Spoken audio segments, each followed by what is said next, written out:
Psychoanalysis audio course. Module 6. Neurosis, Psychosis, and Perversion. A complete digital audiobook training program by the Mercurius Foundation. This audiobook has been carefully crafted for your listening experience. We encourage you to pause, rewind, and revisit the passages that speak to you most. Neurosis. Currently, many people suffer from mental disorders and, because of this, lose their quality of life. There are many examples of dysfunctions in the functioning of the mind. Let us reflect on the meaning of neurosis. According to Freud, every neurosis represents a defense against unbearable ideas. Taking this statement as a starting point, we can speculate that most of us are neurotic. This idea was also defended by Freud, who in numerous works addressed the neurosis of everyday life. Neurosis can be defined as an affection, disease, of psychic origin. That is, one whose cause is not neurological as was once believed, a disease of the nerves. With regard to neuroses, this psychopathology does not manifest through a rupture with reality. Neurotic states include phobias, obsessions and compulsions, some depression, and amnesia. For an important group of psychoanalysts, neurosis can be identified as an internal conflict between the impulses of the ID and general fears of the superego, the presence of intense sexual impulses, the ego's incapacity, through rational and logical influence, to help the person overcome a conflict, the manifestation of neurotic anxiety. Freud attended classes with the renowned physician and scientist Jean-Martin Charcot in France. They studied the relationship between hypnosis and patients who manifested symptoms such as paralysis, mutism, repetitive movements, etc. But, when in a hypnotic state, these patients did not present these symptoms. From this, he was able to elaborate his theory of neurosis from hysteria by investigating patients as a specific type of neurosis, which would have as its cause, first hypothesis, a childhood trauma of a sexual nature. In modern psychology, neurosis is synonymous with psychoneurosis or neurotic disorder. It refers to any mental disorder which, although it causes tension and discomfort, does not interfere with rational thought or the functional capacity of the person. In contrast to psychosis, which is a more severe disorder in the individual's relation to judgments about himself and about reality. History of the concept. At first, Freud came to believe that neurosis originated from sexual abuse by the parents of these patients. As his investigation and theoretical development evolved, he concluded that the child had not necessarily suffered such abuse, but that he had fantasized it. In this sense, it is important to emphasize the concept of cathexis, primal or original scene. That is, a scene of sexual relations between the child's parents, observed or only supposed according to certain indicators, and then fantasized/imagined by the child as being an act of violence by the father. However, we must bear in mind that at the time, not only in Austria but in Europe in general, sex and sexuality were regarded as taboo. Moreover, they were considered something of merely biological nature, with solely reproductive function, and not as we understand them today in terms of pleasure and identity. Indeed, Freud was very perceptive in noticing how this taboo manifested in a repressed and repressive Europe, proposing deeper psychic functions of the brain in relation to sexuality. Let us reflect on what constitutes neurosis and how it manifests itself more specifically. This type of subjectivity or psychic organization, neurotic, is based on a psychic, mental anemic conflict rooted in the childhood history of the subject. Most of us, in this case, being neurotic to some degree or level. When Freud speaks of animism, he is defining the capacity of the human mind to give anima, soul, to inanimate things. Thus, for example, the neurotic may believe that if certain objects are not in a certain position, this generates some form of animated action upon the world of the living. There are other types of psychic organization forming or structuring personality in psychoanalysis besides the neurotic, such as the psychotic and the perverse. Nevertheless, our focus here is to provide a general and summarized explanation of what neurosis is. Alfred Adler, for example, argued that neuroses arise from feelings of inferiority. Such feelings originate in childhood, when children present short stature or an incapacity to defend themselves. It is also common for physicians to find biochemical explanations for the occurrence of neuroses. Recent research demonstrates that barbiturate medications may be associated with the production of inhibitory substances in brain activity. Currently, the term neurosis is no longer used to designate this type of psychopathology. To identify these disorders, for example, the classical neuroses are grouped under anxiety disorders. This group of illnesses defines states of apprehension, the fear of uncertainty regarding a real or imagined situation. Among the most common symptoms, shortness of breath, palpitations, rapid heartbeat, sweating, and tremors stand out. Definition and use of the term. Neuroses are pathological conditions of psychic origin, often linked to external situations in the individual's life. Neuroses cause disturbances in the mental, physical, and/or personality areas.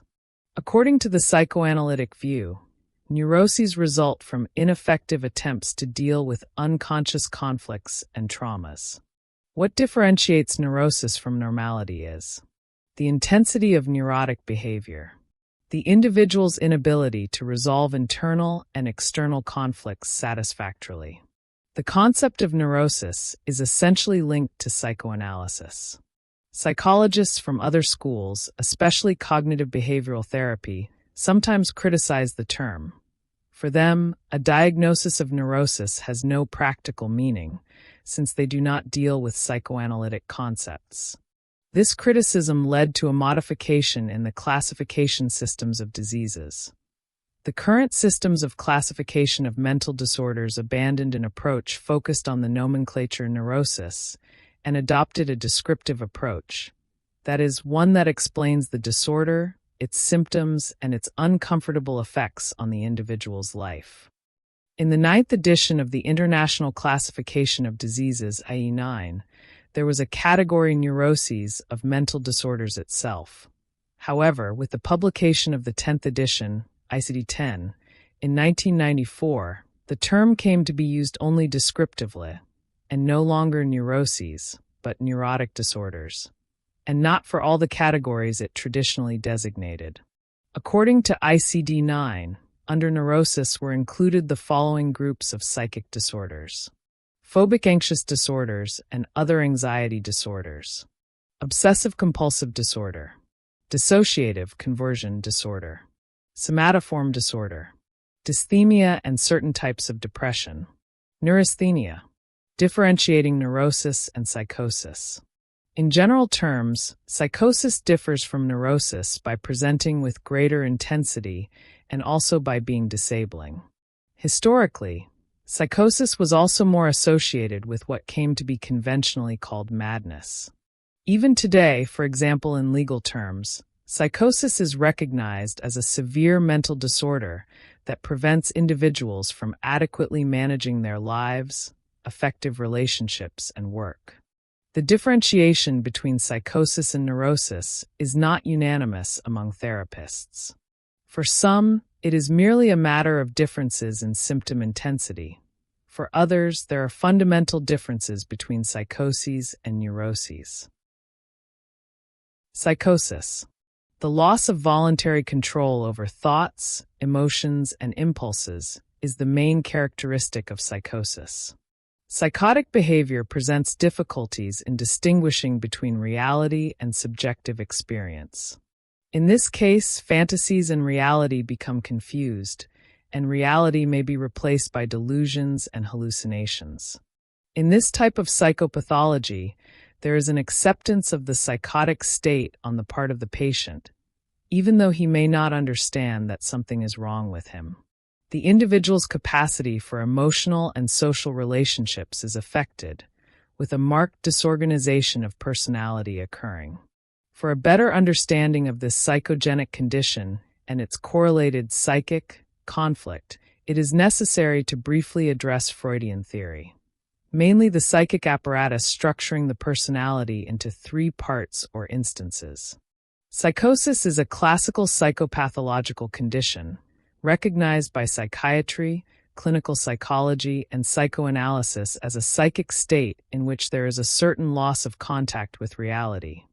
This being understood as sets of knowledge, constructs, and symbols socially shared and validated. In more intense crisis episodes, the following may occur, varying from case to case.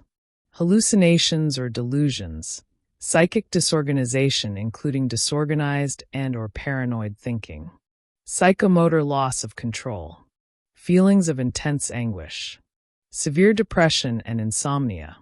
This is frequently accompanied by a lack of criticism or insight, an incapacity to recognize the strange or bizarre nature of one's behavior. Difficulties in social interaction arise during times of crisis and in normally performed daily activities. Many individuals have unusual experiences or even reality-distorting ones at some point in life, suffering major biopsychosocial consequences. Some authors claim that psychosis cannot be separated from normal consciousness, but must be regarded as part of a continuum of consciousness.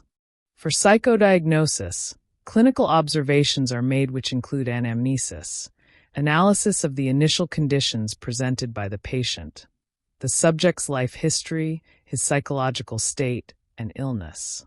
Depending on the case, it may take months to reach a correct picture. The diagnosis is based on clinical and theoretical psychopathology. In ICD-10, adopted in Brazil as the reference classification, psychoses are classified under codes F.20 to F.29, F.30, 31, 32.2, and 32.3. Characteristics of psychosis.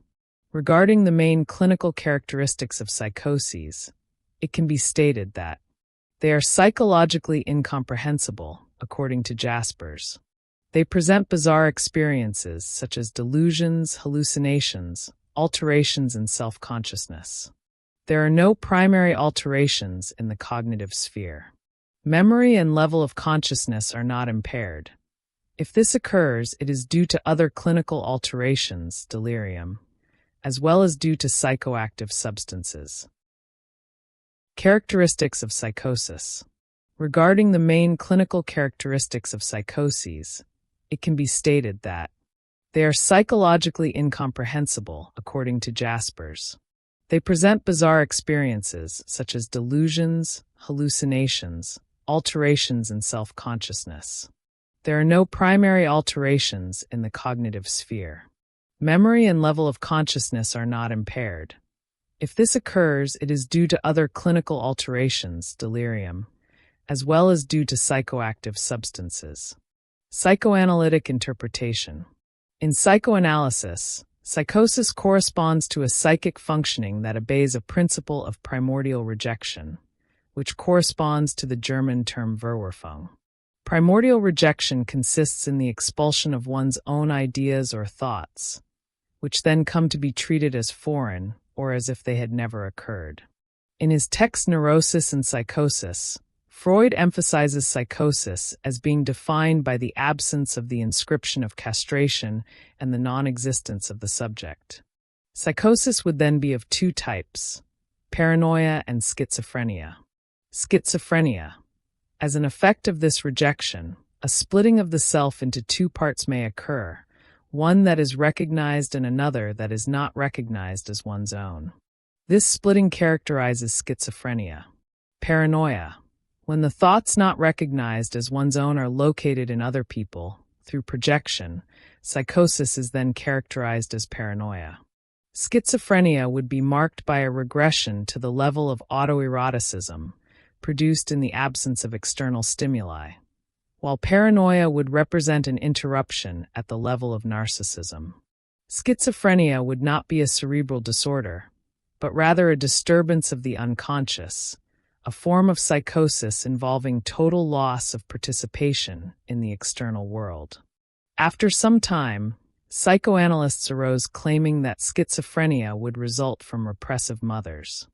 According to Winnicott, it is essential that the mother-infant relationship be healthy, considering that in the first year of life there is no separation between the me and the not me. It is not enough for the mother to be good enough. There must be an interaction between mother and environment aimed at forming the baby's psyche. If this does not occur, a deficiency is established, generating great anxiety in the baby that will give rise to psychosis. Excesses of abandonment or of overprotection do not characterize the good enough mother for Winnicott. Definitions of psychosis. Michel Foucault, in his text History of Madness, points out that madness, later identified with psychosis, could be understood as an aberration of conduct in relation to the dominant standards or values of a given society. In this sense, to understand psychosis is also to seek to understand what the dominant standards are and what the social group's relationships are with such strange behaviors and with their agents. Psychosis in psychoanalysis. In the 19th century, psychiatry designated psychosis as a mental illness. Psychosis is more commonly known to people as madness. Freud states that psychosis would result from the conflict of the ego with the external world, which can be understood in two stages. Withdrawal of the ego from reality. The ego fails in maintaining fidelity to the external world and in attempting to silence the ID. Repair of the damage and construction of a new reality. The ego is defeated by the ID and consequently distanced from reality, creating a parallel reality, which is, however, the only reality possible in the eyes of the psychotic. In this way, psychosis arises according to Freud. Just as it may occur for the psychotic subject to reach reestablishment and stability, it may also occur that there is an increase in anguish and in the feeling of invasion. A psychotic never ceases to be psychotic, just as a neurotic never ceases to be neurotic. Therefore, according to Lacan, there is no reason why the analyst should not treat a psychotic patient. The analyst must not retreat. It is through listening that the isolation present in psychosis can be minimized. The neurotic builds a castle in the air, the psychotic lives in it. Jerome Lawrence. Differences between psychoanalytic analysis in neurotics and psychotics. Psychotic patients have the peculiarity of revealing what neurotics strive endlessly to keep secret. With this statement, Freud points to an inherent difficulty in the analysis of psychotic patients, the eminently interpretive dimension of psychotic discourse. When undertaking analysis with these patients, one is exposed to the risk of being interpreted instead of interpreting, which would be the analytic act in essence, and thus passing into the position of analysand. A neurotic seeks analysis because of a symptom that causes him suffering, for he does not understand its meaning. In other words, he does something that causes him displeasure and which, nevertheless, he cannot stop doing. Thus, the neurotic comes to the analyst asking him to decipher the meaning of his symptomatic acts. That is, the subject's message is directed to an other, and it is from this other that the answer must therefore come. This situation clearly expresses subjective division, the process of repression, or if we prefer, the operation of castration, which characterizes the psychic structure of the neurotic. The neurotic knows of his split, his inner division, and seeks therapy to work on it. The analyst's interpretation strikes precisely at the repressed material of the patient, upon the subject's resistances with regard to his desire. In the psychotic, however, it is precisely the fact that the operation of repression does not occur, the institution of the symbolic law, that there is no place for the other, the unconscious which the patient should seek. The psychotic, in short, does not recognize his inner division, for he understands reality as unequivocal, his reality. Psychosis manifests in the absence of doubt on the part of the patient as to what he says, what he does, and the reasons why he does it. While the neurotic underlines his discourse with doubts, And it is precisely this that leads him to analysis, his doubt regarding the meaning of his suffering. The psychotic never withdraws from the legitimacy of his theories. Nothing escapes his comprehension. There is, therefore, in the psychotic, no question from which the analytic device of transference operates. No question addressed to an other who supposedly holds the answer. It is the patient himself who assumes the place of the other, as possessor of truth. In light of this, many psychoanalysts see no efficacy in psychoanalytic therapy for purely psychotic patients, though this is a rather difficult diagnosis. There is in the psychotic the conviction that the order of things is on his side. Therefore, before undertaking analysis with psychotic patients, which is precisely the function of preliminary interviews, we must raise the question of the possibilities of conducting it in the strict sense of what constitutes psychoanalysis. Lacan admitted to having cured psychotics, yet said he did not know exactly how he had done so, suggesting the complexity of the approach in these cases. Psychosis, neurosis, and religion. In Japan, in a less religious area, approximately 7 to 11% of delusions had religious content, generally associated with persecution and guilt. In the United States, this rate was between 25% and 40%, being also common in bipolar disorders. In Europe, prevalence was 21%, and in England, 24%. In India, of the 31 visitors to a temple known for having curative powers over mental illnesses, 23 were identified with paranoid schizophrenia and 6 with delusional disorder. In Brazil, the rates range between 15% and 33%. Religious delusions tended to be more disabling, more frequent, more severe, more bizarre, and required more medication. Patients who reported being cured through religion had a higher relapse rate than other patients. Patients who underwent exorcisms or witchcraft returned 4 times more frequently. Pierre, 2001, argues that for religious beliefs or experiences to be pathological, they must cause significant harm to the person himself or to others. If social or functional performance is not impaired, then the religious belief or experience is not considered pathological. It is even possible that religion helps as a coping mechanism, focused on emotion, assisting in dealing with the emotional factors of a stressful event. As for neurosis, the animistic thought, believing that inanimate objects or certain rituals affect people's lives, luck, and health, which characterizes some neuroses, can be understood as the foundation that constitutes the human need for belief in supernatural forces. Perversion. Let us understand what perversion is, especially in the sense of sexual perversion from the perspective of Freud and psychoanalysis. We will see examples of perversion, which is a form of sexual disorder, a theme much debated in Freudian work. In psychoanalysis, every human being has some psychic problem. This is because everyone represses some reality at some point in childhood. If there is a conflict in the stages of sexual development and it is not satisfactorily resolved, the child will later become an adult with repressed feelings. These feelings will appear in adult life through symptoms. Given this, it is important for people to know Freud's theories, since according to him, all adult psychic symptoms have their cause in childhood.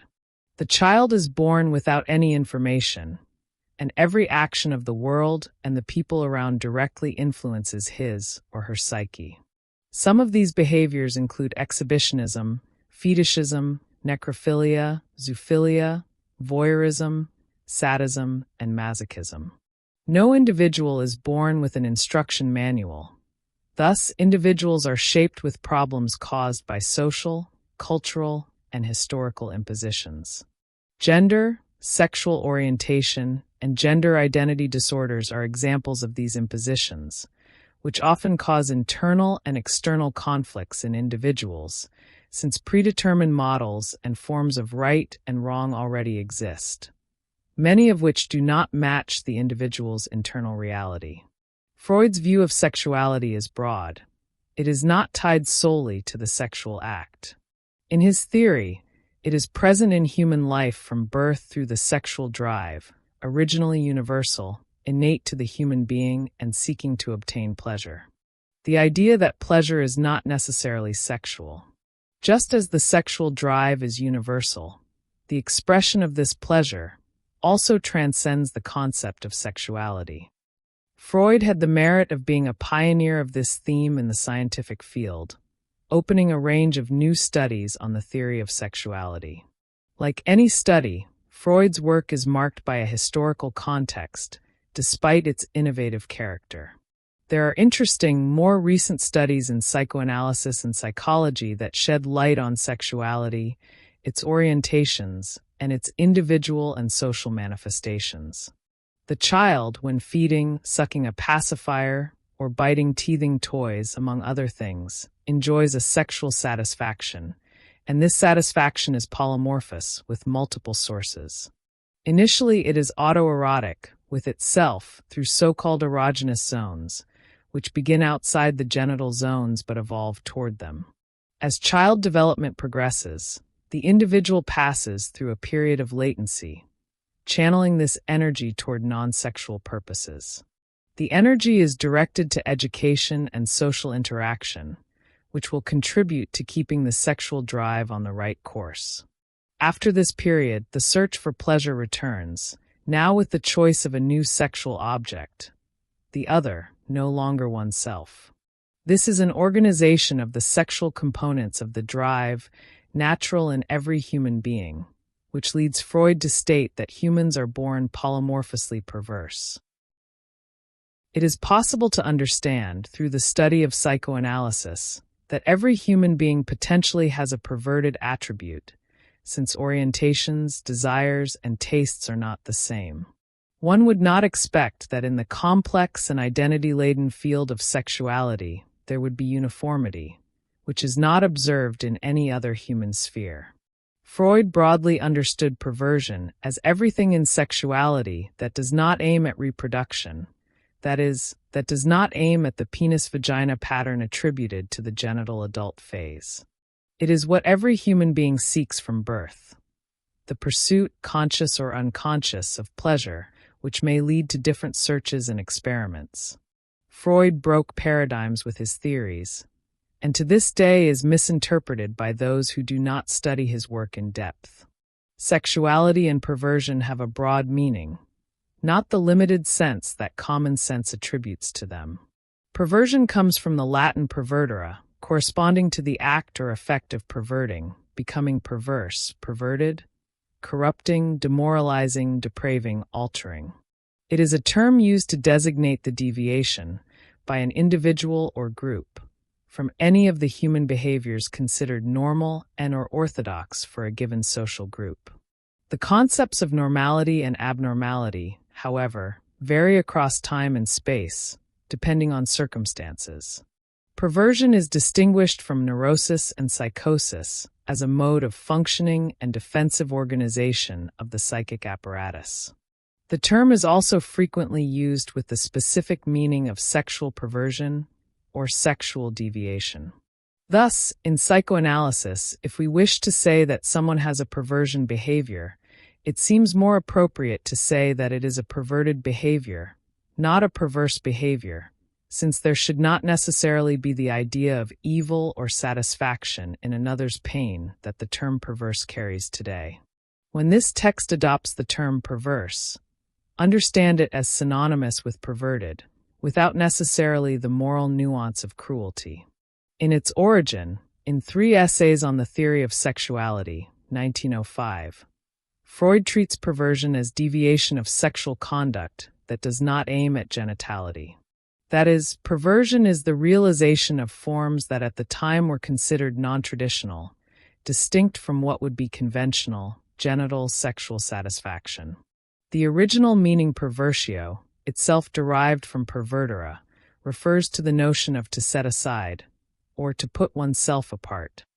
As a rule, the pervert ends up moving away from sexual satisfaction seen as conventional for most people, opting for socially different aspects related to sex, such as fetishism and voyeurism. Historically, perversions of moral concepts were attributed to disturbances of a psychic order, which would give rise to affective and moral tendencies contrary to those of the pervert's social environment. In modern sexual medicine, perversion is considered when the individual's sexual excitement occurs only in response to objects or situations different from those considered normal, and when this behavior interferes with the individual's ability to have sexual and/or affective relationships considered normal. This dysfunction is named paraphilia. It is known that masturbation was also once considered a form of sexual perversion in the past. The concept of perversion is, as a rule, of no offensive potential when sexuality is consensual with partners, with individuals coping well with their orientations. Consequently, the definition of what is perverted changes over the course of history and according to the moral values of those judging it. Freud argues that neurosis is the negative of perversion, according to 3 essays on the theory of sexuality. This difference lies especially in the fact that the neurotic suffers, whereas the pervert does not. Initially, the term was restricted to homosexual, sadomasochistic, fetishistic behavior, everything that was not oriented toward penile vaginal penetration. Over the years, Freud began to realize that the narcissistic choice of object, that is, the homosexual choice of object made recurrently by homosexuals and fetishists, indicated a psychic and discursive mode of functioning different from that of neuroses and psychoses. Differences between neurosis, psychosis, and perversion. Neurotic pathology is characterized by the repression of desire during the Oedipus complex.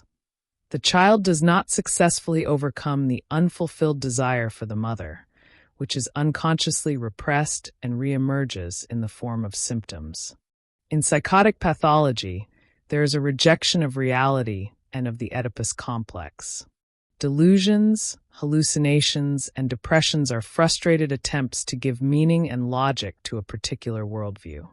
In perverse pathology, what occurs is the refusal of Oedipal castration. The pervert does not accept being subjected to paternal law and, consequently, to social laws and norms. He neither rejects reality nor represses his desires. He chooses to remain excluded from the Oedipus complex and from alterity, and begins to satisfy his sexual libido with himself, narcissism, and through other manifestations considered unconventional forms of sexuality.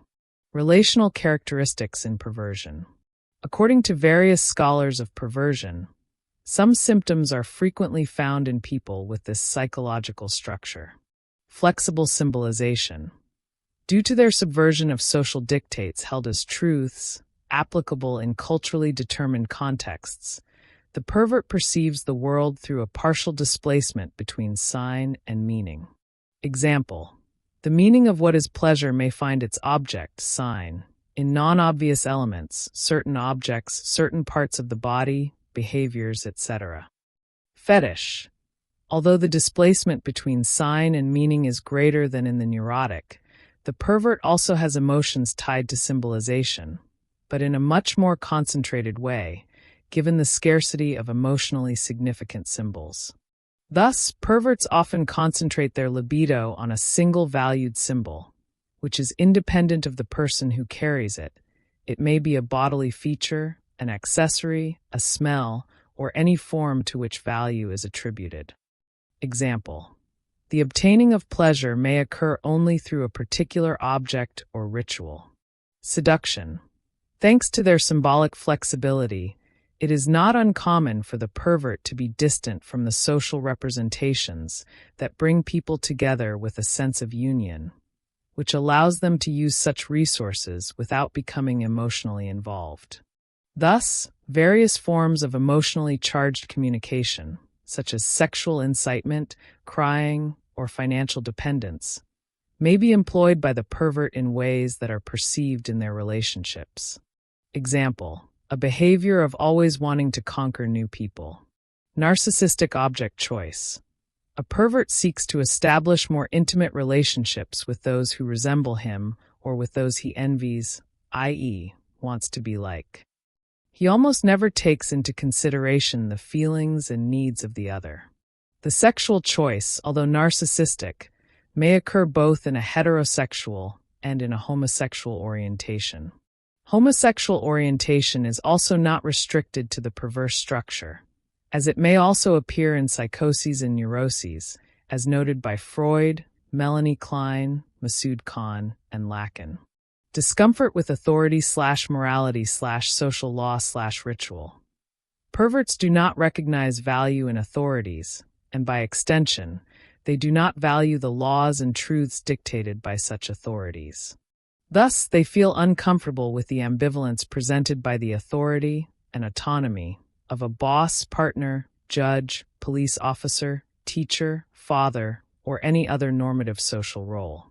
When they end up accepting an order or demand, they encounter difficulty in carrying it out, possibly distorting or sabotaging a task, because they do not perceive meaning in it. In this sense, they resemble psychotics.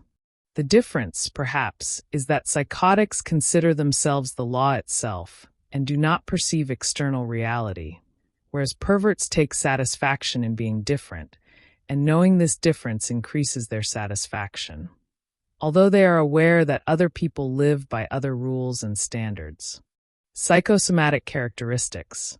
Some recurring health symptoms were pointed out by authors such as Masood Khan and Otto Kernberg, who, throughout their studies with perverse patients, noticed recurring health complaints related to the reproductive system.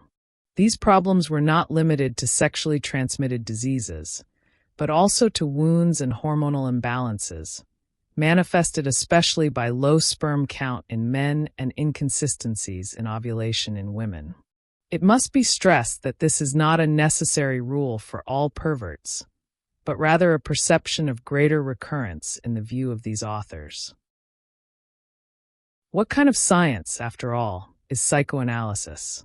For Freud, the discipline he created indisputably belonged to the natural sciences and in no way to those of the spirit, as the current human sciences were then called in Germany. To us contemporaries, such an assertion seems very strange. What object could be more human than the human mind, the very topic of psychoanalysis? This article revisits the problem from the angle of the division between the two types of science that prevailed in Freud's time and cultural milieu, within which his emphatic claim makes sense. It shows that we no longer divide the field of knowledge as it was then divided, which makes it possible to place psychoanalysis alongside disciplines such as history, ethnology, and others of the same kind, therefore within the field of, for us, human sciences. The final part of the text explores some intriguing epistemological parallels between the notions of natural selection and unconscious, and the rhetorical strategies that Darwin and Freud apparently without realizing he was imitating his great predecessor, used to create in the reader the conviction that these notions are indispensable for structuring the field of their respective disciplines. The question of the scientific status of psychoanalysis has been raised in recent times in the context of a generalized critique of our discipline. This critique has two strands. The more common concerns the supposed low efficacy of analytic treatment when compared to other therapies, usually though not only cognitive therapy, and or to the action of anxiolytics, antidepressants, and other psychiatric medications. The other strand questions the rigor of psychoanalytic theory, accusing it of resting on a series of unprovable presuppositions, of formulating hypotheses impossible to verify, and that, therefore, always prove right the one who formulates them, permitting the most complete arbitrariness in session interpretations. The most consistent of these critics combine the two blows into one. It is because psychoanalysis has nothing scientific about it that its therapeutic efficacy leaves so much to be desired. Everything thus transpires as if the cruel thought, which undoes illusions and deconstructs fallacies, struck the Freudian discipline at its core. Paraphrasing Karl Kraus's line, psychoanalysis is the very illness it purports to cure. We could say, psychoanalysis is the very illusion it claims to dispel. Now, it is evident that psychoanalysts cannot agree with such a verdict. My purpose in this text is to show that it is completely unjustified. To this end, we shall follow a somewhat winding path, but one indispensable to correctly situate the problem, for it is complex and does not admit of hasty solutions. It is better to proceed calmly, examining its various facets and weaving our argument step by step. Freud, Psychoanalysis as a Natural Science. Let us begin with what Freud himself says about the nature of his invention. There are several texts in which he examines the foundations of his theories. The Beginning of the Article Instincts and Their Vicissitudes, 1915. The Autobiography, 1925. The defense he wrote for the trial against Theodore Reik for illegal practice of medicine, entitled The Question of Lay Analysis, 1926, among others. The most complete argument is found in the last of the new introductory lectures on psychoanalysis, 1932. As this text was written in his old age, we may think that it represents Freud's definitive opinion on the subject. Weltanschauung means worldview or conception of the world, and Freud seeks to answer the question: does psychoanalysis imply, or not, a specific worldview? It seems evident that, in this case, world refers to man and his psychic life, both individual and social. The question could thus be understood as: does psychoanalysis involve, or not, a philosophical conception of man, of his mind, of his behavior, of his nature? But, to our surprise, this is not at all the path Freud takes. He begins by defining what he means by Weltanschauung, an intellectual construction which solves in a uniform way all the problems of our existence on the basis of one fundamental supposition, a construction in which no question is left open and everything that interests us finds its fixed place. The advantage of possessing such a construction is evident.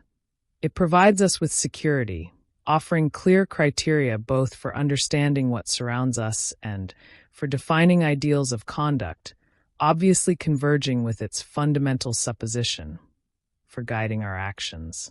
In this way of defining a worldview, three features draw his attention: its systematic aspect, everything that interests us finds its fixed place, and its arbitrary aspect, since the fundamental supposition may be any one. As long as it obtains men's assent, so that they come to believe in it and see the world through the prism it provides, the fundamental supposition needs nothing more to sustain itself. Belief makes it self-evident, requiring no proof. It thus becomes the absolute premise for any statement about the world and the absolute principle for any moral or juridical norm. The encompassing and systematic aspects derive, therefore, from the evidence of the foundation. Now, if this foundation is fragile, all the consequences it implies will also be fragile. Hence the need to protect it from any doubt, which ends up eliminating all possibility of questioning also about the derivations it implies. It is, therefore, with the force of a primordial feeling, the need to feel secure, that men defend their worldviews, refusing to consider any objection against them. Before proceeding, let us recall that these three characteristics are invariably invoked when Freud speaks of philosophy. Also in Lecture 35, he mentions it in this way, quoting Heine's famous epigram: "With his nightcap and the tatters of his dressing gown he patches up the gaps in the structure of the universe." The pejorative connotation of this view is undeniable, and it in no way corresponds to the philosophy of Freud's time. For his contemporaries were, among others, Wittgenstein, the members of the Vienna Circle, phenomenologists such as Husserl, and Heidegger of Being and Time, as well as the thinker of symbolic forms Ernst Cassirer. From Plato and Aristotle, and even at the height of the great rationalism, philosophers who created world systems, Descartes, Spinoza, Leibniz, Hegel, and Schopenhauer, among many others, took into account the difficulties and objections that might be raised against them. One only needs to read Descartes' replies to the objections against his Meditations on First Philosophy, or Spinoza's correspondence, in which he tirelessly debated with his critics to see that Freud's picture of philosophy is one of disconcerting superficiality. Clearly, Freud's aim is to demarcate what makes both the ridiculous task of patching up the universe and the naive belief of the worldview adherent into their handbook. This aim is achieved in the following paragraphs of the lecture, through two convergent moves. The first is to characterize psychoanalysis as a branch of psychology, and therefore as a special science. For this reason, it is absolutely inadequate to develop a worldview of its own, and must accept that of science. Special here does not mean privileged or exceptional, but simply specific, with its own territory which it is its mission to investigate. The psychic terrain, the intellectual and emotional functions of men, as one reads on the following page of the text. The second move is to characterize the Weltanschauung of science in such a way that it bears little resemblance to the concept defined just above. Science, it is true, accepts the unity of the explanation of the universe, but only as a program to be carried out in the future. Here, Freud seems to refer to the eventual completeness of scientific explanation, to the resolution of all enigmas and the integration of answers into a coherent whole. If this is the ideal horizon of scientific research, what it tends toward, in actuality, there still remain enormous gaps in the picture of the universe science offers us. Moreover, science presents above all negative characteristics. What is knowable are only the phenomena and the laws that govern them, and such knowledge can only be obtained through the intellectual elaboration of carefully verified observations. What is called research, rejecting any other source of knowledge, such as revelation, intuition, or divination. These supposed sources of knowledge are alien to science, and it resolutely rejects them. That is, limitation of research to the sphere of the observable. Within that sphere, obviously, being included everything that can be legitimately inferred as the foundation of the observable, even if it cannot be directly observed, such as the ideas of force in physics, of atom in chemistry, and of unconscious in psychoanalysis, and characterization of science by its method, careful observation, elaboration of hypotheses, mathematical, logical, or experimental proof as the criterion for deciding among rival hypotheses, etc. In short, the use of reason as an instrument for thinking and the willingness to accept pertinent criticism, even to the point of abandoning a given theory if a better one presents itself. Freud further adds, at the beginning of this lecture, that science is not one among various forms of acquiring knowledge which, being also spheres of human spiritual activity, would be equal to it in dignity. Religion and philosophy may aspire to truth, but they do not reach it, and science has no reason to accept their claims. The scientist is intolerant of error, admits no compromises or restrictions, and extends his questioning to every sector of human activity. The attentive reader cannot here fail to raise an eyebrow and manifest two surprises. The first concerns the apparent absence of presuppositions in scientific activity. The second, the sudden appearance of those sectors of human activity in Freud's argument. But does our reader really have the right to frown when confronted with this step in Freud's reasoning? First, every Weltanschauung is characterized by a fundamental supposition. And science also has one, although Freud does not mention it explicitly. It is the belief in the rationality of the real, that is, in the existence of laws governing facts and of causes that determine them according to those laws. This belief has a corollary. In principle, it is within the reach of human intelligence to discover such causes and formulate such laws. It matters little whether this is because the human mind is part of reality and can therefore connect with the rest of it, as Spinoza thought, and from another perspective, Hegel, or because phenomena are a construction of our intellectual categories from perceptual data.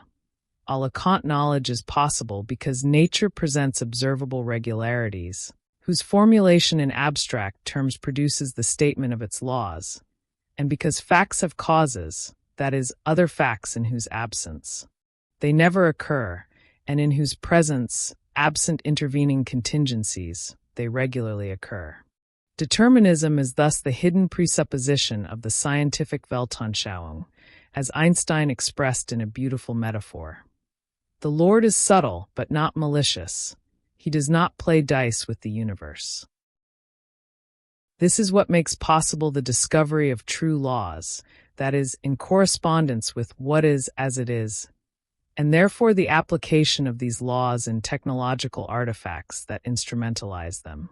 Toward the end of the lecture, refuting skepticism, which claims that, since science ultimately rests on a belief, it makes no difference whether its content is this or that, since no theory can reach truth, Freud invokes precisely this argument.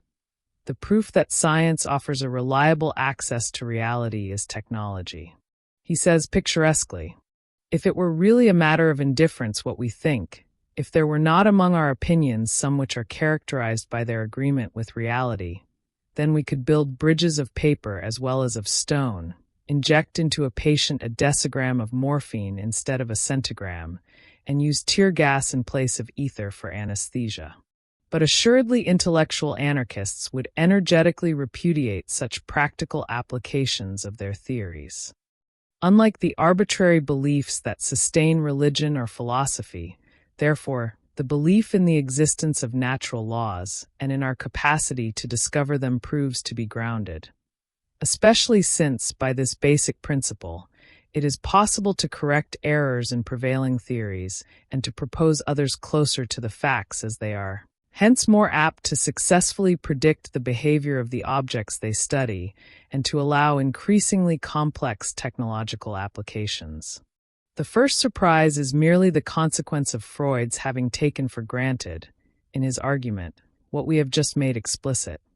The omission does not invalidate it, though it is useful, for a proper understanding of his position, to clearly state both what science has in common with other Weltanschauungen, a fundamental supposition, and what distinguishes the scientific presupposition from its congeners in religion and philosophy, its grounded character, and the theory of truth that legitimates such grounding, essentially a realist theory, affirming the correspondence between what we think, when thinking rationally without being carried away by our wishes and aspirations, and what is.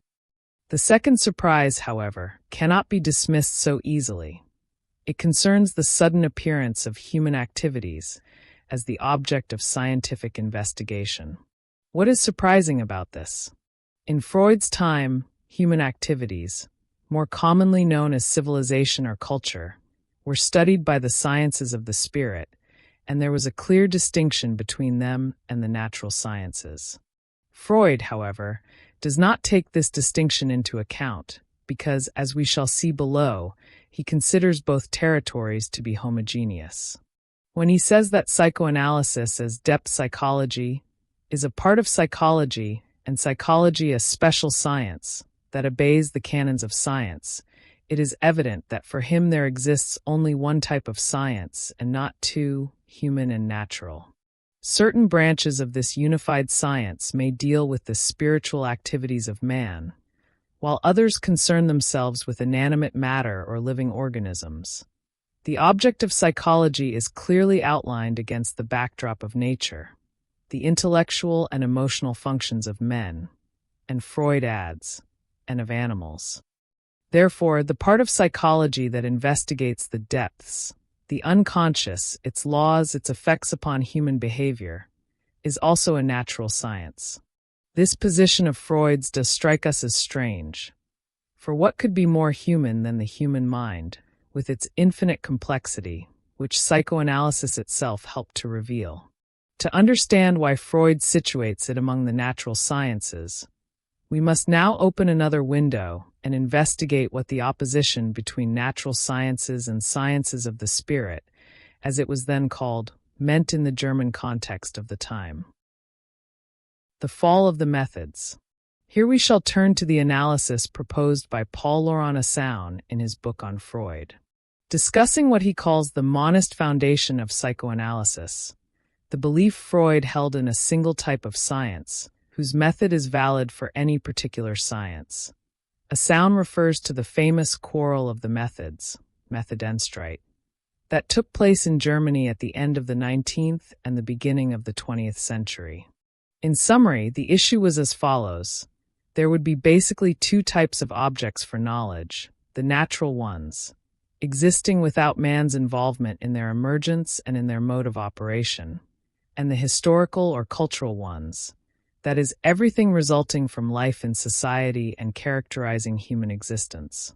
Disciplines such as history, economics, philology, or ethnology deal with cultural realities, qualitatively different from the physical bodies or living organisms that are the subject of astronomy, physics, chemistry, and biology. There is between the human and the natural an ontological difference, and to respect it, it is necessary to employ different methods in the study of each of these regions of reality. In the case of natural beings, it is indifferent whether this or that individual is examined. The investigation takes him as an example of his entire category, and what it discovers about that individual or group of individuals holds for the whole class of beings to which they belong. What matters is not the singularity or individuality of the specimen, but what in it is universal, the defining properties of the class in question, be it a species, a genus, an order in biology, or a type of matter, a gas in chemistry, a rock in mineralogy, a wave in physics, etc. The study of this type of object aims to subsume the particular into the universal, through essentially inductive procedures, and to formulate laws from which other properties or behaviors can be deduced, later verified through observations, experiments, etc. This process, philosophers of the time called Erklären explain. The model of this type of investigation is the physics of Galileo and Newton, considered the canon of the other disciplines due to the spectacular results that its principles and methods had yielded since the 18th century, and especially during the 19th. But in the properly human domain, that of the sciences of culture or of the spirit, these procedures are not adequate, because each object presents its own individuality, irreducible to a class in the previously defined sense. Examples of such realities are civilizations, their rituals, beliefs and values, works of art and imagination, religious, ethical, and juridical norms, political and economic systems, etc. Investigating this type of object is not a matter of including it in the class to which it belongs, which says nothing about what it is in its singularity. It is necessary to understand it, which means to penetrate its meaning, to reveal its significance, to uncover what makes it irreducibly, that and not something else.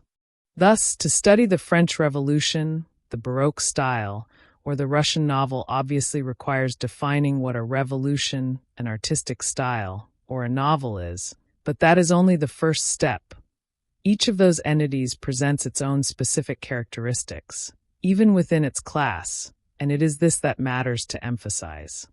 Well, the reader may say, but a rat also presents, within the class of mammals, its own characteristics, which distinguish its species from felines, canines, or equines and bring it closer to other rodents. True, but understanding as a method seeks to go beyond mere classification. It aims to discern the spirit that animates those productions, not only what they are, but also what they mean, what they reveal about the nation or the individual who created them. And a rat does not mean anything, nor does a rock or a gas. It was the philosopher Wilhelm Dilthey who, in his Introduction to the Human Sciences, 1883, systematized this opposition and gave it the status of a well-argued theory, although the terms explain and understand, Erklären and Verstehen, had been introduced 30 years earlier by the historian Theodor Droysen.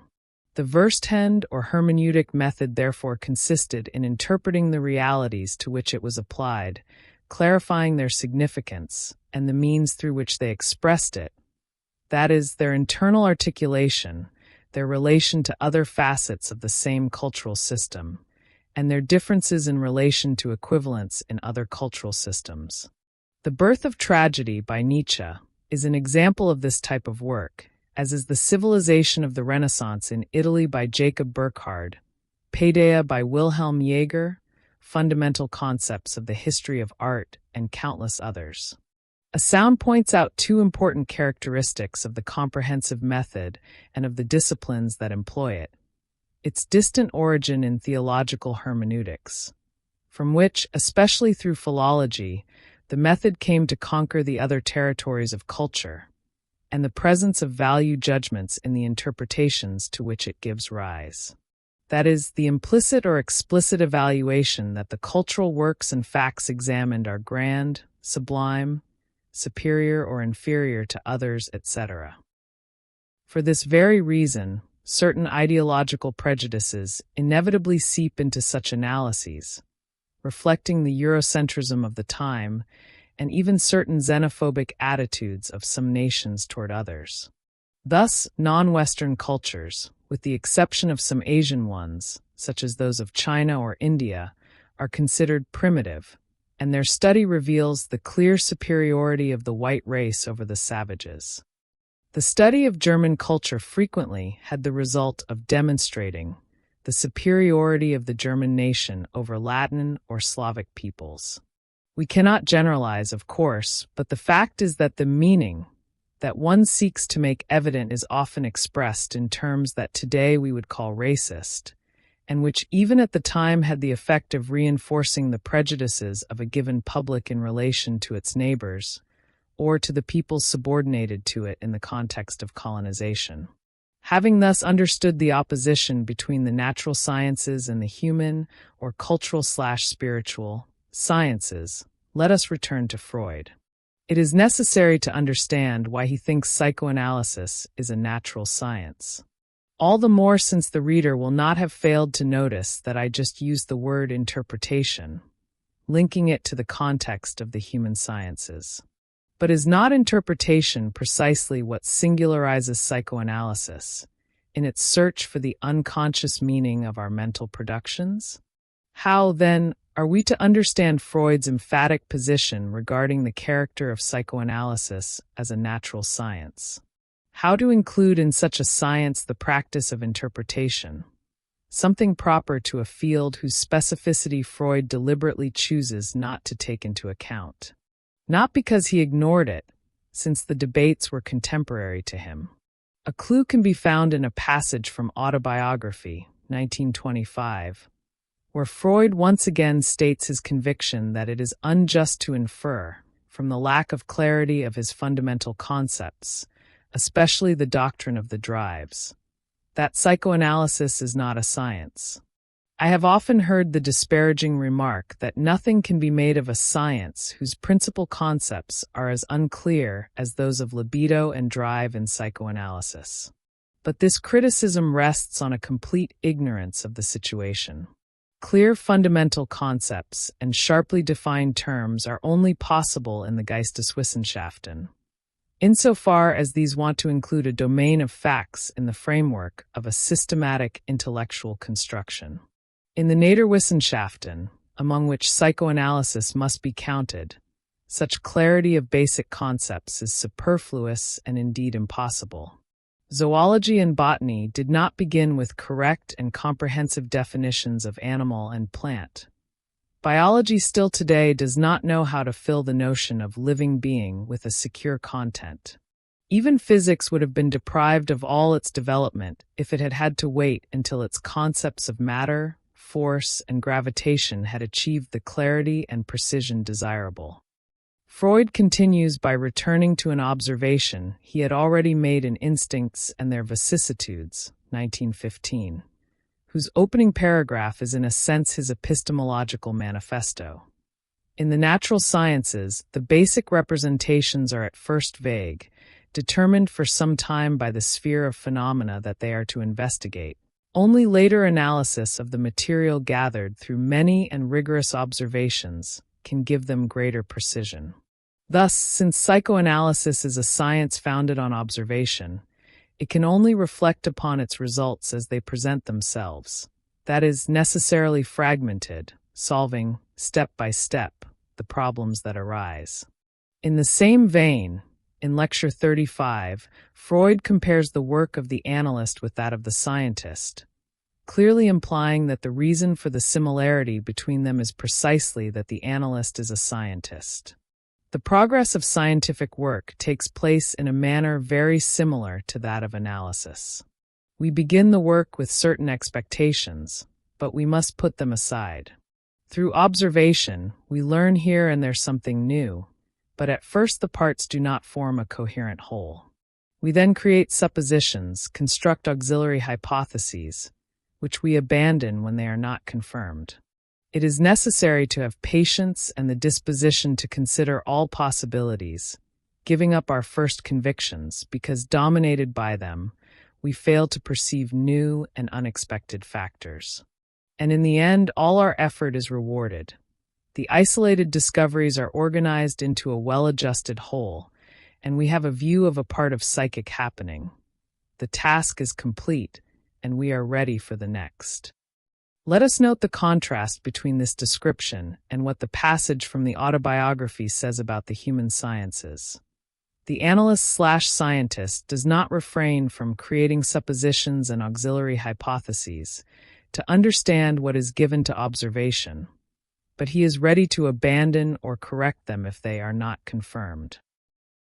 Those who practice the other method, Freud says, want to include a domain of facts within the framework of a systematic intellectual construction. The implication is clear. In the human sciences, the presupposition prevails over observation, the spirit of system over the spirit of finesse, to use Pascal's words, and dominated by their first convictions. The scholar does not allow themselves to consider otherwise what, for some reason, does not fit into the construction. The result, they do not attend to the new and unexpected factors. They do not patiently wait for the pieces of the puzzle to fit together, and generally speaking, they allow their wishes and fantasies to override the rigor required by true scientific work. It will not have escaped the reader that what Freud calls Geisteswissenschaften is precisely the same as what, in Lecture 35, receives the name Weltanschauung, a construction in which the facts must be included in their designated positions, even if those facts resist such an operation. Here, the a priori prevails over observation, the desire for completeness over tolerance of not knowing, and, to say it bluntly, arrogance over the humility before facts that characterizes the scientific spirit. It is no wonder Freud flees from such company, especially since, as we see in the central section of Lecture 35, it is to the omnipotence of thought, and therefore to a feature of the infantile mind, that the anti-investigative attitude of the adherent of a worldview must be attributed. It is this same disposition that gives rise to religions, which seek to alleviate the feeling of helplessness, also of infantile origin, through the supposition that superior and benevolent beings watch over us. It is not the case here to discuss Freud's conception of religion, but it is evident that, for him, both religion and systematic intellectual constructions stand on the same side of the boundary, while on the opposite side lies science, and therefore psychoanalysis. Interpretation and theorization. The question of interpretation remains. Indeed, Dudung seeks to find the meaning of a mental event, but this operation is not hermeneutic in type. It is not a matter of attributing the meaning of a dream or a slip of the tongue to something that is expressed therein, something equivalent to a principle that must be grasped through its manifestations, as in the birth of tragedy, in which Greek theater is seen as derived from the struggle and integration of the Apollonian and Dionysian principles, but rather of finding the cause that gives rise to that specific production. To interpret a dream is to uncover its meaning, the unconscious desire and the fantasies in which it is embodied. But that desire is also one of the causes of the dream, the other being the psychical force that opposes its realization, responsible for censorship. By elucidating the meaning, interpretation also reveals the causes, both material, the unconscious desire, and formal, the operations of the primary process that acted upon the original material.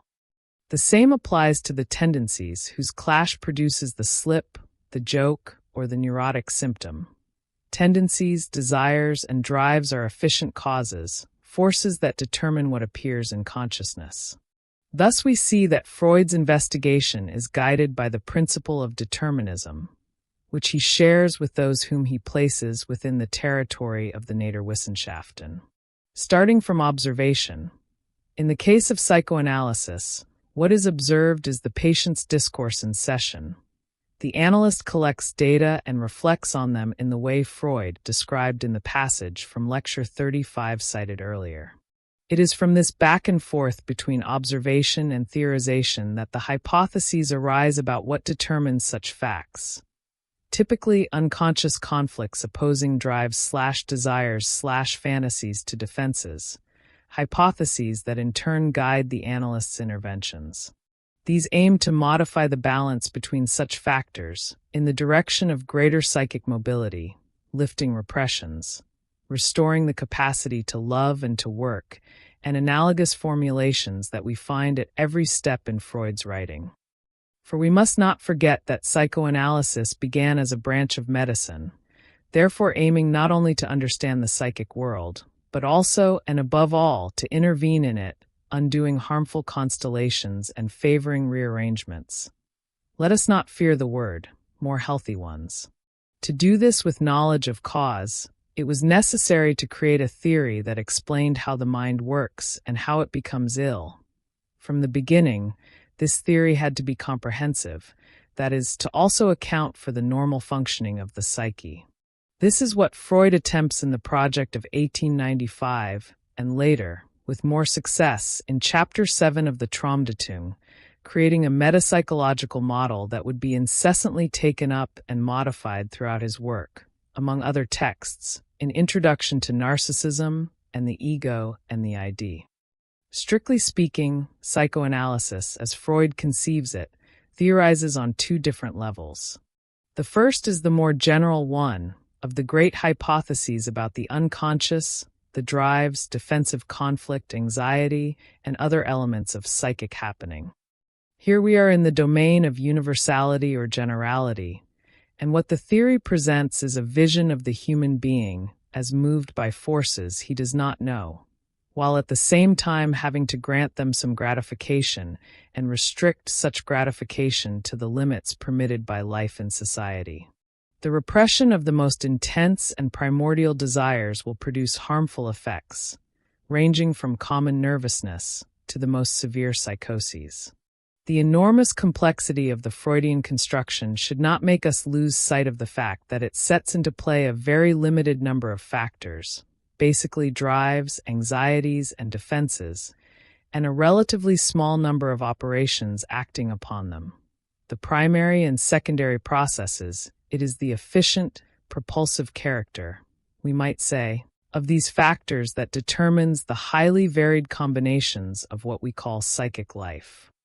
Freud is right when, within the framework of the opposition between the sciences of the spirit and the sciences of nature, he situates his discipline among the latter.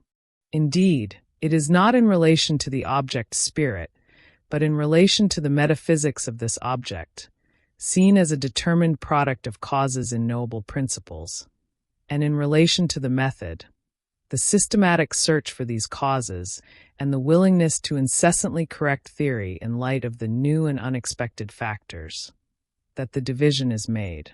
We read in Lecture 35, "The contribution of psychoanalysis to science consists precisely in having extended investigation into the territory of the psychic.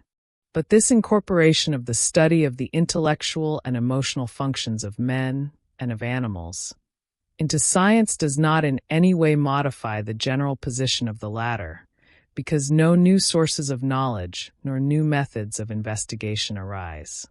Intuition and divination, if they existed, could constitute such methods, but we can calmly count them among illusions, for they are fulfillments of wish impulses. Science takes into account that human psychic life creates such demands and is prepared to seek their sources. but it has no reason whatever to recognize them as justified. Science is prepared to investigate what satisfactions these desires have conquered in artistic achievements and in religious and philosophical systems. But one cannot fail to see how unjustified, and to a high degree inconvenient, it would be to admit the transfer of these aspirations to the field of knowledge. The circle is closed. It is with the instruments of reason that science, in this case psychoanalysis, will investigate the sources, causes, of human desires, among which is the capacity to create illusions, some beneficial, such as art, others innocuous, such as philosophy, others still, such as religion, which may become pernicious, especially when they claim to dispute with science the field of knowledge. Religions do this by creating their cosmogonies, and by pretending that such myths have the value of truth, and by claiming that revelation is a source of knowledge, equal or even superior in dignity to the laborious yet reliable scientific form of thinking.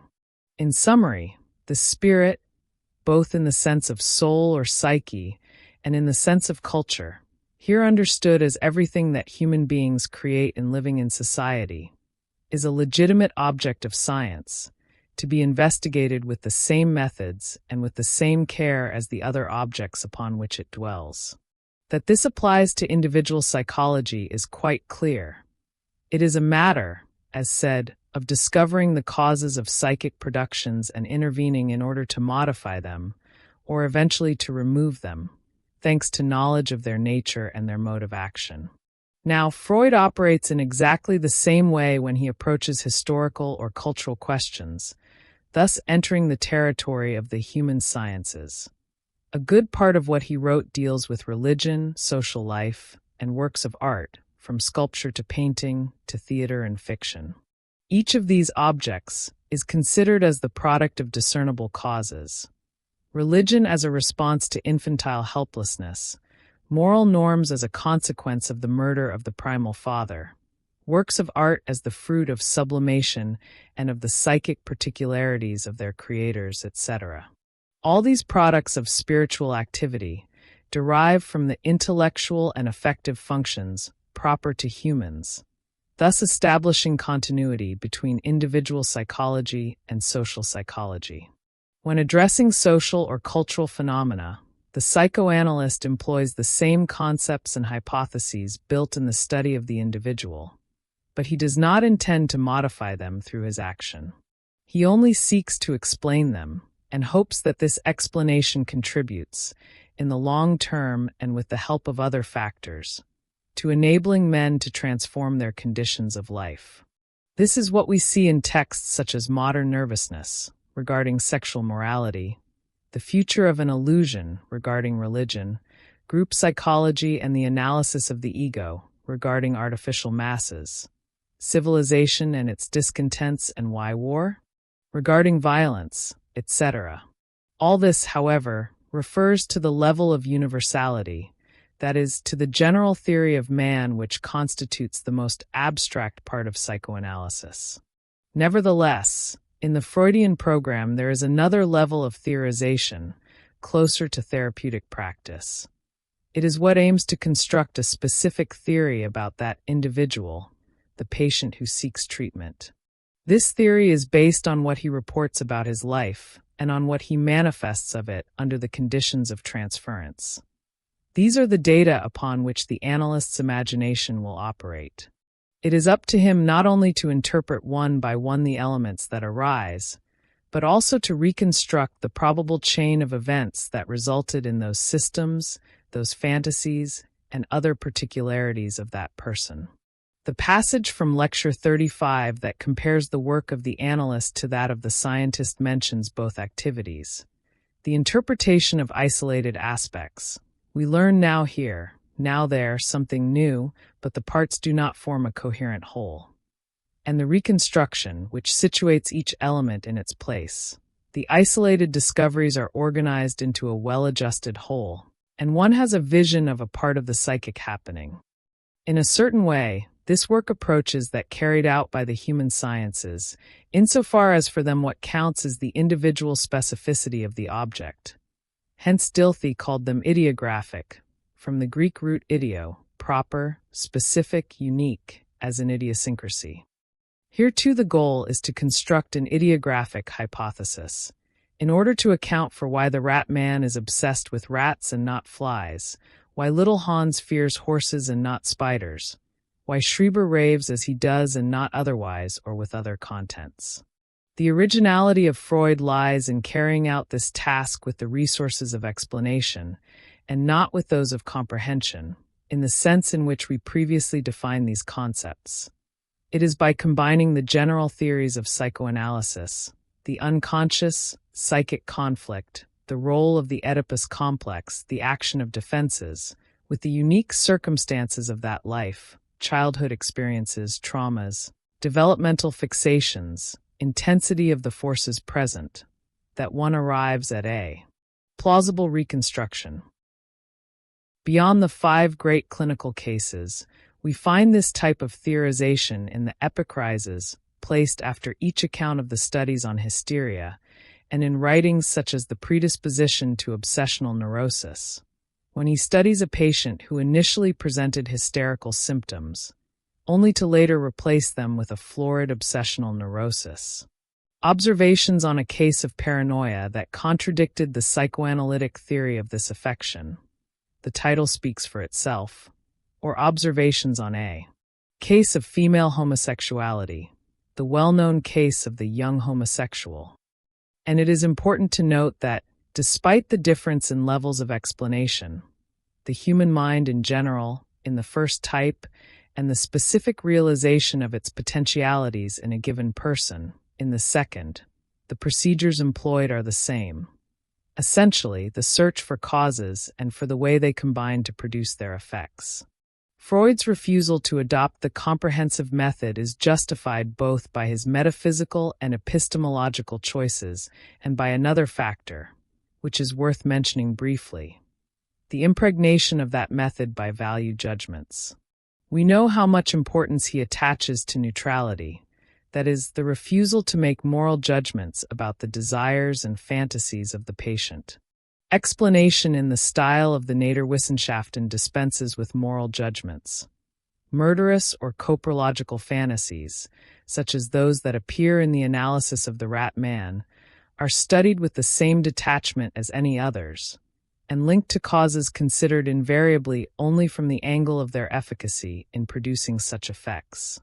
This is especially visible when Freud addresses themes treated by the Geisteswissenschaften, as in Totem and Taboo. We find in this book none of the depreciative judgments so common at the time about the intellectual or moral inferiority of primitives. On the contrary, the argument proceeds precisely from the similarities between the mental life of savages and that of Western neurotics and children. Too little has been noted of this position of his, frankly progressive, regarding the prejudices of the time in which he lived, insofar as he rejects any racism and affirms the unity of the human race. The presence of the Darwinian model. Having clarified the reasons why Freud considers psychoanalysis a science of nature, 2 interesting questions remain, which I would like to address in what follows. The first concerns the models of what constitutes natural science present in Freud's discourse. The second refers to what we today consider the human sciences and the natural sciences, for, despite the reasons put forward by Freud, it still seems strange to us to include psychoanalysis among the latter. Regarding the model of Naturwissenschaft, it is curious to note that for Freud this is invariably that of physics, at least in the manifest content of his writings.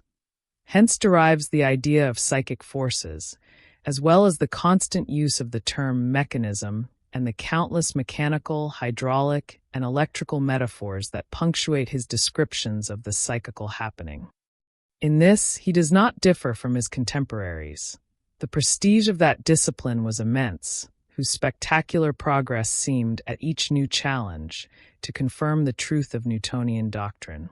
However, since the critique of judgment, the idea of an essential difference between the inanimate world and that of living organisms has been established, a difference that founds biology as an autonomous discipline. For much of the 19th century, The name of this discipline was natural history, concerned with animals and plants, describing and classifying them. Various topics were under discussion among naturalists, one of them being the question of the origin of the species currently found on the planet. As we know, it was Charles Darwin who finally resolved the issue by proposing the theory of natural selection. Freud read Darwin's works attentively, as is evidenced by the number of times he cites him. No fewer than 13, throughout the Gesammeltschriften. His admiration for the English naturalist is rivaled only by the admiration he pays to Goethe. What has perhaps been less noted is how much the model of science that informs Darwin's thought, and which diverges in important respects from the Newtonian model, is also present in the way Freud theorizes. The subject is complex and deserves to be approached in some detail. First, in what way do organisms differ from inanimate beings? Kant answers, the organism cannot be explained solely by mechanical laws.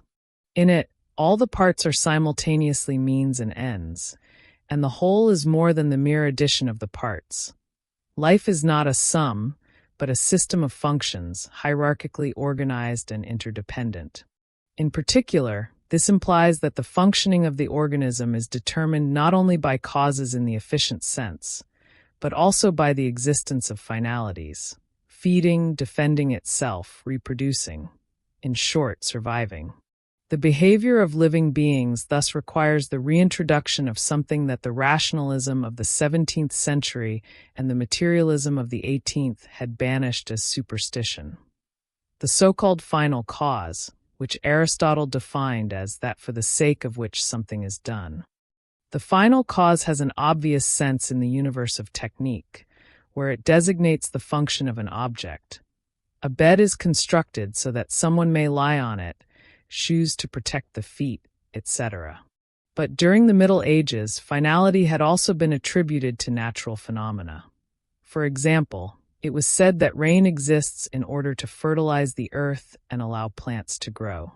It is against this idea that, since Descartes, philosophers have fought, because they saw in it an undue projection of human qualities onto nature, what we now call anthropomorphism. The program of rationalism involved the abolition of final causes, and perhaps Spinoza was the thinker who most radically denounced them as illusory.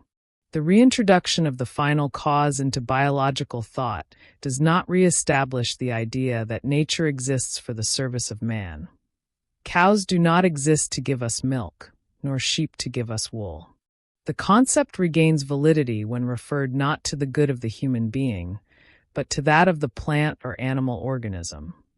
Thus, if it is the need for oxygen that makes plants develop the processes of photosynthesis, it is correct to say that they develop them in order to obtain the oxygen they require. The terrain in which the final cause is once again admitted is adaptation. That is, the processes by which organisms are modified in situations that could threaten their survival. But to admit that living beings adapt to new circumstances is to repudiate the belief that they were created by God as they are today. Besides being a scientific problem, this question involved religious aspects. It is understandable, then, that this was one of the themes that, from the mid-18th century, most provoked disputes among naturalists. The creationists, for whom species were fixed and originated in a special act of creation by God, opposed the partisans of evolution, for whom species had arisen one from another over time. What no one in the camp of the evolutionists knew how to explain was by what means the transformations had taken place. And it was precisely this enigma that Darwin resolved by proposing the theory of natural selection. It is not the case here to study in detail the intellectual adventure that culminated in the writing of The Origin of Species. However, it is necessary to mention a few points, in order to make clear both the style of Darwin's scientific practice and its presence in the undercurrents of Freud's text, which, in my view, has been little explored. Darwin was not the inventor of the idea that species had evolved from one another, just as Freud was not the inventor of the idea of the unconscious. The historical sketch added to the 1875 edition of The Origin of Species lists the authors who preceded him in the study of the question and shows what each contributed to the debate. But it was he, at the same time as Alfred Wallace, in one of the most extraordinary coincidences in the history of science, who proposed the key ideas to explain evolution, namely, the struggle for existence and natural selection. His path toward these ideas is thus summarized by Arthur Koestler. What constitutes the greatness of Darwin? The originality of his contribution. In having taken, we might say, the loose threads, gathered them together to form a braid, and then woven a huge carpet around it. The first of these threads, according to the Hungarian author, was the idea that the various plant and animal species had not been created independently, but descend, like varieties, from one another, as Darwin states at the beginning of his book. The second was the study of the variations stimulated by breeders of animals and plants to improve their products, through the selection and crossing of individuals that most strongly displayed the desired traits. This practice, widely disseminated in Victorian England, amounted, Koestler says, to an evolution by artificial selection. Darwin collected an untold number of observations from breeders of all kinds. Horticulturists, gardeners, aviary keepers, and livestock owners, cattle, swine, sheep, and goats, and even bred domestic pigeons himself, in order to verify how the transmission of valuable traits took place. However, Koestler continues, if the study of artificial selection demonstrated the possibility of certain traits arising, and of their bearers differentiating themselves from their ancestors to the point of becoming a new race or type, the cause of these transformations was obvious: the action of man. But what would be equivalent to this, in the case of undomesticated plants and animals? Here enters the third thread of the braid. After a year and a half groping among the most varied explanations and being dissatisfied with all of them, Darwin came across Malthus's essay on the principle of population, written in 1797. It was a revelation. Malthus argued that, due to the insufficiency of food for all members of the human species, since births proceed in geometric progression, while food resources grow only in arithmetic progression, there was a struggle for existence, in which only the fittest could survive. Let us allow Darwin himself to tell us how he took up this idea. As more individuals are born than can possibly survive, and consequently there is a frequently recurring struggle for existence, it follows that any being which, during the course of its life, varies, however slightly, in some manner profitable to itself, will have a better chance of surviving, and thus be naturally selected. From the strong principle of inheritance, any selected variety will tend to propagate its new and modified form. Here, finally, I had a theory by which to work. The principle of natural selection is, therefore, that under the complex and varying conditions of life, changes of climate, the appearance of predators, scarcity of food, or simply the excessive proliferation of that species, the struggle for existence becomes fiercer. Those individuals able to develop traits that favor them, the fittest, will survive and transmit such traits to their descendants. For example, sharper claws, stronger horns or teeth, the ability to digest new foods, etc. The others, incapable of meeting the new conditions, will perish. Thus, over a time scale incomparably vast, the accumulation of favorable variations will produce new varieties within a species, and eventually new species from it. The idea of a time scale in the order of millions of years had already been admitted by geology since Lyell's work. Paleontology had begun to develop, studying newly discovered fossils. Darwin used these and other ideas to support his argument, including an immense quantity of facts about the most diverse species of plants, insects, fish, birds, and mammals. It is this mass of data, presented with clarity and precision throughout the 15 chapters of The Origin of Species, that supports the theory of natural selection. Koestler compares it to the solid pillars that support a fragile bridge. Why fragile? because evolution by natural selection cannot be proven in the manner of a hypothesis in physics or chemistry. Since it requires immense time spans, far exceeding the duration of a human life, it is not possible to perform experiments that would produce immediate and conclusive empirical evidence. One can only infer the processes by which evolution took place, and the entire book, as Darwin himself acknowledges at the beginning of the final chapter, is a long argument, based on conjectures that accumulate one upon another. Of course, these conjectures are underpinned by the myriad facts listed in the book, but this does not remove their conjectural character. Nothing is more frequent, under Darwin's pen, than the word probable. He himself mentions the objections of all kinds that can be raised against his hypothesis, devoting chapters 6 and 7 specifically to them. What then makes the theory of natural selection acceptable? The Brazilian philosopher Ana Carolina Regner answers this question in an extremely informative article, which I will draw upon in what follows. In it, the author examines the argumentative strategies employed by Darwin, and which, to say it directly, are strikingly similar to those Freud uses to defend his theory. For both Darwin and Freud face the same problem: the impossibility of proving, by means of immediate and conclusive evidence, the truth of the inferences they draw from their data. What produces the conviction that it must be true is the internal consistency of the argument, combined with the simplicity and plausibility of the central hypothesis, the action of natural selection in Darwin, the existence and efficacy of a dynamic unconscious in Freud, and with the enormous explanatory power of the theory taken as a whole. Let us then see what these strategies are. First of all, says Regner, Darwin employs the usual procedures of scientific practice: meticulous observation, comparison of data from different sources, subsumption of facts under a general rule, study of variations and exceptions, inferences close to the facts at first and then broader and broader, refutation of other possible interpretations of those data, etc. The reader's adherence is thus obtained step by step, but Darwin employs still other means to reinforce it, which, as we shall see, are also used by Freud. The idea of multiple causality, attentive to the infinite complexity of nature, and to the fact that it is a system in which each species depends on many others in order to survive, Darwin brings in various converging factors to explain successful adaptations.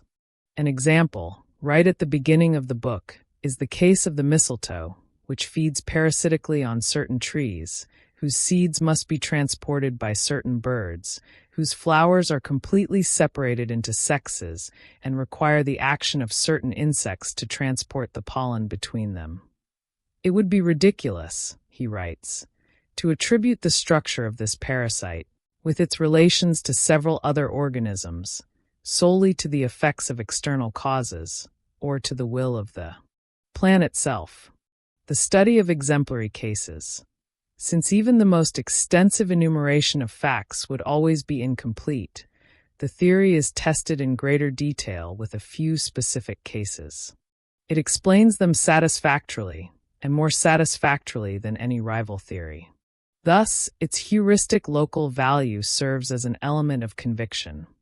It is implicit that it will be able to explain other cases when sufficient observations are available.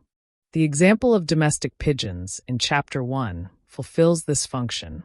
Darwin demonstrates how the hypothesis that all known varieties descend from the same stock, the wild rock pigeon, is far more logical than the contrary, that each variety has an independent origin, and adequately accounts for all the morphological variations observed in many specimens of each breed. The same reasoning can then be extended to other animals and plants, even if the data in those cases are less abundant. The play of the actual and the possible, starting from the actual, the variations observed, Darwin reconstructs what the intermediate forms between the original species and those existing today may have been, as well as the mechanisms by which the current characteristics may have been acquired. Countless factors are thus placed in relation to one another, which allows the inclusion as explainable facts of the geographical distribution of a species, the variations between males and females, individual differences, hereditary transmission, and other relevant aspects. Regner summarizes her conclusions as follows. The central axis of the explanation runs through two mutually referential points. One is the appeal to the explanatory power of the theory as a whole, instead of measuring it by its performance in isolated situations, from which it is difficult to suppose that a theory with such power is not true. The other is the determination of this power by a comparison of explanatory views. The facts may be seen in different ways, and access to them depends on assumptions, as can be inferred from Darwin's own words. In light of this comparison, the Darwinian theory emerges as the best possible alternative, and finally, as the only rational explanation. In other words, the play of induction and deduction acquires specific connotations, absent from the usual procedure in the sciences of the inanimate. There are few inductive generalizations. The study of exemplary cases predominates. As for the deductions, Regner continues, they escape the strict pattern of deduction, exhibiting an internal dependence of the premises upon one another and of these upon the conclusion. And last but not least, the use of the category of causality is not restricted to linear relations, but opens up to causality in terms of functions, goals, and purposes, and to an analysis in terms of structure and causal network. It is thus the peculiar whole-part movement that ultimately gives Darwin's reasons their weight, always according to Anna Carolina Regner. How can one not recognize, in this type of argumentation, what is familiar to us in Freud's writings? Causality in terms of goals, to give an example, is precisely what we see at work in the pleasure principle. Avoiding displeasure is obviously a final cause, even though it functions as an efficient cause in the creation of defense mechanisms.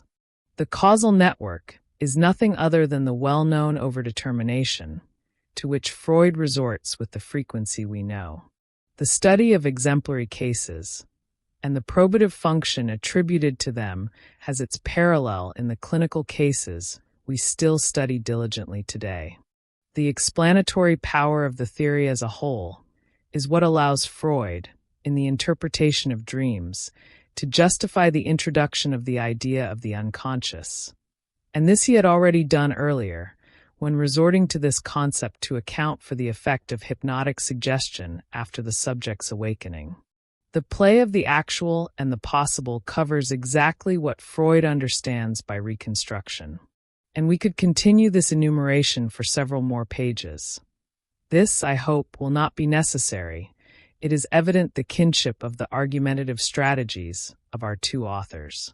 What to conclude from this? In my view, that Freud did not perceive how much his task resembled that of his illustrious predecessor. To construct a comprehensive theory from data that, by their very nature, cannot undergo the test of experimentation. His belief in the rationality of the real, including this fragment of the real represented by psychic life, led him to search for the laws governing his object. Otto Fenichel once said that the subject matter of psychoanalysis is irrational, but the method by which it treats it is perfectly rational.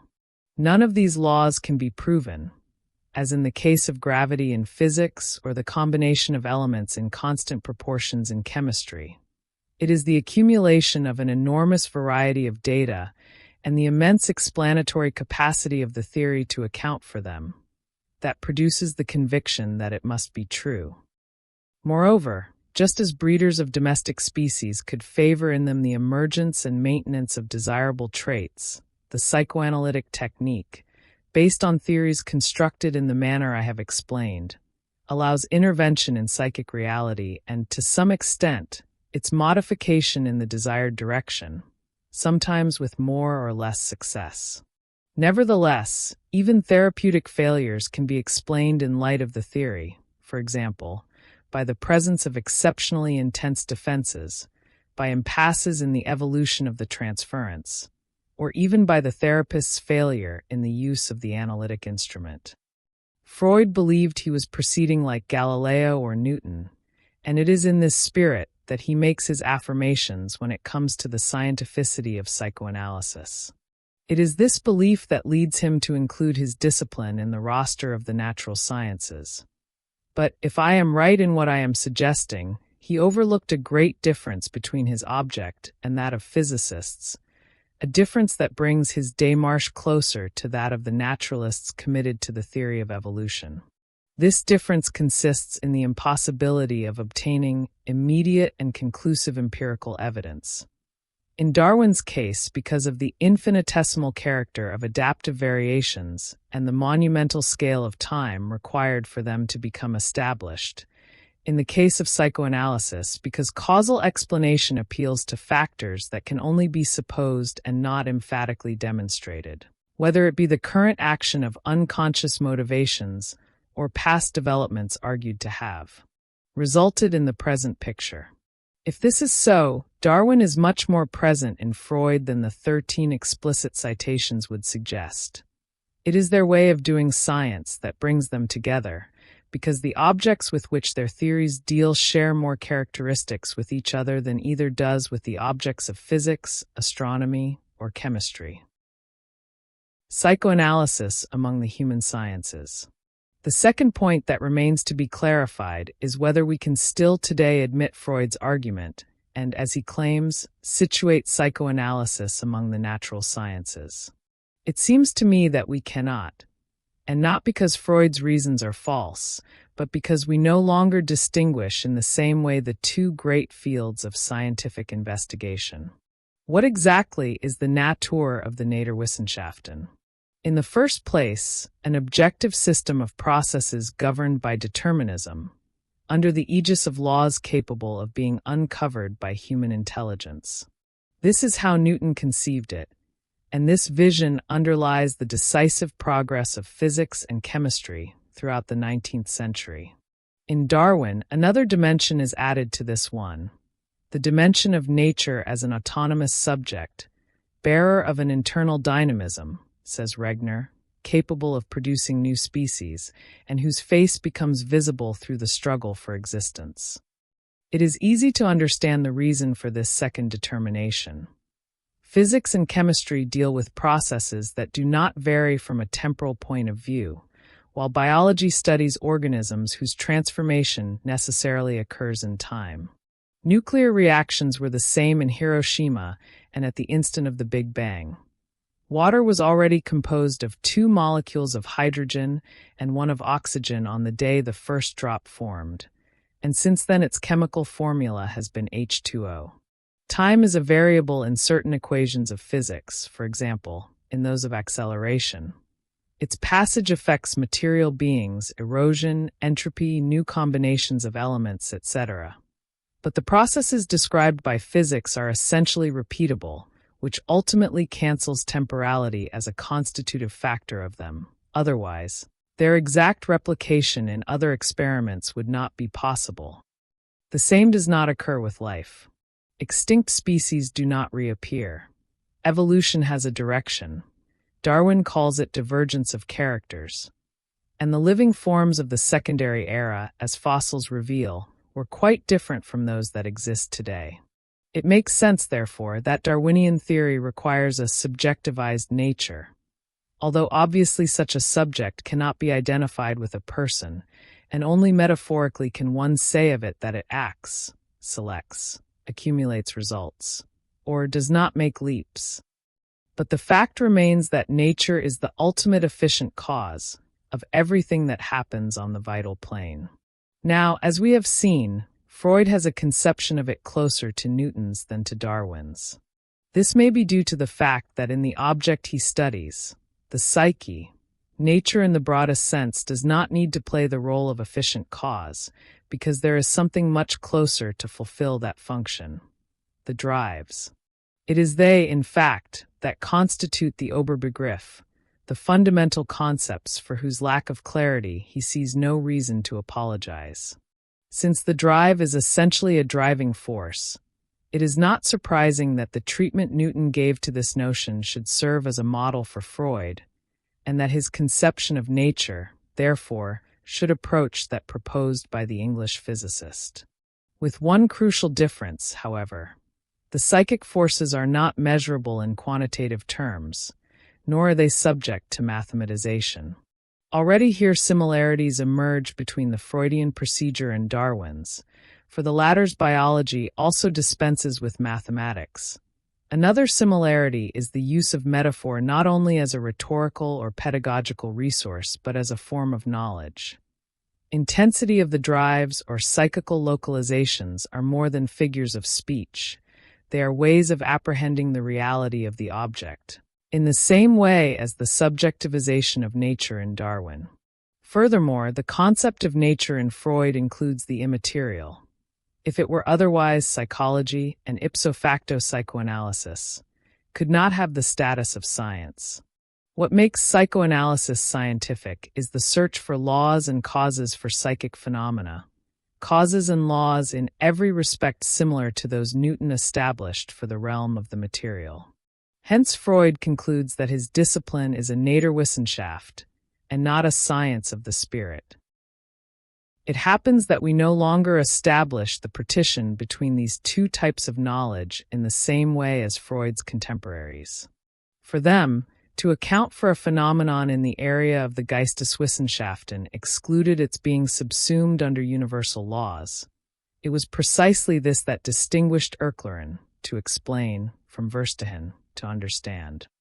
But we no longer see anything strange in attributing laws and causes to the universe of culture, and we certainly no longer understand by signification of a human product the expression of a principle that only the comprehensive method could reach.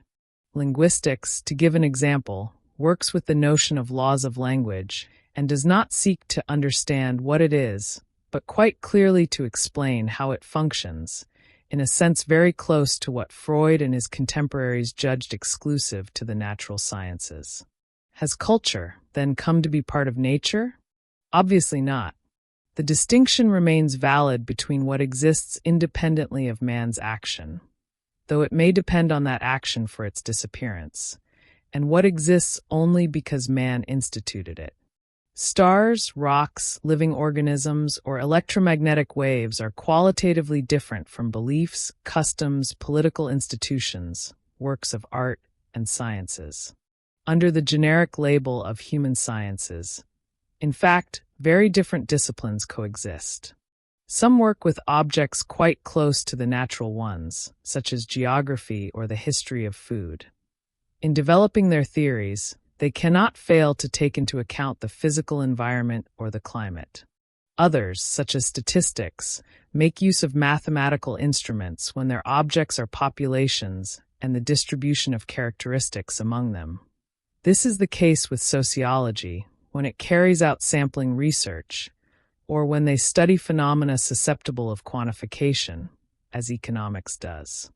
Others still, such as history, work with documents, but the idea of what constitutes a document has expanded from the mere written record to encompass any trace of the human past, for example, technical artifacts, works of art, or objects of religious worship. We have disciplines such as ethnology, in which the rule is the monographic study of a given culture, by which data are obtained that can then be compared, as Lévi-Strauss or Georges Dumézil did, in order to attempt to extract common structures or cross-cultural invariants. Psychology itself is divided into various areas, depending on the conception psychologists have of their object. Behaviorists use laboratory experiments, while therapeutic practices, largely influenced by psychoanalysis, work with the clinical method. Social psychology operates with collective representations, since its object connects with those of sociology and history. Political science studies the ways in which different groups and social classes confront each other in the public arena, promoting their interests within the legal frameworks accepted as legitimate in different states. What do these disparate forms of knowledge have in common? First, all deal with what man has created, and because these creations are so varied, they too must be varied. It is, therefore, the type of object that provides some homogeneity to this highly varied field. However, this rather relative homogeneity does not derive so much from the similarities of these objects with one another, but from the radical difference of all of them in relation to natural objects. Secondly, the absence of the experimental method is the rule, the exception being experimental psychology, for which human behavior is a natural object, differing from that of animals only in degree of complexity.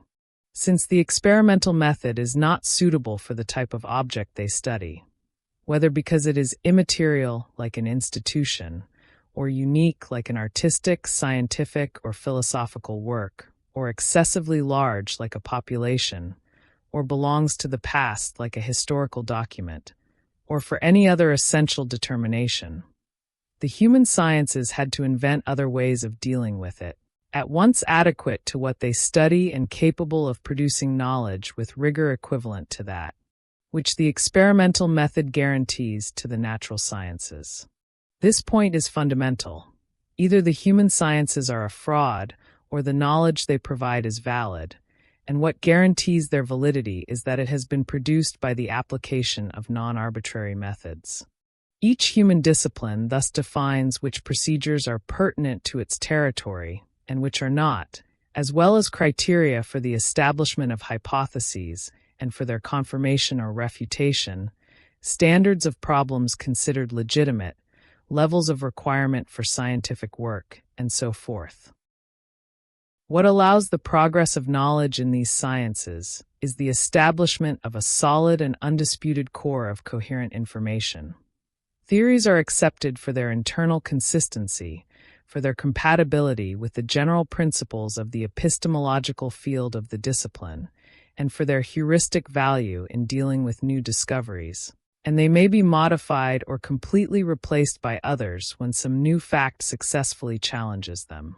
That is to say, the Darwinian model, as Regner explains it in her study, is today present much more in the human sciences than in biology. And this for two reasons. As for biology, the progress of genetics, and this not since yesterday but since Mendel, has made it more and more an experimental science. As for the Darwinian model, the long argument sustained by the coherence and explanatory power of what it sets forth. It has demonstrated its merits beyond any doubt, and can therefore be legitimately extended to areas Darwin never dreamed of entering. Has Christmas changed, or have I? Asks a character of Machado de Assis. In the case of the human sciences, it seems that both have changed. The methods they employ go far beyond, and are very different from, the understanding as Dilthey conceived it, and the objects they examine have more in common with what was considered nature than with what, at the time, was called spirit. This is especially true in regard to the question of causality. The infinite complexity of factors that determine a human phenomenon, be it a symphony, fashion, the return of fundamentalisms, inflation, or anything else, resembles very closely what Darwin sets forth in The Origin of Species to account for evolution. There is interdependence, feedback, reticularity, teleology. We are far from the linear cause and effect relation that prevails in the natural sciences. In my view, this is what finally explains why the experimental method does not serve the human sciences. It is ideal for bringing to light linear causalities through the artificial isolation of variables until the pertinent correlation is found, but totally unsuited to dealing with the kind of causality proper to human objects. And psychoanalysis? From what has been set forth so far, it finds its place among the human sciences. Its object, whether defined as the unconscious as psychic functioning or in any other way, is clearly relative to man.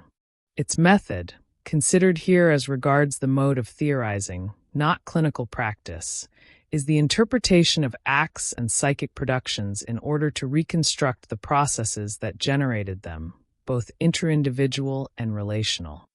Its demands for consistency in the use of concepts, in the classification of phenomena, for example, in psychopathology, and in the validation of hypotheses on all levels of investigation are similar to those of other human disciplines. Just as the Banderas and Entradas rendered obsolete the boundary established by the Treaty of Tordesillas between the domains of Portugal and Spain, in consequence of which much of what was Castilian territory became Portuguese territory, so too psychoanalysis, without moving from its place, we might say, shifted over to the side of the human sciences when the boundary between them and the natural sciences ceased to run along the Tordesillas of the Erklären/Verstehen opposition, and came to be fixed in the difference of objects and methods. It is certain that psychoanalysis has evolved considerably since Freud's time, and not all of his assertions about the psychic find general acceptance among his heirs. It is not the place here to enter into the reasons for this situation. It suffices to recall that the causal weight of relations has greatly increased in the evaluation of the motives that lead to a given symptom or pathological state. This fact also helps to secure the position of psychoanalysis among the human sciences, for it is evident that interpersonal relations belong far more to the human than to the natural. The Freudian principle still holds that to interpret is to find both the meaning and the cause, but the latter term has acquired connotations it did not have for the inventor of our discipline, connotations that bring it closer to the sense of cause in today's human sciences. The object of psychoanalysis belongs to the human domain. Its methods are similar to those of the human sciences. Its epistemological profile has much in common with that of other human disciplines. It makes sense to conclude that it is a human science. As Dona Sarah replied to little Isaac, who asked her why Lakshan noodles were called Lakshan. But dear, if they taste like Lakshan, look like Lakshan, come in packages like Lakshan, why wouldn't they be called Lakshan? Neurosis and psychosis, concept and differences. In general terms, psychosis differs from neurosis by presenting itself with greater intensity and also by being disabling. Historically, psychosis was also referred to as madness. Even today, in legal terms, psychosis is recognized as a severe mental disorder that prevents individuals from managing their own affairs. The differentiation between psychosis and neurosis is not unanimous among therapists. For some, it is merely a matter of differences in the intensity of symptoms. For others, there are fundamental differences between psychoses and neuroses. Concept of psychosis. The loss of voluntary control over thoughts, emotions, and impulses is the main characteristic of psychosis. Psychotic behavior shows difficulty in distinguishing between reality and subjective experience.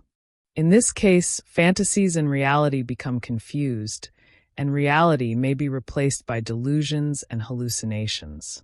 In this type of psychopathology, there is an acceptance of the psychotic state by the patient, even though he may not understand that something is wrong with him. The individual's capacity for emotional and social relationships is affected, leading to marked disorganization of personality. In recent years, a large number of studies have sought to identify relationships between the occurrence of psychosis and other factors such as age, sex, and occupation. It has been shown that there is a wide variation in the age of onset of psychosis. It has also been shown that married people are less likely to develop some type of psychosis. Moreover, psychotic manifestations can be found in all types of occupations, without any specific concentration in a particular field. It is also common to find psychotic manifestations in all ethnic and racial groups, with psychosis occurring twice as often in people living in urban areas compared to those living in rural areas. Concept of neurosis. As for neuroses, this psychopathology does not manifest itself through a rupture with reality. Neurotic states include phobias, obsessions and compulsions, certain forms of depression, and amnesia. For an important group of psychoanalysts, neurosis may be identified as an internal conflict between the impulses of the ID and the general fears of the superego. The presence of sexual impulses. the ego's inability, through rational and logical influence, to help the person overcome a conflict. The manifestation of neurotic anxiety. Not all analysts, as noted, agree with these assertions. Some of Freud's followers became dissidents due to the importance he attributed to sexual factors.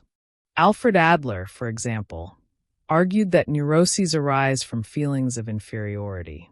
Such feelings originate in childhood, when children may experience short stature or an inability to defend themselves. It is also common for doctors to find biochemical explanations for the occurrence of neuroses.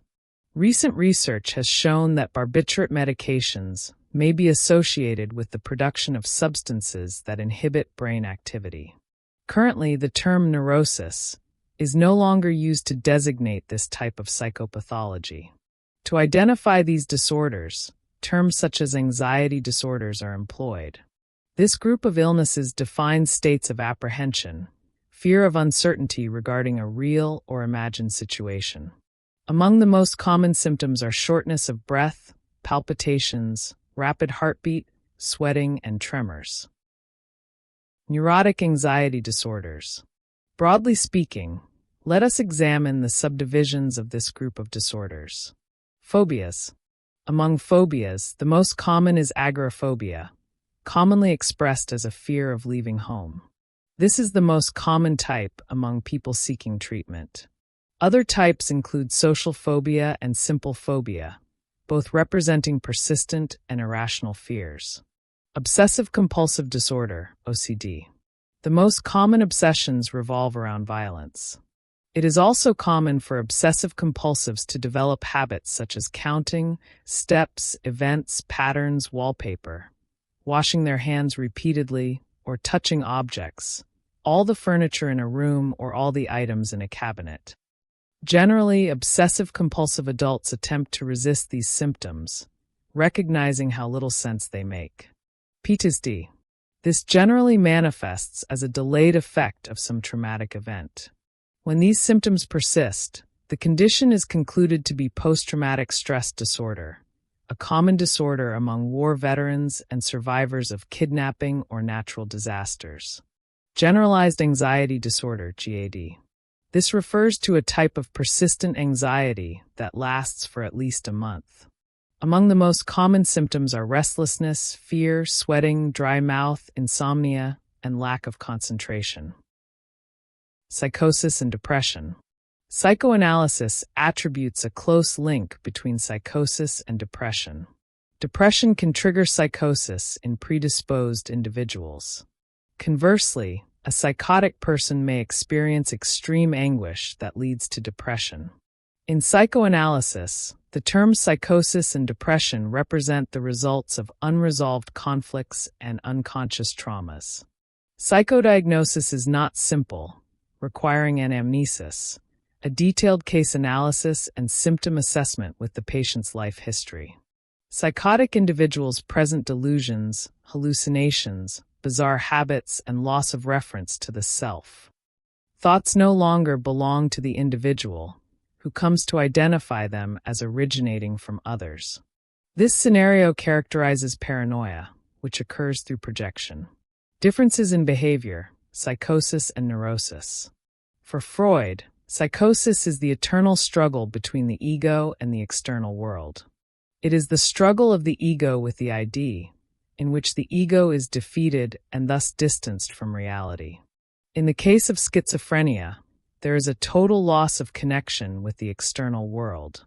For a long time, it was claimed that schizophrenia resulted from the repressive upbringing of the mother toward her child. What is certain is that, according to psychoanalysis, a neurotic never ceases to be neurotic, just as a psychotic never ceases to be psychotic. Treating a psychotic seems impossible, since neurotics seek a psychoanalyst so that he can explain their internal conflicts, while psychotics have no doubts about what they say and do. Religion in the treatment of psychosis. It is important to note that studies show that attempts to cure schizophrenia through religious acts have had a very high rate of relapse, returning with much more severe episodes. However, religion is also of great help regarding emotional issues. Depression, definition and risk factors. Depressive disorder is a condition we may simply call depression.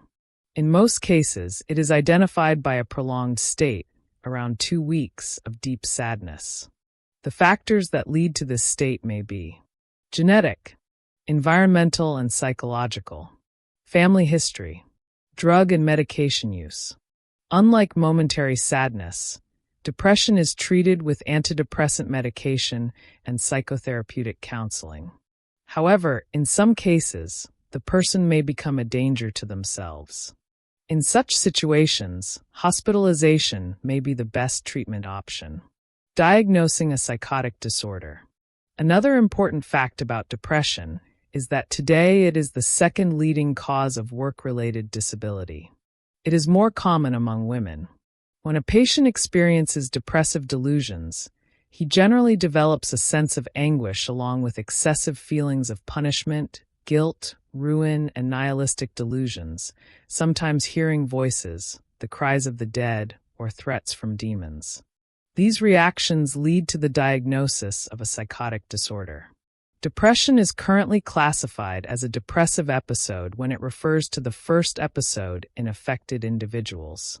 From a didactic perspective, depression can be divided into 6 types. Major depression, dysthymia, atypical depression, postpartum depression, premenstrual tension, grief. Defining psychosis. Psychosis is the common designation for any mental illness characterized by distortions in an individual's perception of reality. It is a pathological mental state that leads the individual to display antisocial behavior. The central structuring nucleus of psychosis is the prevalence of the pleasure principle over the reality principle. Freud, in 1924, in his essay The Loss of Reality in Neurosis and Psychosis, allows us to understand psychosis as the distancing of the ego, at the service of the ID, from reality, with the predominance of the ID, and not the reality principle, over the ego itself. He established the existence of 2 phases in the development of a psychotic defense in response to a stimulus. First, the distancing of the ego far beyond the reality of the stimulus presented. Then, the possibility of attempting to repair the damage caused by this distancing, by re-establishing the individual's contact with reality, but at the expense of the ID. Psychosis is characterized by moments of loss of control, agitation, and also aggression. It is a mental illness in which the individual has difficulty relating to those around him, creating fantastical ideas in his interactions with society. Psychopathy and psychosis. Psychopathy, in a restricted sense, is synonymous with psychosis, considered a pathological mental state characterized by behavioral deviations that lead the individual to antisocial attitudes. The term psychopath is given to the individual who suffers from some mental illness or has a psychopathic personality. In a figurative sense, psychosis is an obsession, a fixed idea of behavior, or a mania. With regard to thought, in the psychotic individual what occurs can be called a splitting.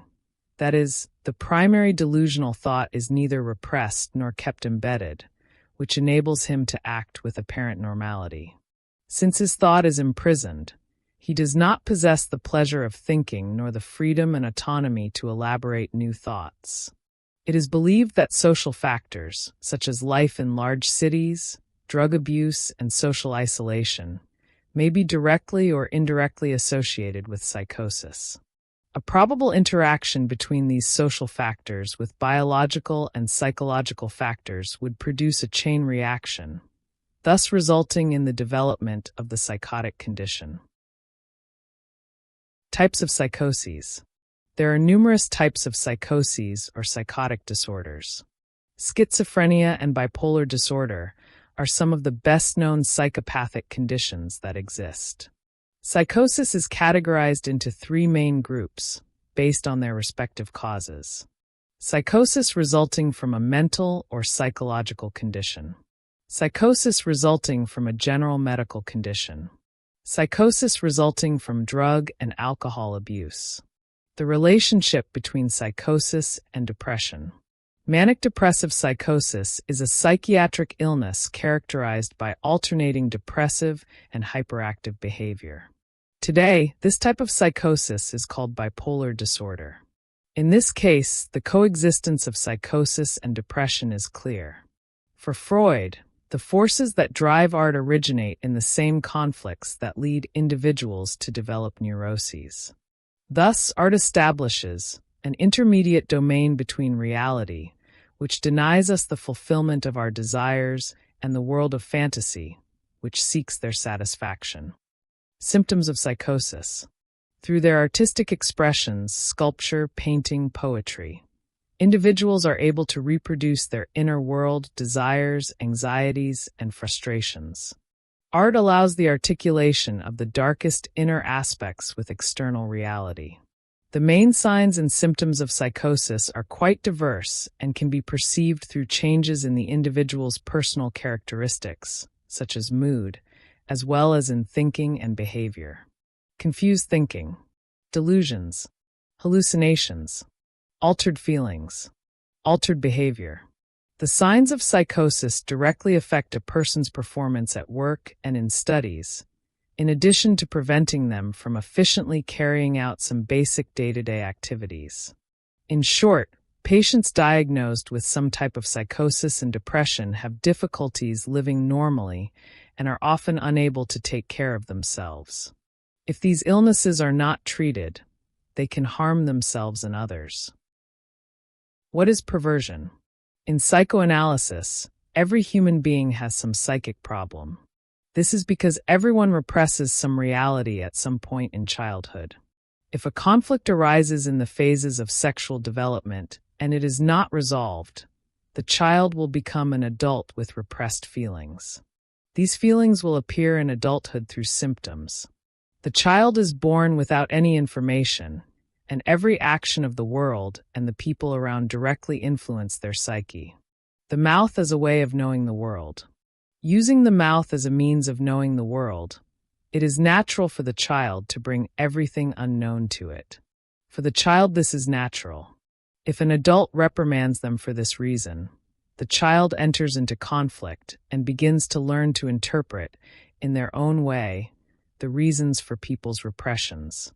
For example, a child who brings their own feces to the mouth. In their view, it is their creation, they produced it, and that is natural. If someone frightens them because of it, finding it disgusting and dirty, this will generate a psychic conflict and repression of feeling. Thus, we can observe that people's attitudes can influence the formation of a person. Therefore, everyone is susceptible to being shaped, to building their personality according to the people who surround them. This leads us to think that what we call vocation, personality, character, etc., are merely results of the environment in which the child developed. This reminds us of Newton's third law, which says that every action generates a reaction. A person is the reaction of the action of their childhood. Sexuality is the origin of all human behavior and the foundation of Freud's theories. He explains how a child sees and interprets the world at each stage of development in life. People are still unaware of the responsibility each has in educating or taking care of a child. And because of this, they end up condemning, judging, criticizing, or looking down upon adults with behaviors considered outside the norm. They do not realize that these adults are merely victims of feelings repressed in childhood. Perversion is a behavior socially or clinically understood as outside normality. In pathology, a behavior is only considered perverse if it causes suffering or hinders or invades some area of the person's life. If this does not happen, it is not considered perversion. It is also considered abnormal when there is a limitation in the capacity to relate in a healthy way, as if there were only one exclusive way for this. Beyond that, some forms are predefined as perverse and are only considered pathological if they cause social, professional, or interpersonal suffering in the relationships of those involved in the behavior, for example. Exhibitionism, fetishism, necrophilia, zoophilia, voyeurism, sadism, masochism. Sexuality is not only about the sexual act itself. A person is not born with an instruction manual. Thus, individuals are created with problems caused by social, cultural, and historical impositions. Gender, sexual orientation, gender identity disorders are examples of such impositions that cause internal and external conflicts in people. For there are already predetermined models and forms of right and wrong, which often do not match the person's internal reality. Freud's view of sexuality is broad, not limited only to the sexual act. In his theory, it is present in human life from birth through the sexual drive, universal, innate to human beings, and seeking pleasure. Pleasure in childhood and adulthood. The child, when feeding, sucking a pacifier, biting objects, etc., enjoys sexual satisfaction. And this satisfaction is polymorphous, with a multiplicity of sources. At first, it is autoerotic with itself, through the so-called erogenous zones that begin outside the genital zones, but eventually evolve toward them. As child development progresses, they pass through a period of latency, employing this energy for other non-sexual purposes. The energy is directed toward education and social interaction, which will contribute to keeping the sexual drive on the right path. After this period, the search for pleasure returns, now with the choice of a new sexual target, the other and no longer oneself. It is an organization of the sexual components of the drive, natural in every human being, which leads Freud to affirm that humans are born perverse. It is possible to understand why he thinks this way. Freud broadly understands perversion as everything in sexuality that does not aim at reproduction. It is what every human being seeks from birth. Consciously or unconsciously, one seeks pleasure. It was not very well explained that perversion is not only sexual, genitally speaking.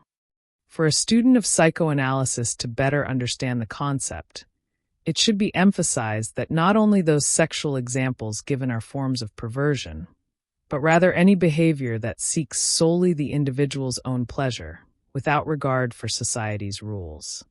That is, this individual knows and considers the rules, but denies them, satisfying only their desires. Another point that was also missing is that in perversion the individual does not feel guilty for infringing rules, as happens in neurosis. Therefore, their anxiety occurs when their desire is not satisfied, whether it is immoral or not, which leads this subject not to feel guilty for transgressing social rules. Concept and origin of the concept of neurosis. Neurosis was first classified as a disease arising from nervous and psychological disorders. In 1769, the physician William Cullen introduced the term neurosis with this meaning. However, Freud, in developing psychoanalytic theory, gave the term neurosis the meaning of the way in which the individual relates to their desires and contradictions. To understand what neuroses are, it is necessary to point out that, like other types of psychic disorders, neuroses originate in childhood, during the constitution of the subject in the phases of psychosexual development. Neurosis is individual and is characterized as a response to events that were repressed by the individual at one or more specific moments in the formation of their personality. Thus, the repression of conflicting and undesirable content serves as a psychic defense mechanism of the individual against external factors, although these remain in the unconscious. When triggered, such mechanisms tend to emerge in the form of symptoms and repetitive patterns of behavior. Neurosis can be characterized into different types, according to the particularities and specific symptoms of each type of neurosis. The main ones are obsessive neurosis, phobic neurosis, hysterical neurosis. Other types are branches, to a greater or lesser degree, of the neuroses mentioned above. What is obsessive neurosis? Obsessive neurosis is a type of neurosis characterized by the presence of compulsive symptoms such as persistent ideas and the performance of undesirable acts. It is when the human mind is invaded, against the will of the individual, by images, ideas, or words. According to Freudian theory, in obsessive neurosis, consciousness and reason remain lucid and intact, but these uncontrollable obsessions can deprive the individual of thought and action. Obsessive neuroses are phenomena generated by internal conflict, due to the frustration of an instinctual impulse. It is considered that obsessive neurosis reflects our experiences, traumas, and repressions. Thus, the symptoms of this type of neurosis are like a symbolic expression of a psychic conflict. For Freud, obsessive neurosis is related to fixation and regression to the anal sadistic phase, and also to the development of a very rigid superego. In his work The Predisposition to Obsessive Neurosis, a contribution to the problem of the choice of neurosis, Freud suggests that obsessive neurosis is a fixation and a regression to the anal sadistic phase. Furthermore, Freud suggests that a chronological overtaking of libidinal development by ego development must be included in the predisposition to obsessive neurosis. A precocity of this kind would make it necessary to choose an object under the influence of ego instincts at a time when sexual instincts had not assumed their final form, and a fixation at the stage of pregenital sexual organization would thus be abandoned. Thus, in object relations, hatred precedes love, and obsessive neurotics must develop a supermorality to protect their object, the love, from the hostility that lurks behind it. Obsessive neuroses reflect intense and exaggerated symptoms such as excessive concern with cleanliness, washing hands repeatedly checking doors, windows, gas, or avoiding clothes of a certain color due to superstitious beliefs, avoiding certain places out of fear something will happen. Any other obsessive manifestation. What is phobic neurosis? In the understanding of neuroses, we come to the second major group. Phobic neurosis is a type of neurosis characterized by the fixation of anxiety on an external object. In phobic neurosis, the fear of the external object is inversely proportional to its real danger, provoking uncontrollable reactions in the individual. In his studies, Freud compared phobic neurosis with anxiety neurosis, considering that phobia causes anguish to the individual who experiences it.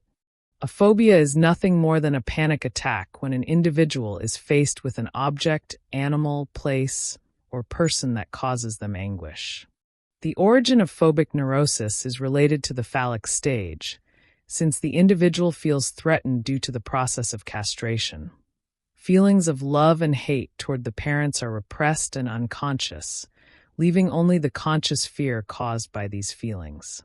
Examples include claustrophobia, agoraphobia, acrophobia, fear of darkness and means of transportation, social phobias, and in special cases, erythrophobia, fear of human contact or animals, fear of becoming ill, fear of dying, fear of going insane. Concepts of hysterical neurosis. Hysterical neurosis is a type of neurosis mainly characterized by states of altered consciousness, causing amnesia and memory loss. In hysterical neurosis, sensory or motor manifestations, paralysis, blindness, and some types of tics may occur. Generally, the symptoms of hysterical neurosis are temporary and transient.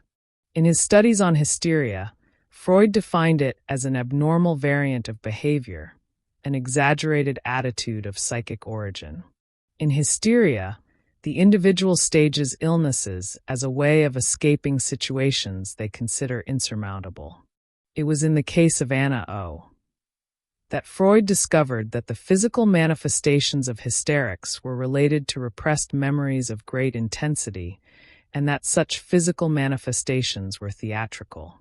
Individuals with hysterical neurosis present symptoms characteristic of some illness, and for this reason, such symptoms were divided into two major groups, dissociative and conversion.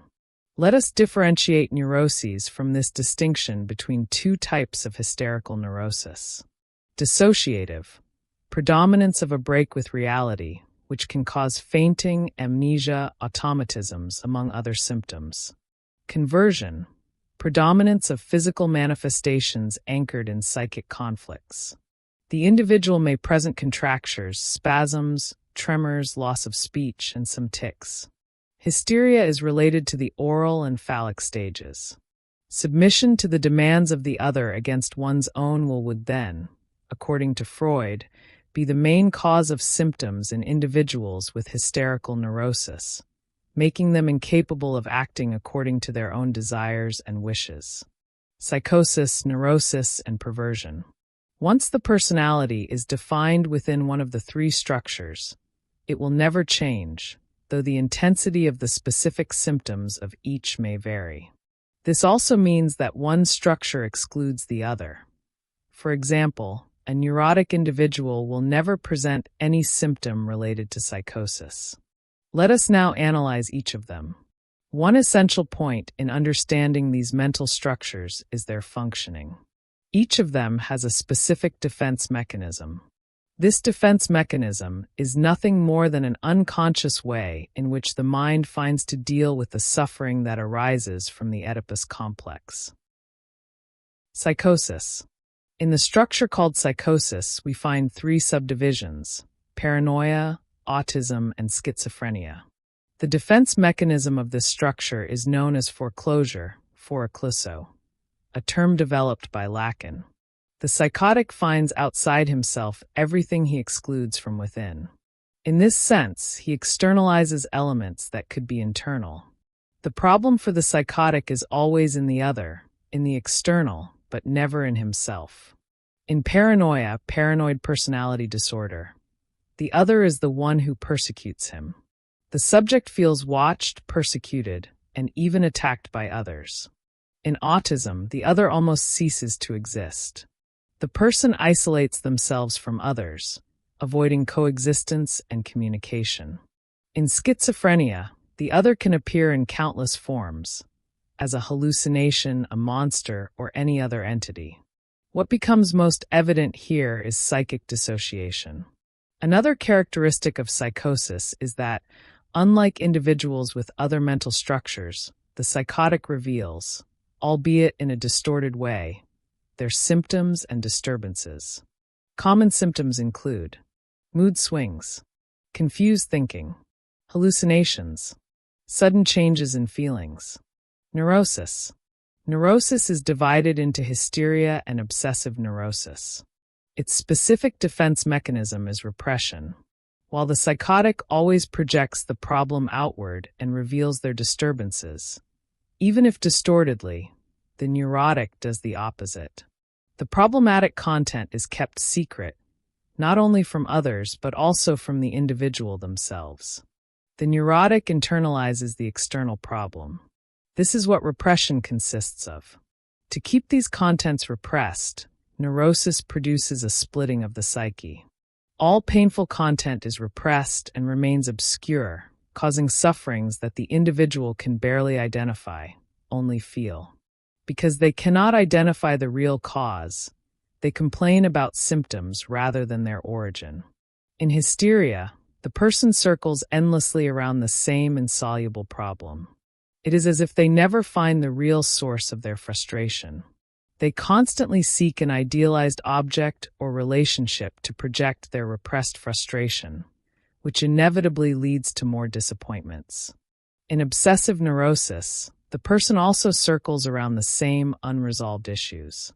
However, here there is a strong tendency to impose order and organization on the external world, as a way of avoiding confrontation with the repressed conflicts within. Perversion. The defense mechanism specific to perversion is denial. It can be understood through the example of fetishism. Freud observed that many individuals in analysis presented fetishes not as problems, but as sources of pleasure, even admirable ones. They rarely sought treatment for the fetish itself. Rather, it appeared as a secondary discovery. This exemplifies denial, the refusal to recognize a fact, a problem, a symptom, or a pain. Another perspective on psychosis, neurosis, and perversion. Another way of understanding and analyzing these psychic structures is through the specific type of anxiety associated with each. From this perspective, depression can also be included, closely related to psychosis. For instance, manic-depressive psychosis is now known as bipolar disorder. Thus, we can summarize. Psychosis, the anxiety of surrender. The pain always stems from the other, from a surrender to the other for closure. This is one reason many psychotics do not seek therapy. Depression, the anxiety of self-realization. The individual never feels good enough for their own expectations. No personal achievement is sufficient. It stems from a narcissistic wound that produces feelings of inadequacy. Hysteria, the anxiety of permanence. The subject's desire never remains fixed. They constantly change the object of their will. The fear is of being fixed in one place or bound to a single desire. Obsessive neurosis, the opposite of hysteria. The desire appears dead. The anxiety is that of change, as the individual clings to permanence. Perversion rarely emerges in analysis, precisely because the perverse subject does not perceive their anxiety as deriving from perversion. In this case, they deny their anxiety. Depression and melancholia. Melancholia is a psychic state of depression with or without a specific cause. It is characterized by lack of enthusiasm and predisposition for activities in general. As early as the 5th century BC, Hippocrates classified melancholia as a disease. It was Hippocrates who proposed the theory of the 4 bodily humors: blood, phlegm, yellow bile, and black bile. Imbalance would lead to illness. It was believed that the influence of Saturn led the spleen to secrete more black bile, altering the individual's mood, darkening their temperament, and leading to a melancholic state. In the Renaissance and in Romanticism, melancholia was considered a welcome illness, an experience that enriched the soul by allowing a process of interiorization. Freud, in his studies on the superego, encountered what was then called melancholia. According to him, melancholia resembled the process of mourning, but without a necessary loss. There would only be a narcissistic loss, the melancholic person feeling bad about themselves. Common complaints of melancholia include individuals defining themselves as useless, incapable of love, incapable of doing anything good for themselves or others, irritating and boring. According to the DSM-4 classification, for the diagnosis of melancholia, the following are required. At least one of the two. Lack of pleasure in daily activities. Discouragement as a reaction to a pleasant stimulus that would normally cause pleasure. At least 3 of the following. The lack of pleasure and discouragement are not related to a real event that would naturally cause sadness, such as the death of a loved one. Depression is worse in the morning. Early awakening at least 2 hours before the usual time. Profound psychomotor agitation or intense lethargy. Significant weight loss or anorexia. Constant and inappropriate guilt. The best text by Freud for understanding how he saw depression and melancholia is Mourning and Melancholia. In his time, and in German, depression was synonymous with melancholia. There was no clear distinction, and melancholia was the most commonly used word. If we were to translate it, we might call the text Mourning and Depression. In this work, in 1917, Freud carried out a comparative study between 2 states, that of having lost someone mourning and the depressive/melancholic state. Similarities between mourning and melancholia, depression. Environmental influences on the individual's mood. Deep discouragement. Loss of interest in the world and in things. Loss of the capacity to love. Inhibition of activities, daily or habitual. Main difference between mourning and melancholia. Diminished self-esteem in melancholia. This reduction of self-esteem is not present in mourning. In mourning, there is loss of an object, such as a relative. There is withdrawal of libido, of psychic energy from that object, The memories related to the lost object are valued and relived. And later there is release of that energy, of that libido, from each of these memories. Freud says, when the work of mourning is concluded, the ego becomes once again free and uninhibited. In Melancholia, there is the idea of a loss, but one does not know exactly what was lost. The fundamental difference between mourning and melancholia is that in melancholia, there is a negative feeling in relation to the self.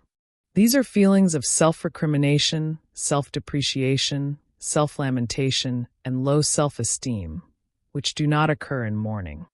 Freud emphasizes about melancholia. The patient represents his ego to us as being worthless, incapable of any achievement, and morally despicable. This picture of a delusion of inferiority, mainly moral, is completed by insomnia and refusal of nourishment, and what is psychologically remarkable, by an overcoming of the instinct that compels every living being to cling to life. Let us dwell a little on the conception of the constitution of the human ego which the disturbance of the melancholic offers. We see how in him one part of the ego sets itself over against the other, judges it critically. In the clinical picture of melancholia, dissatisfaction with the ego constitutes, for moral reasons, the most striking feature. Often, the patient's self-assessment is much less concerned with bodily illness, ugliness, weakness, or social inferiority. In this category, only his fear of poverty and his assertions that he will become poor occupy a prominent position. If one listens patiently to the many and varied self-accusations of a melancholic, one cannot help but gain the impression in the end that the most violent of them hardly apply to the patient himself, but that with slight modifications they do really fit someone else, someone whom the patient loves, has loved, or ought to love. We perceive that the self-recriminations are reproaches directed toward a loved object which have been shifted away from that object onto the patient's own ego. Freud and the idea of mania. Freud now introduces the idea of mania to compare it also with mourning and melancholia. It is worth recalling that in Freud, mania is a state of altered reality, as in what is popularly called mania of grandeur. In many cases, there is indeed an alternation between melancholic, depressive states and euphoric states of mania, what today is referred to as bipolar disorder. According to Freud, in mania, the ego must have overcome the loss of the object, or its mourning for the loss, or perhaps the object itself, and consequently, the entire quota of anticathexis that the painful suffering of melancholia had attracted to itself from the ego and bound will have become available. Moreover, the manic individual clearly demonstrates his liberation from the object that caused his suffering, seeking, like a man ravenously hungry, new object cathexis. Cathexis. Feelings of love, hate, anger, and others related to an object, a person, a context. Anticathexis, or decathexis. Discouragement, apathy, indifference, lack of manifestation of positive or negative feelings. In other words, we have a certain amount of energy. This energy remained apathetic, anticathexis, during a melancholic phase. When this melancholia is minimized, the energy will seek its vibrant release, cathexis, causing mood oscillations. When there are mood swings, sometimes the person will feel effusive love or effusive anger toward others and situations, mania. Sometimes hatred toward themselves, depression. Manic-depressive behavior coincides, for most authors, with the more current concept of bipolarity or bipolar disorder. Freud says, "The woman who loudly laments the fact that her husband is tied to an incapable wife such as herself is in reality accusing the husband of being incapable, regardless of the meaning she may attribute to this." Very often, when we show ourselves dissatisfied with people or fight in traffic or argue with a company that sold us something, deep down we are disapproving in those people what we feel dissatisfied about in ourselves. It is easier to project dissatisfaction onto someone else, since the ego would rather not assume its own self-responsibility and recognize itself as deserving of that same judgment. In this sense, it is always important to observe what we judge in people, especially when the aggressiveness is more severe, because this reveals more about ourselves than about them. Depressive disorder. In the 20th century, depression was considered the illness of the century because of its wide diffusion and its impacts on people's lives. We are in the 21st century and depression is still called that. Signs that the scenario has not changed much from decades ago. In the song Esperando por mim, Waiting for Me, Legia Urbana, 1996, Renato Russo sings, "The illness of the century is loneliness." Many scientists said that AIDS would be the illness of the 20th century, for being the most devastating new disease known during that period. By singing that the illness of the century is loneliness, Renato Russo, who was HIV positive, pointed to a reading that mental aspects can bring illnesses much more severe and impact many more people. Loneliness as the illness of the century is a meaning close to a disorder strongly associated with the idea of loneliness. Depression. Depression and melancholia are understood as synonyms. Currently, the term depression is more used. In different works, this is contextualized differently. Common symptoms attributed to depression: mood disorder, lack of hope, demotivation, insecurity, social and family isolation, loss of interest in previously pleasurable activities, apathy, lack of appetite and concentration, insomnia, memory loss. Patients with the severe form of depression, major depressive disorder, usually present a combination of at least 5 of the following symptoms for a prolonged period, more than 2 weeks. Discouragement most days and for most of the day. In adolescents and children, irritability predominates. Lack of pleasure in daily activities. Loss of appetite and/or weight loss. Sleep disorders, from insomnia to excessive sleep throughout the day. Sense of agitation or intense languor. Constant fatigue. Constant guilt. Difficulty concentrating. Recurrent thoughts of suicide or death. Preoccupation with small life problems.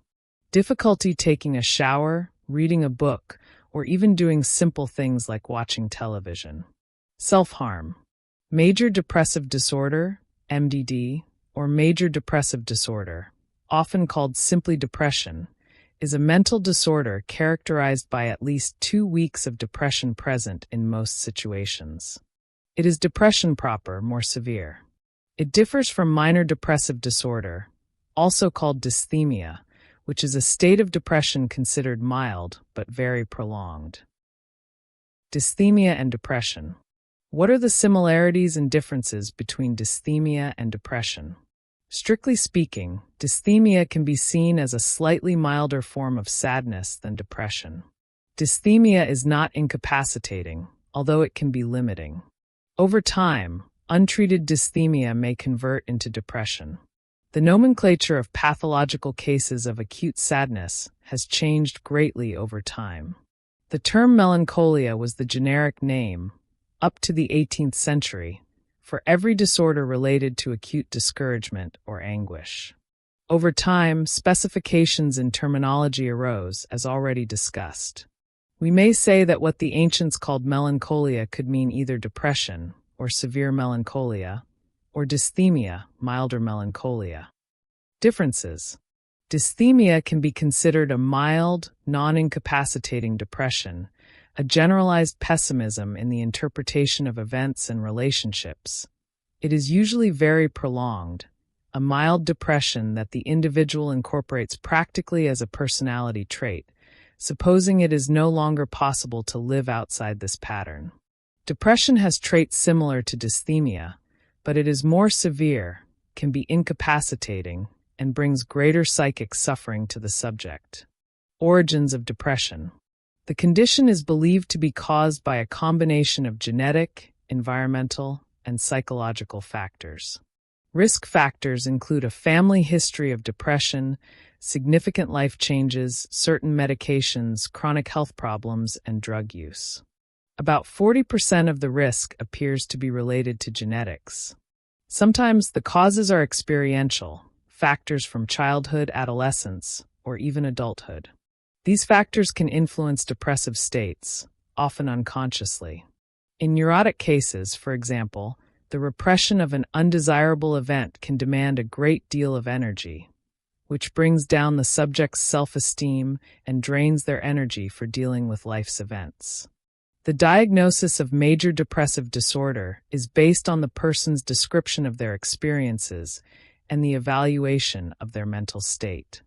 Although there are no specific laboratory tests for the disease, tests may be carried out to rule out other conditions that cause similar symptoms. Depression is different from sadness, which is a normal part of life, generally more punctual, episodic, less severe, and not disabling. Treatment usually consists of psychiatric counseling and antidepressant medication. Although medication appears to be effective, the effect may be significant only in severe cases. It is still not clear whether medication affects the risk of suicide. Among the types of psychiatric counseling are cognitive behavioral therapy and interpersonal therapy. If other measures do not prove effective, electroconvulsive therapy may be considered. In cases where the person is a danger to themselves, involuntary hospitalization may be considered. It is estimated that about 3.6% of the world's population suffers from major depressive disorder, about 250 million people worldwide.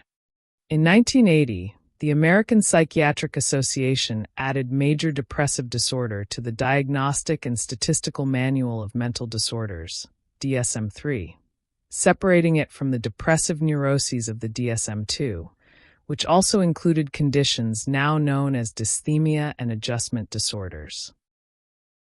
Types of depressive symptoms. Depressive symptoms can be divided into cognitive, physiological, and behavioral.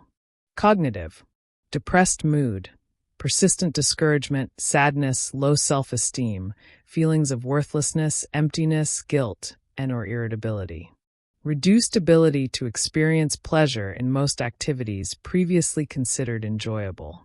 Decreased ability to think, concentrate, memorize, or make decisions. Suicidal ideation. Physiological. Fatigue or loss of energy. Sleep disturbances, most often insomnia, but excessive sleepiness or interrupted sleep may also occur. Appetite changes. More commonly loss of appetite, but increased appetite may also occur. Reduced sexual interest and pleasure. Motor agitation, restlessness. Alterations of circadian rhythms, sleeping at irregular hours. Behavioral. Social withdrawal, isolation. Crying more frequently. Suicidal behaviors. Psychomotor retardation and generalized slowing, or psychomotor agitation. Suicide attempts. Self-destructive behavior, self-mutilation. Depressive delusions include overwhelming and distressing feelings of guilt, of deserved punishment, delusions of ruin, including the sensation of rotting, disintegration, or being crushed, and nihilistic delusions, which may configure Cotard's syndrome when they include denial of organs and denial of death. Hallucinations congruent with depressive mood may be, for example, of people, spirits, or voices condemning the patient, threats from demons, or cries of the dead. It is rare when they are not congruent with depression, and in such cases they may indicate the presence of a psychotic disorder. The Beck Scale. This test is a self-report scale created by Beck, Ward, Mendelssohn, Mach, and Erbaugh in 1961, and its purpose is to measure a person's depression. The scale has 21 items, and each of them consists of the manifestation of a behavior typical of the illness. The Beck scale is called symptomatic, since its items describe attitudes or symptoms. Each of them has alternatives numbered from 0 to 3, according to the severity of depression. The number 0 always indicates minimal intensity, number 1 mild intensity, number 2 moderate intensity, and number 3 severe. The goal is to measure the severity of depression within 3 levels of depression. It is obviously a subjective evaluation. It is not a technique derived from psychoanalysis, but it is still widely discussed and seeks to provide more elements for clinical evaluation within other therapeutic approaches. Some types of depression in terms of severity or triggering events. Depression is classified according to several criteria. Below we list some names associated with depression, to classify it either in terms of severity, more severe, less severe, or the events that trigger it, postpartum, etc. Major depression. This is the most severe depression, as we discussed in previous parts of this material. Dysthymia. This is mild chronic, prolonged depression, characterized by several symptoms also present in major depression, but they are less intense and last much longer, at least 2 years. We already discussed dysthymia in the previous section of this material. Atypical depression. People with this variety usually eat too much, sleep a lot, feel very fatigued, and display a strong sense of rejection. Postpartum depression. After childbirth, it is common for there to be a sharp drop in hormones, resulting in a period of anhedonia and apathy known as baby blues, which, if persistent, can become postpartum depression. In addition to hormonal factors, there are factors related to anxiety, exhaustion, and common frustrations during pregnancy, the absence of carrying the baby in the womb, the fear of rejection by the partner, etc. Seasonal affective disorder, SAD. This disorder is characterized by annual episodes of depression during autumn or winter, which may disappear in spring or summer, when they then tend to present a manic, euphoric phase. This disorder's main factor is lack of sunlight, being very common in countries where daylight hours are few. It is less common in countries where the temperature is warmer. Premenstrual tension, PMS. It can be considered a form of seasonal depression, when PMS causes depressive scenarios. During this period, there may be marked depression, irritability, and tension before menstruation. It is estimated to affect between 40 and 75% of women of childbearing age. Diagnosis is based on the presence of several major depression symptoms in most menstrual cycles, with a worsening of symptoms about a week before menstruation and improvement soon after its end. Grief. Grief, also known as a grief reaction, is not a type of depression, but the two share much in common. In fact, it can be difficult to differentiate them. Grief, however, is considered a healthy and important emotional response when dealing with loss. It is normally limited to a period of time after the loss. We can also mention other types of depression, in terms of the type of reaction of individuals or specific behavioral characteristics associated with it.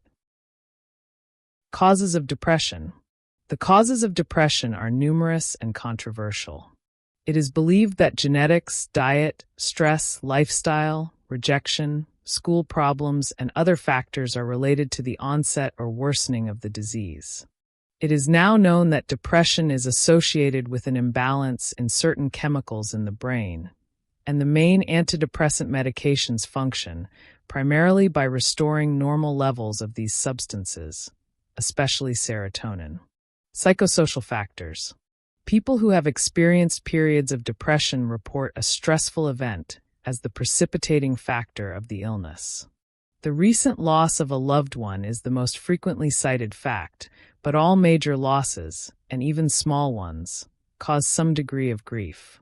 Also, the lack of friends, which may occur due to several factors, from rejection to lack of common interests, leads to unwanted loneliness and is a risk factor that often leads to depression, especially during adolescence.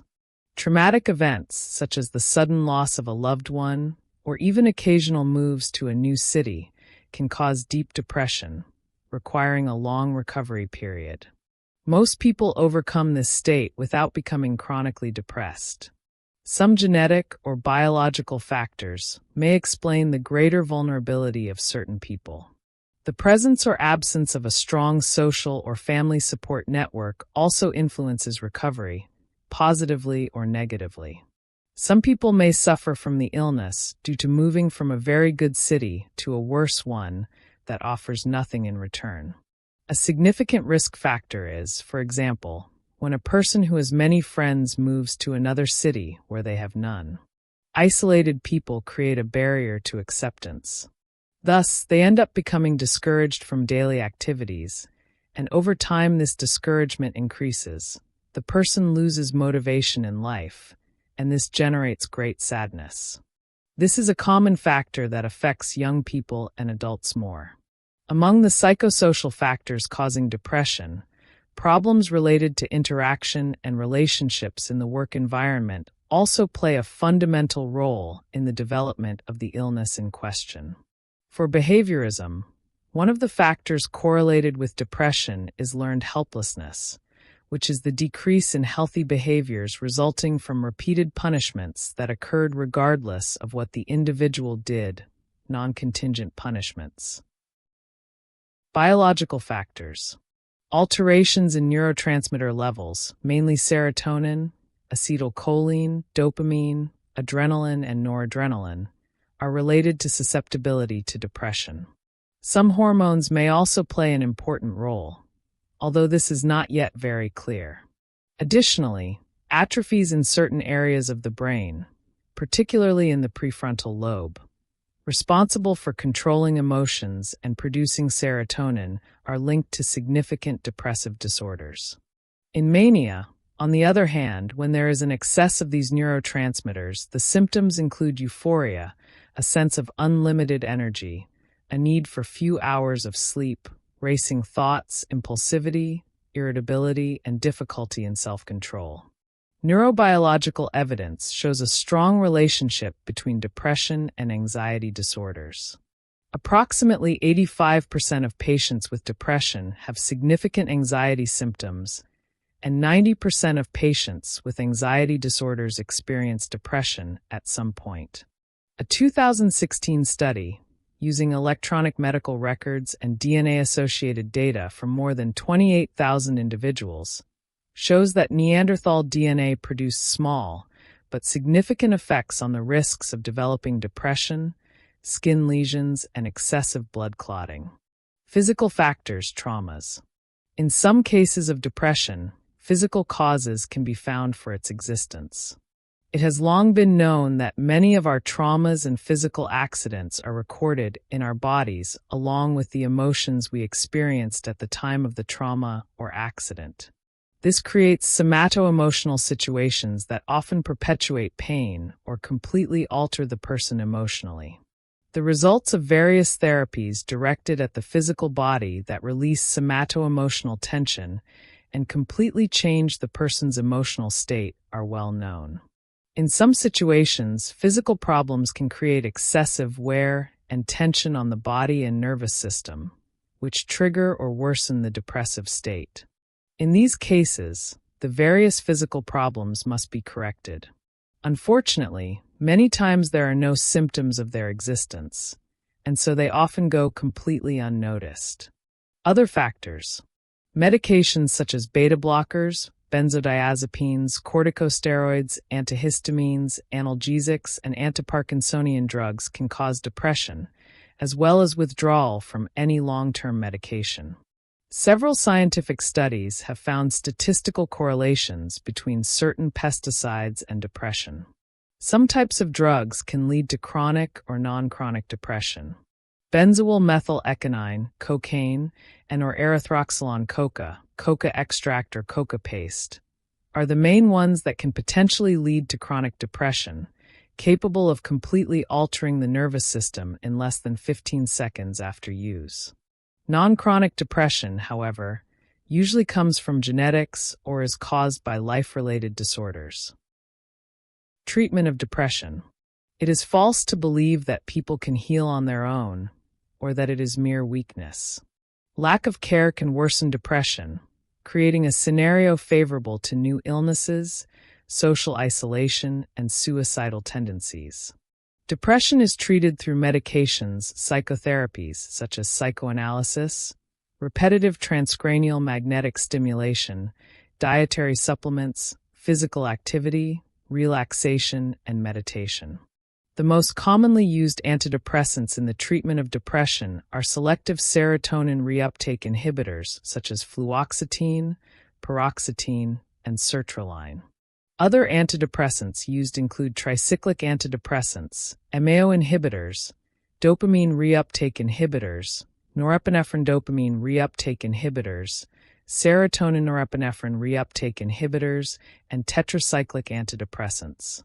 The main mechanism of action of antidepressants is to increase neurotransmitters such as biogenic amines, serotonin, dopamine, and norepinephrine.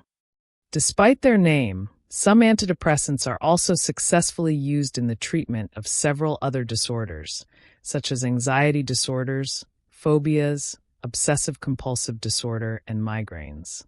The more specific their action, the fewer side effects they present. The prescription of this type of medication is restricted to psychiatrists. Depression Complete Guide. Before the technological revolution, the world seemed to give human beings time to get used to new changes. With the Industrial Revolution, for example, humans still had time to adapt to so many transformations. The technological revolution, on the other hand, has been developing at a pace that gives us the chance to coexist with changes. On the other hand, everything changes very quickly. What once seemed to take a year to change, today seems to change in just a week. Thus, there is no longer time for the individual to get used to changes. And in this constant attack, new values are affected. What can be understood as an attack on values that are disrespected? The world seems to have lost the natural ceremonialism of things and of life. The ritual, which organizes the person's mind. The ritual of dawn. The ritual of planting and harvesting. The ritual of marriage. The ritual of information, and of everything that organizes us. Today, inside a shopping mall, for example, one cannot tell whether it is day or night. Thus, the body reacts, and the individual feels a sense of loneliness and anguish. This process makes the person think of themselves as being nobody. They think that by becoming famous, they become someone who frees themselves from loneliness. But this is an illusion. Only affection frees us from loneliness. We live in a time when everything contributes to making you anxious and even developing forms of depression. The psychiatrist Augusto Curry says that amid so much cutting-edge technology and so many medications, there have never been so many emotionally ill people. The illusion of having many friends or followers contributes to the illusion of affection, which can only truly be reciprocated in person. Today, the internet plays the role of consoling and entertaining the individual. The person exposes their best things on the internet, and no one can truly be happy by exposing and displaying only their best things, especially because those best things are often illusory. It is not human. For the most part, people go online to advertise themselves. The internet and current life do not cause depression, but they do intensify it. Obviously, we, as human beings, are worn down daily by symptoms, desires, unconscious traumas, and struggles related to life and affections. In this system of interaction between body and emotion, there is daily wear, which increases depending on the individual. Some people endure and recycle, others endure and accumulate. People wear down like a battery. In reality, everyone accumulates psychic symptoms, and in these accumulations they reverberate into their life. Notably, there are people who, through their struggles to survive, pave roads toward depression and its various types. Likewise, people with overabundance in life also pave the same road. Lack or abundance in itself does not redefine anything. When the subject is in balance in life, their emotions will always be subject to expectations. What occurs in the soul of the subject? Upon encountering lack, the subject enters an imperceptible or perceptible anxiety. accumulating within themselves an emptiness reinforced by the things they lack, and generally with little prospect of achieving them. They enter into a summation of nothingness in which their life drives lose identification. The subject thus enters into psychological exhaustion on the path toward emptiness, and within it oppressive melancholy sets in. The 10 types of depression. Depression of desire. This form of depression is one in which the subject imposes upon themselves a kind of emotional rest. It lights up within the emotional life a kind of halt, a frivolous and unnecessary struggle. In this state, the subject drifts in a turbulent sea, trying to survive the psychic impossibility of their affections, even though these affections are not unconscious. Since they are not repressed, these affections are instead suppressed. According to Freud, repression is the transformation of one affect into another. We attempt to modulate our affects daily. We manipulate facts and move from one side to another. These imaginary deformations combined are the repression of affect. In this arbitrary rest, the subject, through repression, installs within themselves a greater desire, escape. In everyday forms of repression of affect, the subject awakens anguish, panic, and suffering. Freud grounded the idea of affect retention, or its repression, in hysteria, where the affect is detached from its representation. Freud outlined a historical arc of affect. According to him, any affect is a representation of repetitive effects from one's life. If I experience joy, for example, it is in reference to all the joys I have lived. The same with anguish, depression, or melancholy. It is a fine line of depression, but a viable one. Socialized participatory depression. Never before in human history have we seen so many depressed individuals on the streets of life. If there were no differentiation of symptoms, we could generalize them as a race of depressives. In this case, socialized depression refers to emotional receptivity, attracting human waste into oneself. It is about receiving evil into one's mind, almost as if with an absolute desire to share human pain within one's psyche. We often observe individuals with acquired depression, someone who has a friend, spouse, or close companion with major depression. The subject interacts constantly with the symptom and is influenced by the other's suffering, contracting the other's pain into themselves. For example, many people with relatives or friends undergoing cancer treatment lose their hair. Out of solidarity, the subject, driven by affect, may shave their own head. The suffering of the beloved other is so deep that the subject expresses solidarity by experiencing the same kind of pain and suffering. In doing so, they unconsciously install within their mind a strong social melancholy, and the solidarity that depression seeks is embraced as partnership. Hence, a participatory depression. Euphoric and passive depression. Passive depression is the most well-known, as it is the most publicized. This is the depression that seeks solidarity, befriends darkness, internalizes solitude, and aligns itself with the death drive. It deepens suffering, sets limits on gains, somatizes loss as a greater good, withdrawing from the world it should face. In the search for relief from the pains of life, daily struggles, social hardships, and the motions of life drives, which are not always guarantees of happiness, as well as from the persecution of oneself, the subject seeks shelter in passivity. Passive depression is almost like a hope that one day things will change on their own. Relieving the anxiety of tension, insecurity, and operative modes, the subject, like a marathon runner, gradually loses strength, their capacity for reflection becomes fallible, their psychic and physical energy collapses, and their movements drift away in this type of depression. The subject becomes divided within themselves, unable to see the greater evil. At this point, forces clash, command is left to chance, and in the exhaustion of the marathon, the subject stumbles in the hope of reaching fulfillment. In truth, they fall into the hope of survival and find only one way: rest. through lived and acquired symptoms. In these types of depression, depression sets in as a safeguard, even if false. But truth and falsehood are separated to such an extent that, in this moment, one no longer knows which is which. Only rest calls the body and mind to save the subject. So they surrender to the established order, and like a marathon runner, their body aches, their mind weeps, and they enter the world of emotional passivity, since no alternative for survival remains. Reaching the end of the race or not, the subject feels unworthy and defeated. This is because they were not at their best, felt weak, and shared only part of the run as a winner before completely losing energy along the way.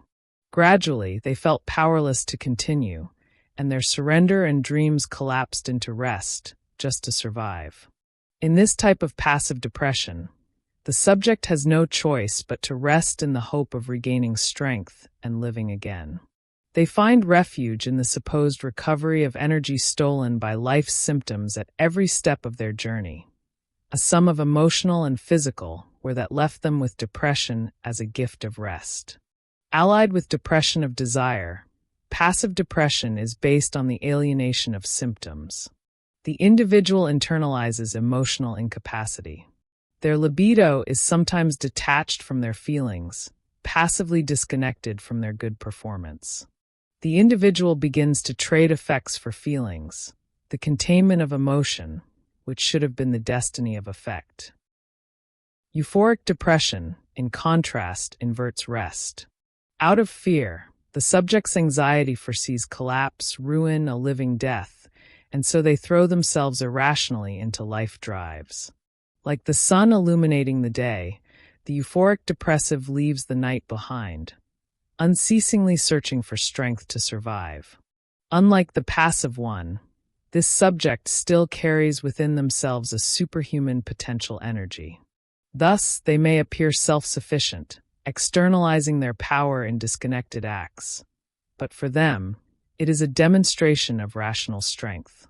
Some euphoric depressives walk for miles endlessly without any self-imposed rule, a discharge of energy to prove they are alive, awakening themselves in simultaneous activities. To save themselves from the deep pain of darkness, they ignite lights and activities as if night did not exist. The enough for today moment becomes the worst time for their mental balance. Euphoria is often labeled as escapism, bipolarity, and so forth. I see it as an extension of depression. It is depression in the guise of pain and escape, of reconstructed symptoms derived from it. Depression determines which relatives, symptoms, will join it for new dysfunctions within the acquired system. It is not symptoms that attract depression, but the opposite, like a compensatory system. Compensation returns to depression through the pressure of symptoms. That is, through depression, the subject attracts new symptoms under pressure, or returns to the initial state, depression. In most cases of these types of depression, the subject enters an alpha depressive state, abandoning the acquired symptoms psychologically. In it, survival mechanisms permeate. New terms are aggregated to escape pain, and armed with decentralization of life, new symptoms form within the mind, reverberating in attitudes. It is important to note that each case has its peculiarities. We cannot determine any one symptom, already studied in another, as being the same in a new case. Centimeters of tolerance or intolerance make all the difference in diagnosis and healing when establishing differential data. In each case, even when the symptom has been pre-named, we must exercise care so that the soul is recognized as being pre-organized within a cycle of depressive movements, alternating with systemic violations of alternative symptoms, in counterpoint to these types of depression. The subject, in defense against permanence in depression, violates the content, attacking themselves with a subjective script of aggressiveness for not accepting depression as the current rule in their life. Parallel worlds are created in defense against depressive pain and suffering. The subject dares to fight evil with evil. Their body seeks survival through adrenaline attacks, in a vicious frenzy, and the stages emerge united with depression, strengthening new aggressive and harmful symptoms, often pushing the subject toward psychopathology. Depression with stimulation of masochistic development. This is a sui generis case. The subject seeks to stimulate their depression and develop it to the point of their masochistic satisfaction. That is, the final satisfaction dominated by existential pain makes the depressive symptom lead them to ecstasy. They do not feel pleasure but rather satisfaction in pain. Unconsciously, the subject is carried into profound soul pain, and when stimulated by satisfaction, they continue stimulating the death drive to form desires contrary to the pleasure of enjoyment. Satisfaction in pain becomes confused with the pleasure of life in these types of depression. Their pain frees them from the daily pains of life. When provoked by the life drive, the sexual masochist perceives pain as pleasure, as a stimulant to final enjoyment. The enjoyment of life is perceived through the satisfaction of pain, and the subject stimulates the pain of depression as the subsistence of enjoyment. Thus, depression is aligned with a lifestyle that complements their desire, which is found in bodily satisfaction and emotional enjoyment. Some people find enjoyment in affection, performance, pressure, slaps, beatings, and physical pain, while others find it in emotional pain. Anxious depression. Every diagnosis is preceded by anxiety. When the subject is identified with depressive symptoms, their investment in life becomes knowing how to deal with such symptoms. When kneeling before the greatest and strongest inner life of exclusion from pleasures, libido, and life hormones, the fallen subject is delivered to diagnosis and feelings. Thus, anguish and anxiety over the given fact literally make them a sick subject who must be medicated to survive. Deprived of self-esteem, pleasures, and the joy of living, and drawn in by anxiety about the condition, the subject establishes within themselves depression upon depression. It generates, therefore, an accumulation of melancholy in an anxious depressive crisis. That is, this depression acquired a driving force generated by the pulse of anxiety, accelerating metabolism and thoughts in a pulsional acceleration beyond the natural standard of life. In this state of pulsional anxiety, the subject loses control of their thoughts and their rights of self-control, surrendering to chance within the symptoms of this type of depression. The pressure in the chest, in the head, and in accelerated thoughts diverts them from even minimal relaxation, and because of this, the depressive lives in an extraterrestrial orbit, losing concentration on what they are doing. The subject cannot notice the smallest things they pass by, what they touch or eat, cannot detect feelings between beauty and ugliness, light and dark. Not even pain itself is part of their depression. Only the anxiety of knowing they are depressed, thus creating the accumulation mentioned above. Anxious or accumulated depression. Over time, they seek to discover what the symptom is through research into these types of depression. In this way, day by day, they begin to accept it, generating more anxiety at the level of a passive illusory disorder of repressive feelings.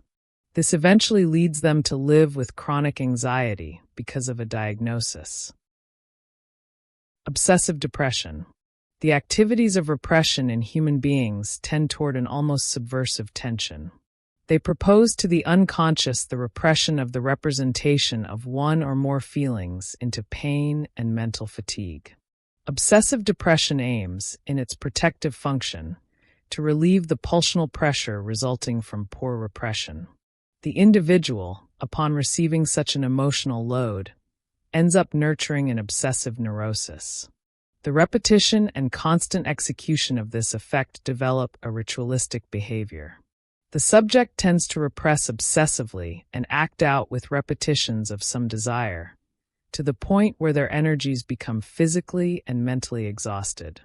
Alongside this comes a heightened self-recrimination, developing social anguish, and anguish with the other.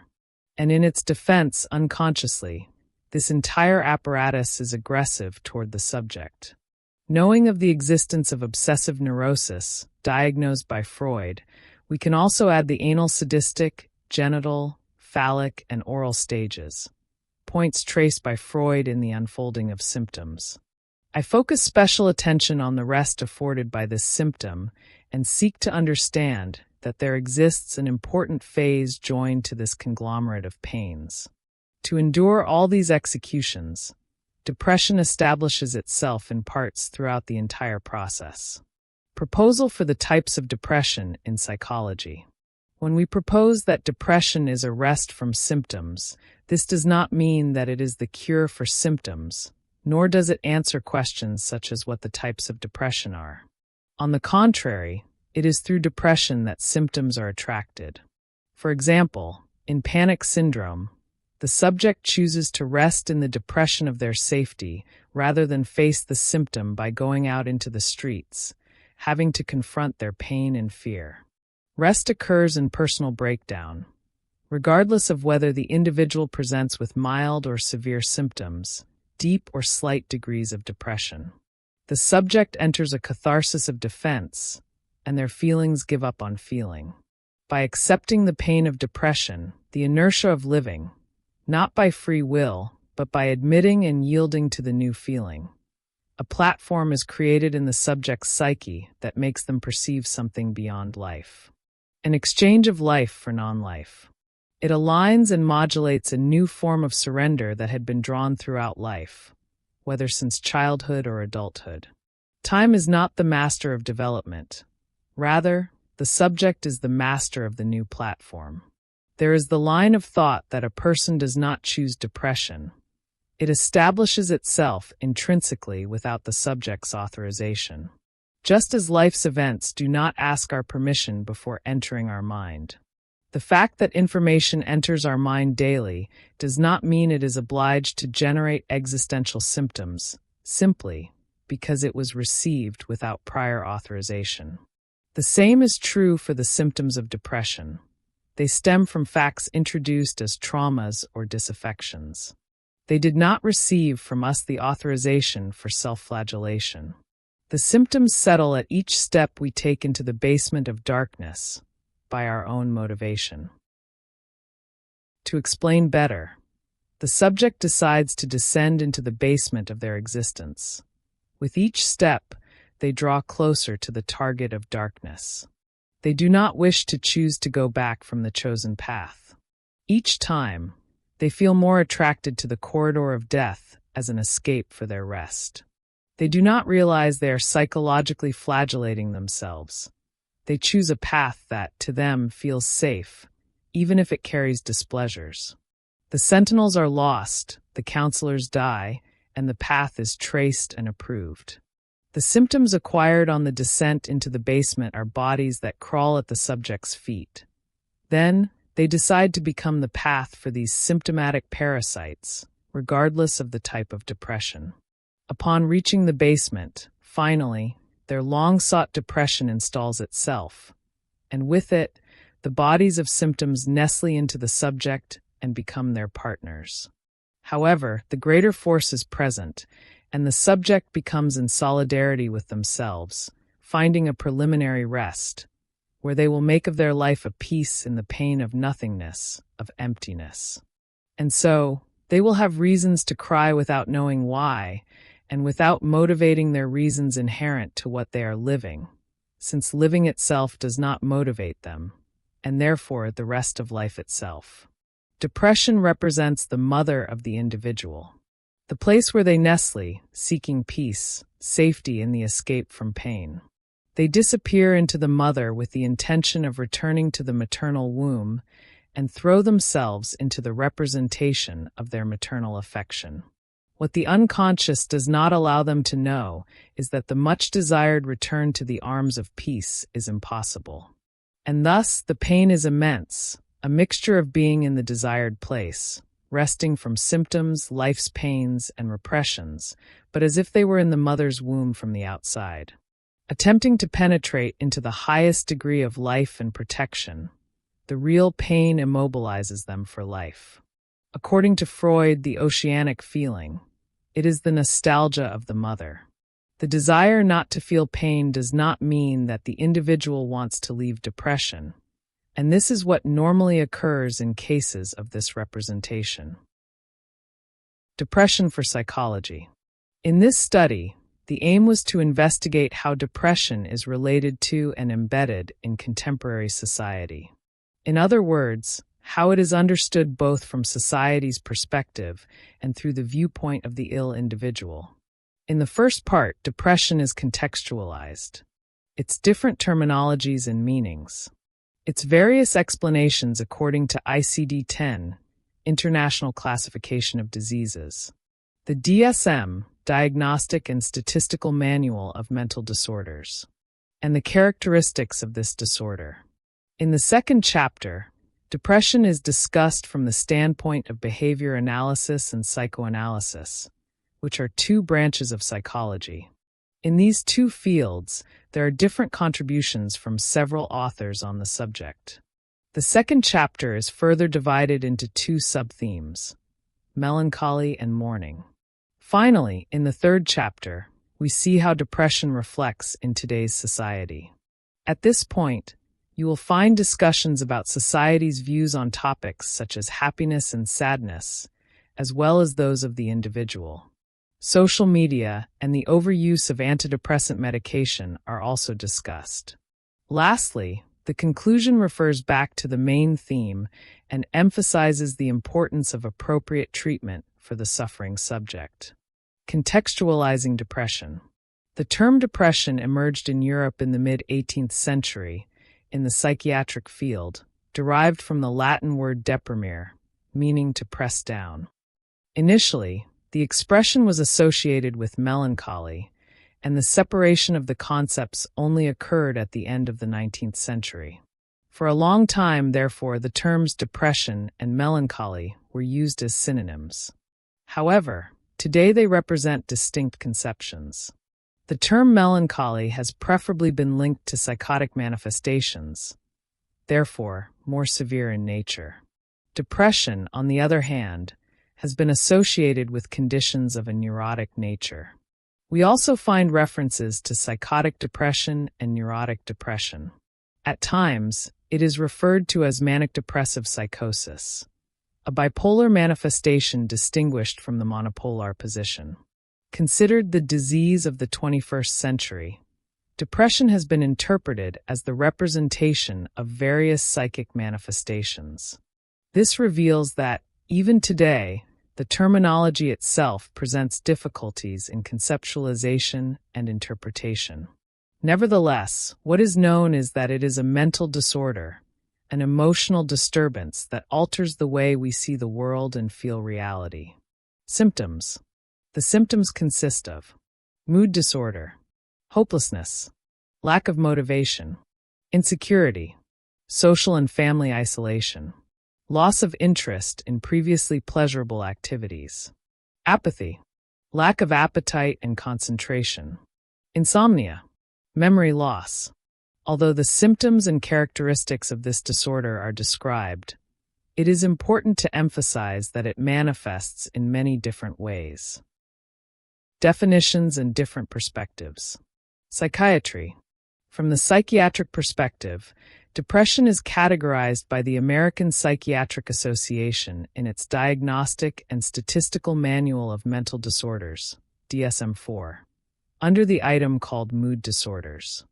This category is subdivided into depressive disorders, depressive episodes, dysthymic disorder, cyclothymic disorder, bipolar disorder 1 and 2. Medicine.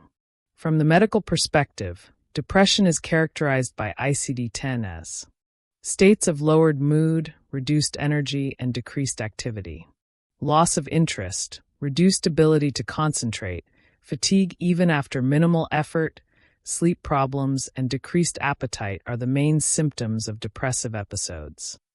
Scope.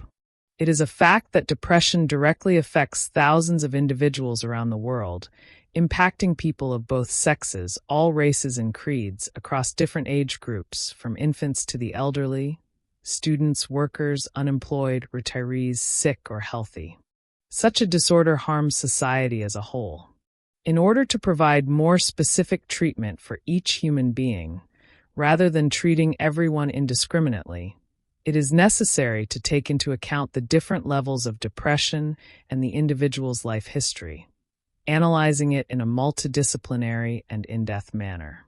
In addition to examining it as a state, it is important to consider it as a personality trait. By studying depressive traits or symptoms, results are obtained that vary in chronicity, stability, and frequency with which certain characteristics are exhibited. Thus, the evaluation of depression as both a trait and a state are complementary.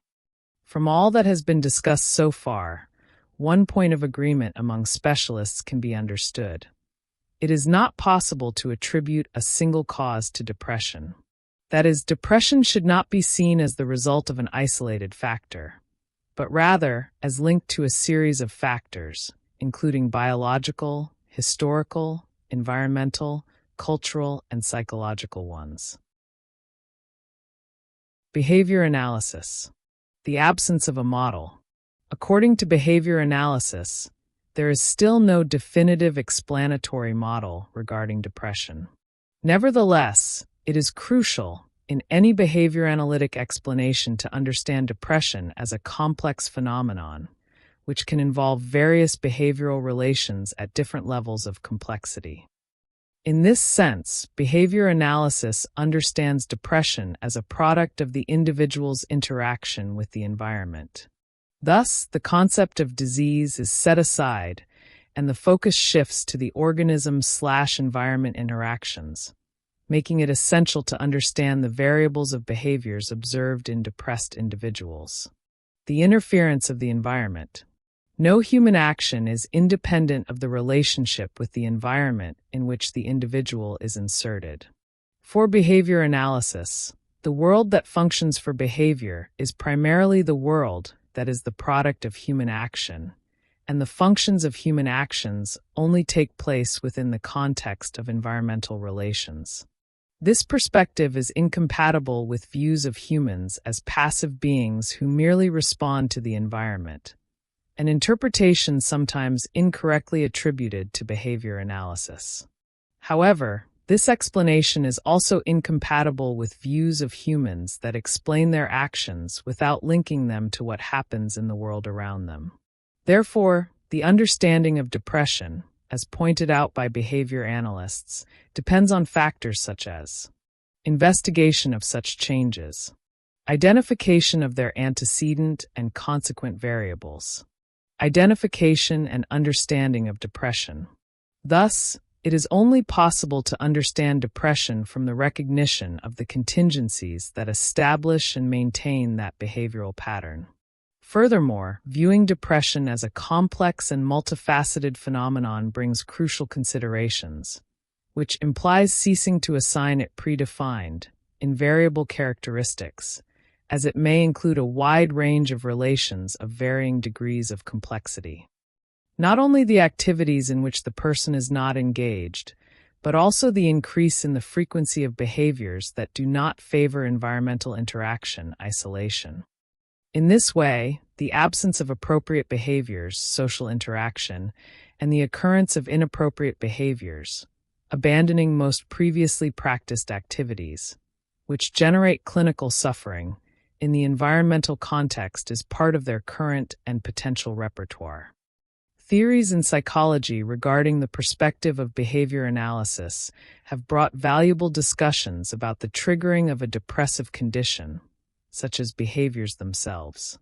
In this field, important theorists such as Lewinson, Förster, and Dower stand out, basing their studies on behavioral analysis, emphasizing the importance of contingencies in producing depressive symptoms. The author also directs us to an important reflection on behaviors that may be observed in decreased frequency, precisely those involving social interaction, while those that increase in frequency are related to escape and avoidance of that social environment. In other words, people who suffer from depression have many difficulties with social skills. The distinguishing factor proposed by behavior analysis is that, through it, one can define individuals and their limitations based on the observation of the behavioral repertoires they present. Psychoanalysis. For psychoanalysis, symptoms do not simply refer to specific diseases, since they do not reveal the hidden truth behind the illness. Although they do represent a truth that is disguised, this truth extends far beyond mere physical or organic disease. Therefore, it is necessary to discover what the truth of the unconscious seeks to reveal. In this sense, we can compare them to other processes studied by Freud, such as slips, jokes, and especially dreams. Although Freud attempted to describe depression, it is worth recalling that psychoanalysis does not present a theory per se about this phenomenon. He simply reserved the term that we now use as depression for a neurotic manifestation, with a defensive character of the subject, while melancholia itself Freud applied to a psychotic condition. Understanding depression in psychoanalysis. Some essential topics for understanding depression within psychoanalysis are expressed. Psychoanalysis does not condemn depression, as our current society does. Psychoanalysis, since Freud, grants a margin of reason to the depressed subject, insofar as it recognizes the truth value that their suffering reveals as a condition of helplessness inherent to us. Beyond this, the analytic experience invariably produces in the patient the effect of sadness resulting from the mourning it provokes by bringing down the ideals in which they were alienated. In this sense, for Freud, depression reveals a condition of helplessness from which we try to protect ourselves by creating a broad network of social and illusory ties that we call the meaning of life. However, we rarely know what that truly means. Behavior of the depressed individual and psychoanalytic analysis. It is necessary to be unconscious of an illusion so that it may give us support. Since the beginning, Freud pointed out in patients diagnosed with depressive conditions typical characteristics of the loss of will to live, such as dejection, apathy, discouragement, hopelessness, disinterest, indifference, lethargy, prostration, and sadness, among others. A wish for death, in the sense of becoming invisible to life. Attachment to solitude, without external relations. Not having one's name remembered by others. A seeming desire to be forgotten and to forget oneself. Where there is psychic suffering, there is a place for the psychoanalyst's listening. In this sense, psychoanalysis enables the subject to re-signify their own suffering through speech. It is through the listening of their life story and the construction of their subjectivity that the treatment of depression becomes possible. Contemporary society values a life governed by safety and minimal risks, seeking in psychotropic drugs the cure for depression. Psychoanalysis and psychiatry. Unfortunately, psychiatry does not consider some important aspects of depression, such as the concept of subject and the concepts of melancholy and mourning. Psychoanalysis, on the other hand, seeks to view depressive feelings as representations of different types of loss. It is important to pay attention to the fact that the subject requires the need to clarify the relevance of depression for psychoanalysis and its practice, since depression still prevails, alongside the narcissistic sensitivity of psychoanalysts and their survival amid the success of psychiatry and psychopharmacological drugs. Although contemporary society is overtaken by the denial of suffering and by relatively accelerated time, psychoanalysis proposes and offers a welcoming of the other's pain and the search for the subjective dimension of the human being. Guidelines. Wherever the subject may be found shrunk by depression, it is there that the analyst must go to seek the significant expression of their suffering. It does not matter how long it takes until the subject has the will or strength to address the analyst. The pseudoscientific project of subtracting the subject of desire, of conflicts, of pain, of lack, in order to provide the client with a life without disturbances ends up producing exactly the opposite. Lives empty of meaning, creativity, and value. These are lives in which the medicated exclusion of the expressions of the pain of living ends up inhibiting, or making superfluous the richness of psychic work, the only one capable of making bearable and conferring some meaning to the inevitable pain in the face of finitude, helplessness, and human solitude. Finally, it is worth remembering that, in psychoanalysis, depression is directly associated with melancholy and mourning. From the moment the subject loses an object, there consequently occurs a libidinal disinvestment from it. Thus, it is necessary to carry out a process of reinvestment of this libido, detailed in the following items. Melancholy. Melancholy and mourning are intrinsically correlated. The distinctive mental features of melancholy are almost identical to those of mourning. A profoundly painful dejection, cessation of interest in the outside world, loss of the capacity to love, inhibition of all activity, and a diminution of self-regard to the point of finding expression in self-reproach and self-debasement, culminating in a delusional expectation of punishment. However, melancholy is described by something absent in normal mourning. In this case, if the object is present, mourning becomes pathological.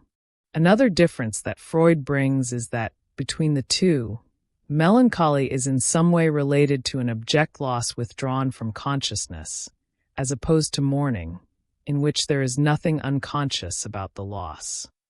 Unlike the mourner, the melancholic exhibits an extraordinary decrease in self-esteem as well as in their ego.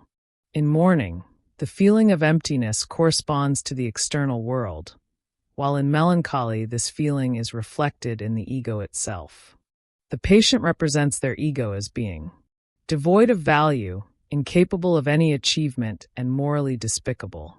He reproaches and debases himself, expecting to be cast out and punished.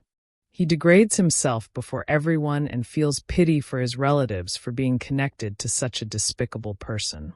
He does not believe that any change has taken place in him, but extends his self-criticism back into the past, declaring that he has never been better. As in mourning, in melancholy there also occurs a loss and the individual suffers depression, losing interest in the external world, people and things. However, unlike mourning, the ego feels weakened, as if a piece were missing. When the subject is in a state of melancholy, the ego divides into two distinct parts. One part identifies with the loss itself, and the other with the ability or inability to live without the lost object. Thus, the subject does not allow what was lost in reality to die in fantasy.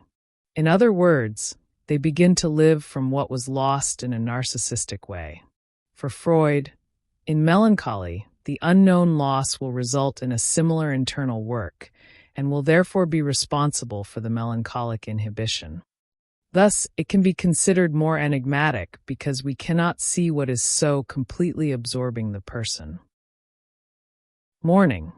We must be aware that, besides the cutting of the umbilical cord, we will suffer other indispensable and inevitable cuts throughout life.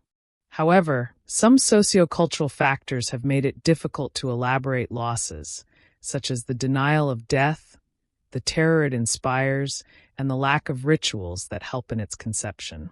Freud considers that mourning is a reaction to loss in several senses, such as the loss of a loved one, a valuable object, freedom, a place considered important, etc.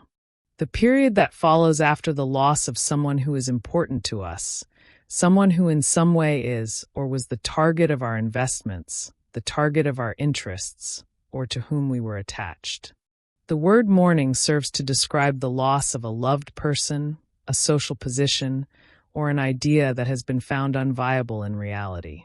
To feel mourning somehow describes what must be disconnected from us, and is a natural process of life. It is certain that every loss requires from our psyche a certain period of time to rebuild itself, filling the gaps that were formed, remembering and or renaming what was lost through memories. When this time is insufficient, it is said that there was poorly elaborated mourning. On the other hand, the impossibility of elaborating mourning may even lead the individual to develop pathologies, among them melancholy. Thus, it is a moment of fundamental importance for the person to perceive, recognize, and become aware of the absence they must face from then on. Usually, much energy is spent in this process. It carries extremely intense emotional charges, which often leads the mourner to have no desire to do anything further. Mourning involves the withdrawal of the subject from the behavior of living.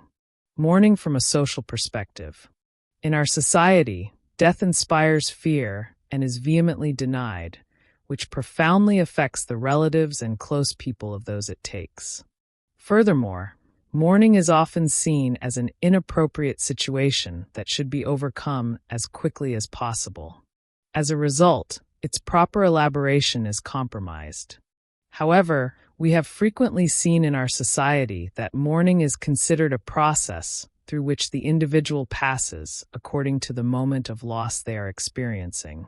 This moment is characterized as one of pain, weakening of social relationships, and the way in which the subject inserts themselves into society. During mourning, it is common for the individual to deny the truth of the rupture of the bond, because the mourner initially rejects forgetting, with an intense need to keep the deceased alive through memories and attempts at contact. The stages of mourning. In the face of loss, the mourner returns to the minute details of the bond now gone. In the work of mourning, the person first goes through the process of focusing to delimit the memory, and then through the disinvestment of the image and libido. In other words, the image of the other is transferred to a large part of the self. These unconscious representations, called memories, consist of an overinvestment of affect. It is necessary to be aware that mourning is important because it is within it that the process of symbolization, memorization, and recollection of the departed begins. In this way, it is possible to maintain the bond between the absent and the mourner. Losing your job, your father, your partner, deserves an antidepressant, since sadness or the feeling of mourning is assimilated to a depressive state. Being happy, positive, content with your luck is the new creed, and the subtle distinction between normal psychic suffering that accompanies a loss and the abandonment to the despair of a being given over to their anguish or left adrift by the other is no longer in the order of a normativity elevated to the omnipotence of a rule. Furthermore, it is as if the time dedicated to the elaboration of mourning were a waste. In the face of the loss of a loved one, it is common for the bereaved to hear phrases such as, "You need to get over this. Crying won't solve anything. Crying won't bring anyone back. You have to move on." It is as if the individual were judged as incapable if they cannot emotionally recover as quickly as possible. However, the beginning of the process of rebuilding depends on the awareness of this mechanism, and the time of each individual is unique. Therefore, pressuring oneself or comparing oneself to others is absurd. To face mourning, some actions can be of great help during the process. Individual support from health professionals trained in psychoanalysis. Having someone who listens patiently. Seeking psychoanalysts who address the most serious conflicts. Reflections of depression in contemporary society. Contemporary society demands that its individuals be happy at any cost. It is as if the natural state of human beings were to be euphoric 24 hours a day. And that is not real. Especially on social media, at all times, people try to prove otherwise. Our friends are always having fun, eating well, working out for pleasure, loving and being loved. Thus, no one except ourselves has reasons to be unhappy. For this reason, our relationship with happiness has been quite troubled. Advertising promises that joy has never been so easy to achieve, but at the same time, never have so many people been depressed. This happens because it is false contentment. Happiness is sold in capsules and incessantly advertised in mass media. Therefore, it is neither a lasting nor a true achievement. It is just an illusion marketed as if it were every human being's obligation to be happy. Nowadays, all sadness is shameful, unjustified, and henceforth pathological. Moreover, Those who cannot be happy are seen as weak and deserving of blame. One must be/appear lively today, tomorrow, and always, ideally all the time, and even spread this information to the four corners of the world. Sadness has come to be seen as something ugly, synonymous with incompetence, and sometimes even with illness. For this reason, sadness must be avoided at all costs. And if even so it arises, it must be cured immediately. In a very accurate analysis of contemporary reality, nowadays, in the face of so much supply of happiness, those who cannot reach it feel incompetent. Well-being is so at hand that it is literally sold in capsules by the pharmaceutical industry. Thus, there are no excuses, not even for those who cannot have fun alone. But at the same time that it has never been so easy to feel festive, it has never been so difficult to achieve true pleasure. Facing this paradox has been a great challenge for society as a whole. It seems we are obliged to be happy and productive. Sadness is seen as a disease, a defect in our society, because those who are not physically or mentally healthy do not produce properly. It is clear that nowadays human sadness is not, in most cases, valued. It must be cured immediately by any possible technique, whether psychological or biological. The medicalization of suffering, increasingly present in our times, confirms this. Furthermore, the practice deprives the suffering subject, when mourning, for example, of the necessary time to overcome the conflict, the loss, and to rebuild life from a new perspective compatible with the absence of the loved one. Who has never heard someone, upon meeting a friend who lost someone, say that life goes on, that they should go out, have fun, or find another person? As if one love cured the pain of losing another. It is not like that. Overcoming a loss is long and painful and requires the work of mourning. The individual needs to live through this loss, not ignore it. The value of pain exists and must be respected. Among the hegemonic discourses of contemporary life, there is no evaluative reference to states of sadness and the pain of living, nor to the possible knowledge they may lead to. Contemporary society demonizes depression, which only aggravates the suffering of the depressed with feelings of debt or guilt regarding the circulating ideals. However, it must be considered that sadness is a common feeling for all of us, provoked at certain times due to a loss or the anticipation of losing people, social roles, objects, or familiar places. Thus, we should not agree that dejection, discouragement, and the simple manifestations of the pain of living should be treated as intolerable by a society such as ours, which bets on euphoria as an added value to all the small goods on the market. Although dissatisfaction has been condemned for many years, it is necessary to dispel these notions and understand that it is part of life. In this way, it is something we will all experience, just like love, surprises, pain, and misalignments. Passing anguish, overcome after a certain period of time, also serves us as learning, because pain is capable of teaching many things. Skipping these moments is very harmful in the long term. Nowadays, people do not accept the losses they face. We have to take advantage of every minute and every moment to satisfy ourselves, do something productive, and receive recognition for what we do and who we are. Nothing can be lost. Loss shows us personal incapacity, failure, the limitations of human satisfaction. No one wants to face that. And what is loss if not the cut in the individual's satisfaction? How to deal with loss? Loss is a painful phenomenon difficult to face. Therefore, there is no way to rush it. Moreover, no stage can be skipped. In some extreme cases, loss can cause abnormal suffering, whose confrontation will demand the presence of a qualified professional. Furthermore, it is precisely in loss that we have the chance to recognize our own limits, which will be very useful and will qualify us to take risks in future effective choices. It is a fact that traumatic experiences inevitably leave marks on our memory. However, it is necessary to face and overcome them.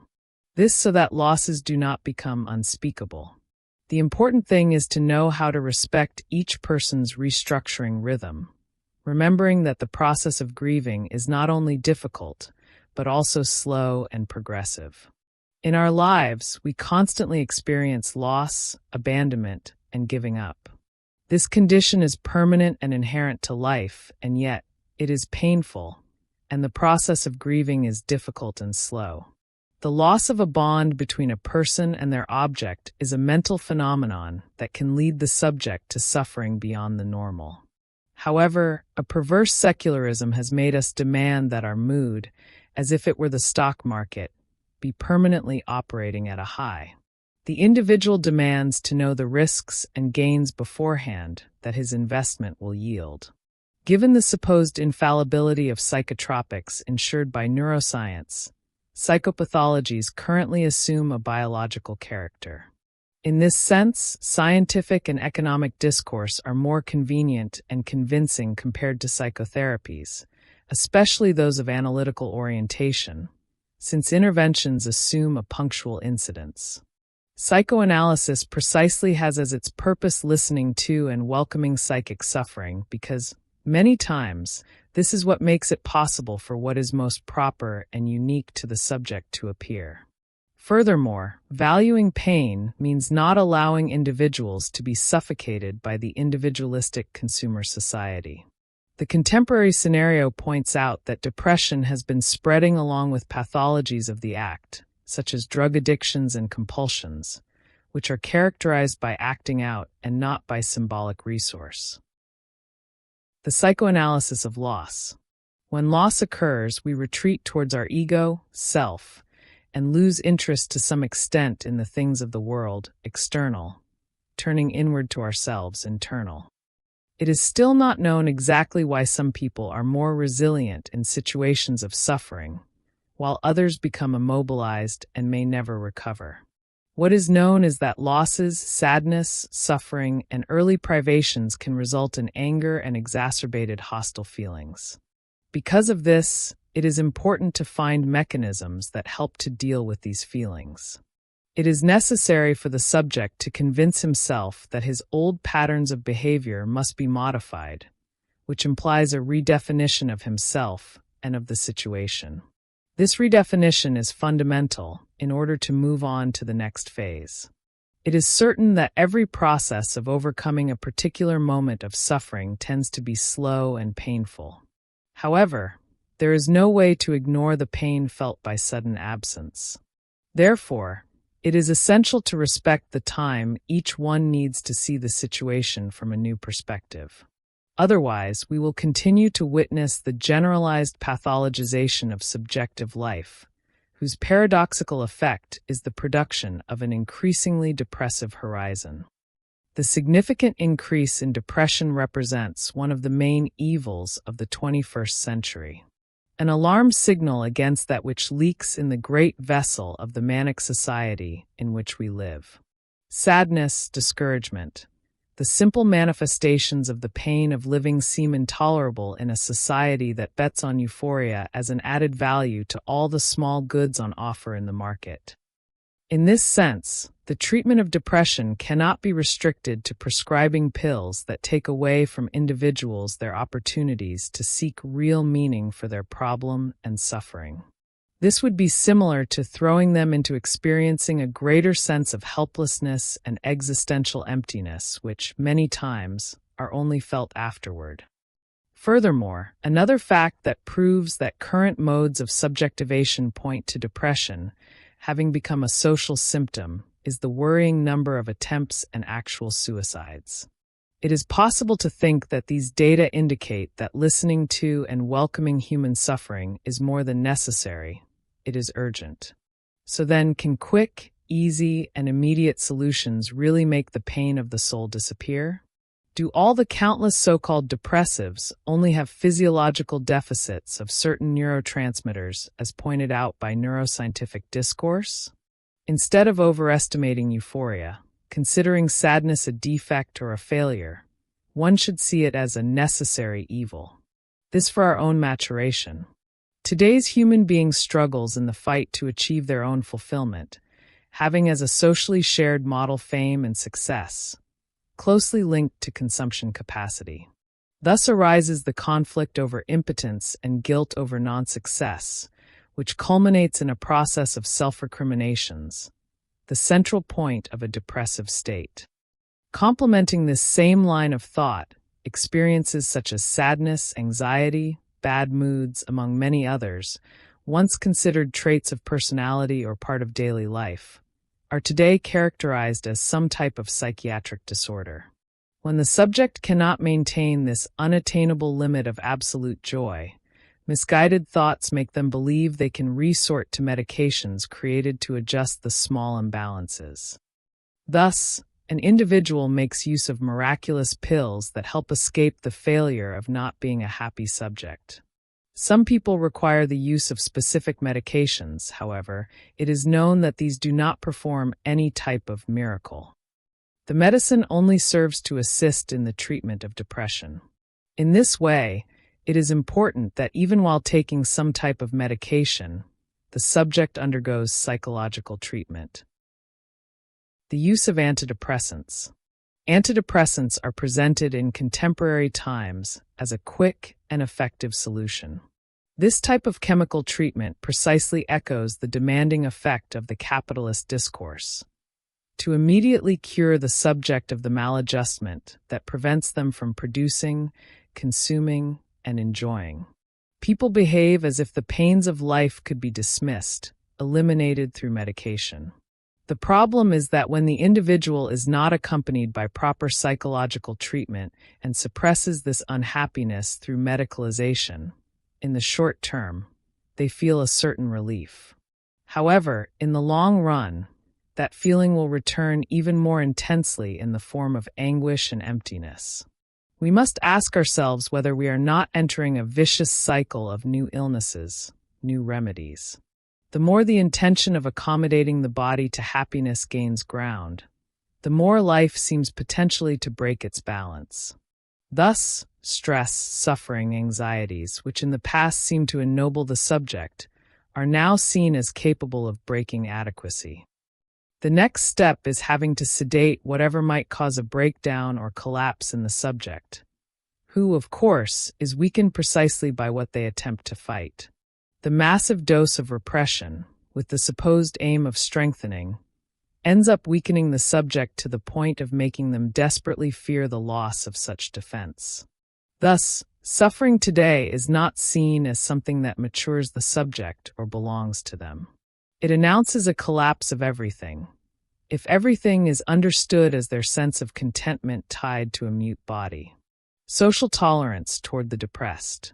Society does not tolerate the depressed because their experience shatters the illusory web of meaning and support from which social bonds are constituted, exposing the void that their psyche can no longer conceal. Through unrestricted medicalization as a solution to the plea for help from the so-called depressed, the voice of suffering, expressed through the symptom, is silenced. To medicalize means to remediate visible symptoms at the cost of disregarding the symbolic and subjective dimension of this psychic discomfort. The listening to the existence and history of the so-called depressed is thus progressively discarded and even silenced. Depression is characterized by sadness. It is a public health issue, and this sadness is part of the human condition. However, distinguishing what is normal from what is pathological is always a challenge for mental health professionals.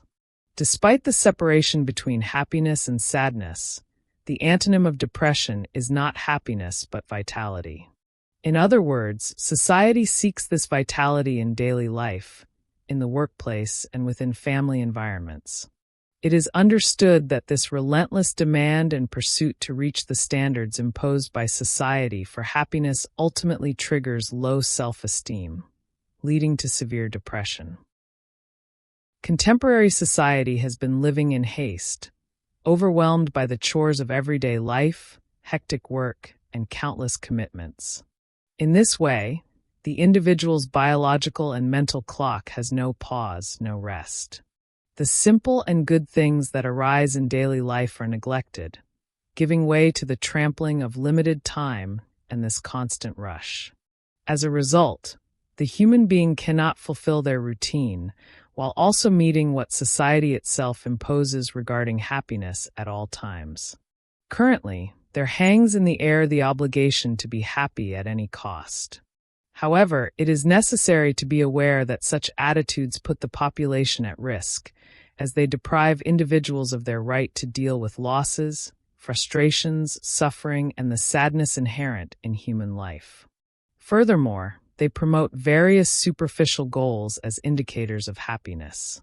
It is known that a person's happiness cannot depend on these certain material achievements. Well-being, happiness, and vitality depend solely on the individual. That is, one must be at peace with oneself in order to be truly happy. It is useless to achieve material things without achieving internal conquests. It is necessary to reflect on what is happening in the world and to understand how daily life and certain patterns are related to depression. In this context, the most important and fundamental step is to seek proper treatment with a professional who can provide support, so that the individual can go through this moment of sadness and anguish in the best possible way. Depression and dysthymia. Dysthymia is a condition of sadness somewhat milder than depression. Dysthymia is not incapacitating, although it can be limiting. Over time, untreated dysthymia may develop into depression. The nomenclature of pathological cases of acute sadness has changed significantly throughout history. The term melancholy was the generic name, up until the 18th century, for all disorders related to profound discouragement and anguish. Over time, specifications in nomenclature emerged. In 1917, Freud published one of his most profound and important studies, correlating mourning and melancholy, which became the foundation for understanding depression. Breaking away from the predominant view of the time, which believed that only physical causes triggered depression, Freud presented an approach in which the genesis of this psychic suffering is emotional and mental. The text exposes the common points between the states of mourning and melancholy, defining mourning as the loss of something that does not necessarily mean the death of a person. Points such as the influence of the environment, profound discouragement, loss of interest in the world and in things, loss of the capacity to love, inhibition of daily activities. We can say that what the ancients called melancholy may correspond to depression, severe melancholy, or dysthymia, milder melancholy. Thus, regarding the differences between dysthymia and depression, dysthymia may be considered mild, non-incapacitating depression, a generalized pessimism in the interpretation of facts and relationships. Depression is a more severe form of dysthymia, which may become incapacitating and bring greater psychic suffering to the individual. Both dysthymia and depression deserve attention and treatment. Dysthymia should not be neglected as though it were a personality trait. When untreated, dysthymia may evolve into depression. After outlining the parallels of what they have in common, the father of psychoanalysis developed the divergences between dysthymia and depression. Only in depression is there an evident decrease in self-esteem, a devaluation of who one is and of one's own potential. Self-criticism and self-depreciation, so present in what was then called melancholy, do not appear in the process of mourning. While in mourning the ego, weakened by memories and pain, eventually recovers and restores its healthy condition, in depression the ego remains devalued and fragile. Freud wrote, "The patient represents his ego to us as being worthless, incapable of any achievement, and morally despicable." This picture of a delusion of, primarily moral, inferiority is completed by sleeplessness and refusal to eat, and what is psychologically remarkable is a surmounting of the instinct which compels every living being to cling to life. The result of the conflict between ego, and superego. The self-devaluation described by Freud in the depressive process is also expressed in the disconnection from the body itself, in the lack of interest in performing even the simplest acts of daily life that serve to maintain life, such as eating and sleeping. It is important to recall Freud's psychic structure, which at that time was not yet described as ID, ego, and superego, but as conscious, preconscious, and unconscious. These three psychic dimensions are not always aligned, and the conflicts between them may generate emotional suffering. The ID demands from the ego the satisfaction of its instinctual desires, while the ego struggles to balance such urges with the moral and social rules imposed by the superego. This clash awakens frustrations, which reduce self-esteem and the positive vision of the self. What was once considered the illness of black bile leads the individual toward giving up life, shaping their relationship with existence through pain and suffering. The connection between the individual and desire is lost, creating growing impotence before the world. While in mourning the individual loses the object of desire, in melancholy he loses the relationship with himself. In other words, melancholy and depression strike different targets. Freud states, "Finally, it must occur to us that, after all, the melancholic does not behave like a person crushed in a normal way by remorse and self-reproach. The contradictions of the melancholic individual, feelings of shame before others, which, more than anything else, would characterize the mourning condition, are absent in the melancholic, or at least not prominent. Instead, one can observe in the melancholic an almost opposite trait, an insistent communicability, a strange satisfaction in exposing and denouncing himself. The essential point, therefore, does not lie in whether the melancholic's distressing self-assertions are correct, in the sense that his self-criticism matches the opinions of others. The point lies in whether he is accurately presenting the description of his psychological situation. He has lost his self-love and must have had good reasons for it. At this point, we face a contradiction that poses a difficult problem to resolve. The analogy with mourning led us to conclude that he had suffered a loss related to an object. What the patient says points to a loss related to his ego. Melancholy as a symptom of underlying neurosis. Freud also points out that, in melancholy, there is a relationship of love and hate toward the loved object that was lost, combined with an obsessive neurotic psychic structure. In this sense, the hatred felt toward the loved object puts the individual in conflict, leading him to blame himself for losing it. The shame over the hatred felt turns this emotion back toward himself. The loss of the ego ideal, which occurs in the melancholic, triggers the lack of motivation for life. With this divergent view from the purely physical perspective of depression, psychoanalysis understands the ancient melancholy as a symptom of an underlying neurosis.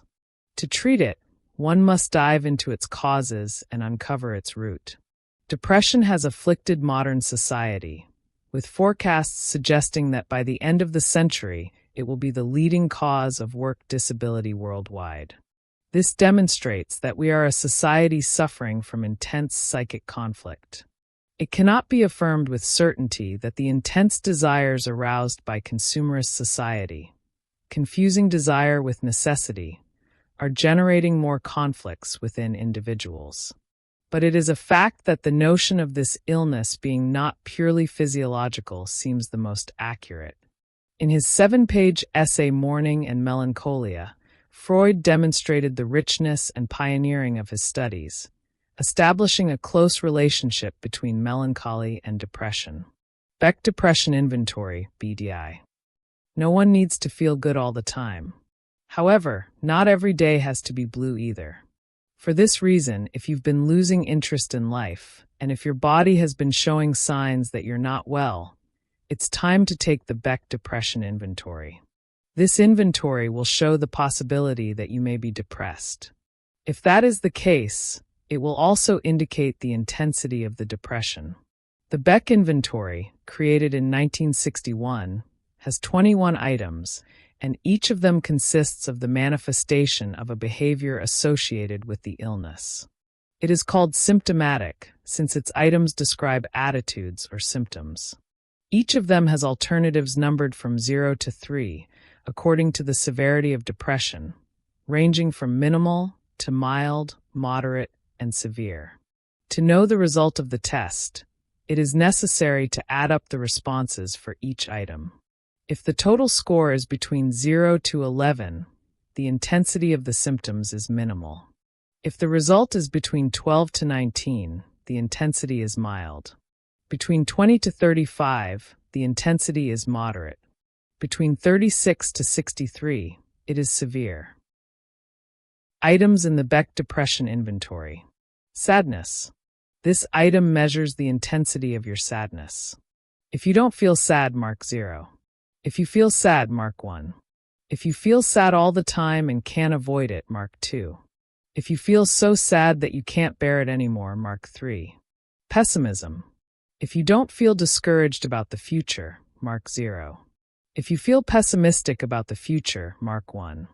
If you don't expect anything from the future, mark 2.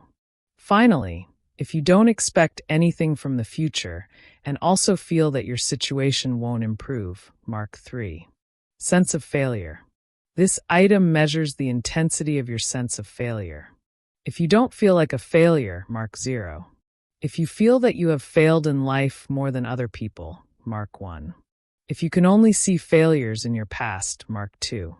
Finally, if you think that, as a person, you are a complete failure, mark 3. Dissatisfaction. This item measures the intensity of your dissatisfaction. If you feel you enjoy everything as before, mark 0. If you no longer enjoy things as you used to, mark 1. If you feel you no longer find real pleasure in anything, mark 2. Finally, if you feel dissatisfied and bored with everything, mark 3. Guilt. This item measures the intensity of your guilt. If you don't feel especially guilty, mark 0. If you feel guilty a good part of the time, mark 1. If you feel guilty most of the time, mark 2. Finally, if you always feel guilty, mark 3. Punishment. This item measures how much you feel punished. If you don't think you're being punished, mark 0. If you think you might be punished, mark 1. If you believe you will be punished, mark 2. Finally, if you think you are being punished, mark 3. Self-dislike. This item measures the intensity of your self-dislike. If you are not disappointed with yourself, mark 0. If you are disappointed with yourself, mark 1. If you are disgusted with yourself, mark 2. Finally, if you hate yourself, mark 3. Self-criticism. This item measures the intensity of your self-criticism. If you don't feel worse than other people, mark 0. If you criticize yourself because of your weaknesses and mistakes, mark 1. If you always blame yourself for your failures, mark 2. Finally, if you blame yourself for everything bad that happens to you, mark 3. Hidden depression. Individuals with hidden depression often reprimand themselves constantly for their mistakes. This happens because they carry very low self-esteem and try in every way to compensate for this emptiness. As a result, they work continuously, demanding too much of themselves, in order not to make mistakes. In general, the psychological state of this group is very sensitive and wounded by their condition. The exhaustion from their personal demands keeps them from relaxing in their pursuit of perfection. Everything needs to be extremely meaningful and well done, as this will bring them peace, even though the journey itself hurts them. Difficulty in expressing feelings. It is observed that depressive individuals are often more inert in the face of tragedies, showing little reaction in highly delicate moments. A hidden depressive usually hides emotionally to avoid showing feelings. This does not mean they stop feeling, but rather that they become impartial toward their strongest emotions. They may avoid anger, keeping it bottled up inside. In this way, sadness may also end up being hidden. When necessary, they may not find words to properly express these emotions. Some, in more severe cases, become incapable of doing this with any emotion at all. Individuals with hidden depression carry a great sense of duty. They are usually the first to notice when things are going wrong. Their loyalty and sense of obligation make them take responsibility, assuming for themselves a heavy burden. Although they can be good leaders, they lack the ability to delegate. However, it is important to highlight that this posture can be very harmful when it becomes permanent. The constant pressure may become overwhelming if something does not go as planned. As a result, the individual suffers greatly and is haunted by feelings of guilt. Control. Hidden depression often forces an individual to excessively control their own life. Because of this, they may overthink the future and frequently imagine situations that have little chance of happening. To those who look more closely, a constant underlying anxiety may be noticed. However, since these feelings are hidden, everything can go unnoticed by those at a distance. Even if a depressive person is worried, their actions may suggest that they live effortlessly and with ease. Mistakenly, they may even be praised for their relentless lifestyle. For people with depression, caring for others often makes them feel better. However, they usually do not allow those they shelter to perceive how vulnerable they actually are. Thus, they do not reveal their own pains. This behavior can be very dangerous when considering the suicidal tendencies of a depressed individual. Since no one knows about their condition, it becomes impossible to mobilize support to prevent the worst. Excessive focus on activities. Since each completed task brings a sense of importance to most people, a hidden depressive will often focus intensely on what they are doing. This allows them to channel a sense of value over their own insecurities. However, extremism can cross the line of safety, leading to the development of blind self-esteem. Because they focus exclusively on tasks to feel good, these individuals forget what they genuinely like about themselves. All of their emotional compensation comes from work and projects. Dependence. Receiving emotional rewards from each completed task can make them addicted to this cycle. This happens because it is the only way they know to feel well. Hidden depression leads a person to accumulate negative experiences within themselves. The pain becomes repressed, preventing it from being addressed and, consequently, blocking possible solutions. Shame and guilt. A depressive individual feels guilt and shame. They believe that self-pity is incompatible with an acceptable standard. In this way, they resign themselves to the fact that much of their life is not as good as it should be. Gradually, they accept that feeling bad is simply normal. Disorders. Depression creates a void in the individual that must be filled in some way. Their pain is not externalized, but this does not prevent them from feeling it. It may manifest in the form of eating disorders. Depressives often experience changes in their relationship with food. If they do not avoid it, they may approach it excessively. As a result, they may develop conditions such as anorexia or being overweight. Addictions. If not food, any object that serves as compensation may turn into addiction. Thus, medication, alcohol, and drugs become the most common. Professional success at the expense of relationships. As a person strives to grow professionally, a hidden depressive often neglects their personal relationships unintentionally. This happens because they are unable to expose themselves emotionally as they should. This makes others perceive them as insensitive or distant. Depression itself is not an obvious disease and often does not fit the stereotype of someone visibly sad. Along this path, hidden depression allows an individual to continue living their life while suffering internally. They may be feeling their pain right next to us, but a lack of attention prevents us from seeing their true condition. Depression, the illness of the century. In the 20th century, depression was considered the illness of the century. This was due to its widespread and its impact on people's lives. Now, in the 21st century, depression continues to be called the same, a sign that the scenario has not changed. A brief history. Antiquity, 500 BC, 100 AD. A sound mind in a sound body. The Greeks already believed that mental illnesses were somehow connected to bodily dysfunctions. Hippocrates, considered the father of medicine, created the word melancholy. Melas equals black, chol equals bile, therefore black bile, to define cases of depression. He believed that a healthy individual should have the four humors well balanced: black bile, yellow bile, blood, and phlegm.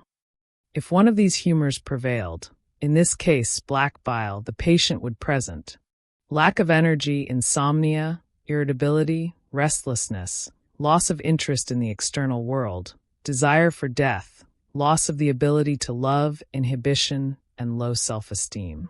The theory of the humors was a milestone in history because, through clinical observation, it proposed a biological model to replace ancient mythologies. Before Hippocrates' conception of the humors, every physical or mental ailment was considered the work of punishment or vengeance from the gods. A person who was ill, insane, depressed, or enraged was paying for their own mistake or that of their ancestors. In ancient Greece, however, melancholy was valued. The Greek philosopher Aristotle stated that melancholics had more spirit than others. Through his observations, he described various psychosomatic conditions of great importance. For more than 800 years, Greek rationalism influenced how psychic and physical pain were addressed in Europe. However, with the fall of the Roman Empire, we arrived at another historical period, the Middle Ages, known as the Dark Ages. Middle Ages, 400 to 1400 AD. In the Middle Ages, Christianity became a political and religious force throughout Europe, changing the way mental illnesses were seen.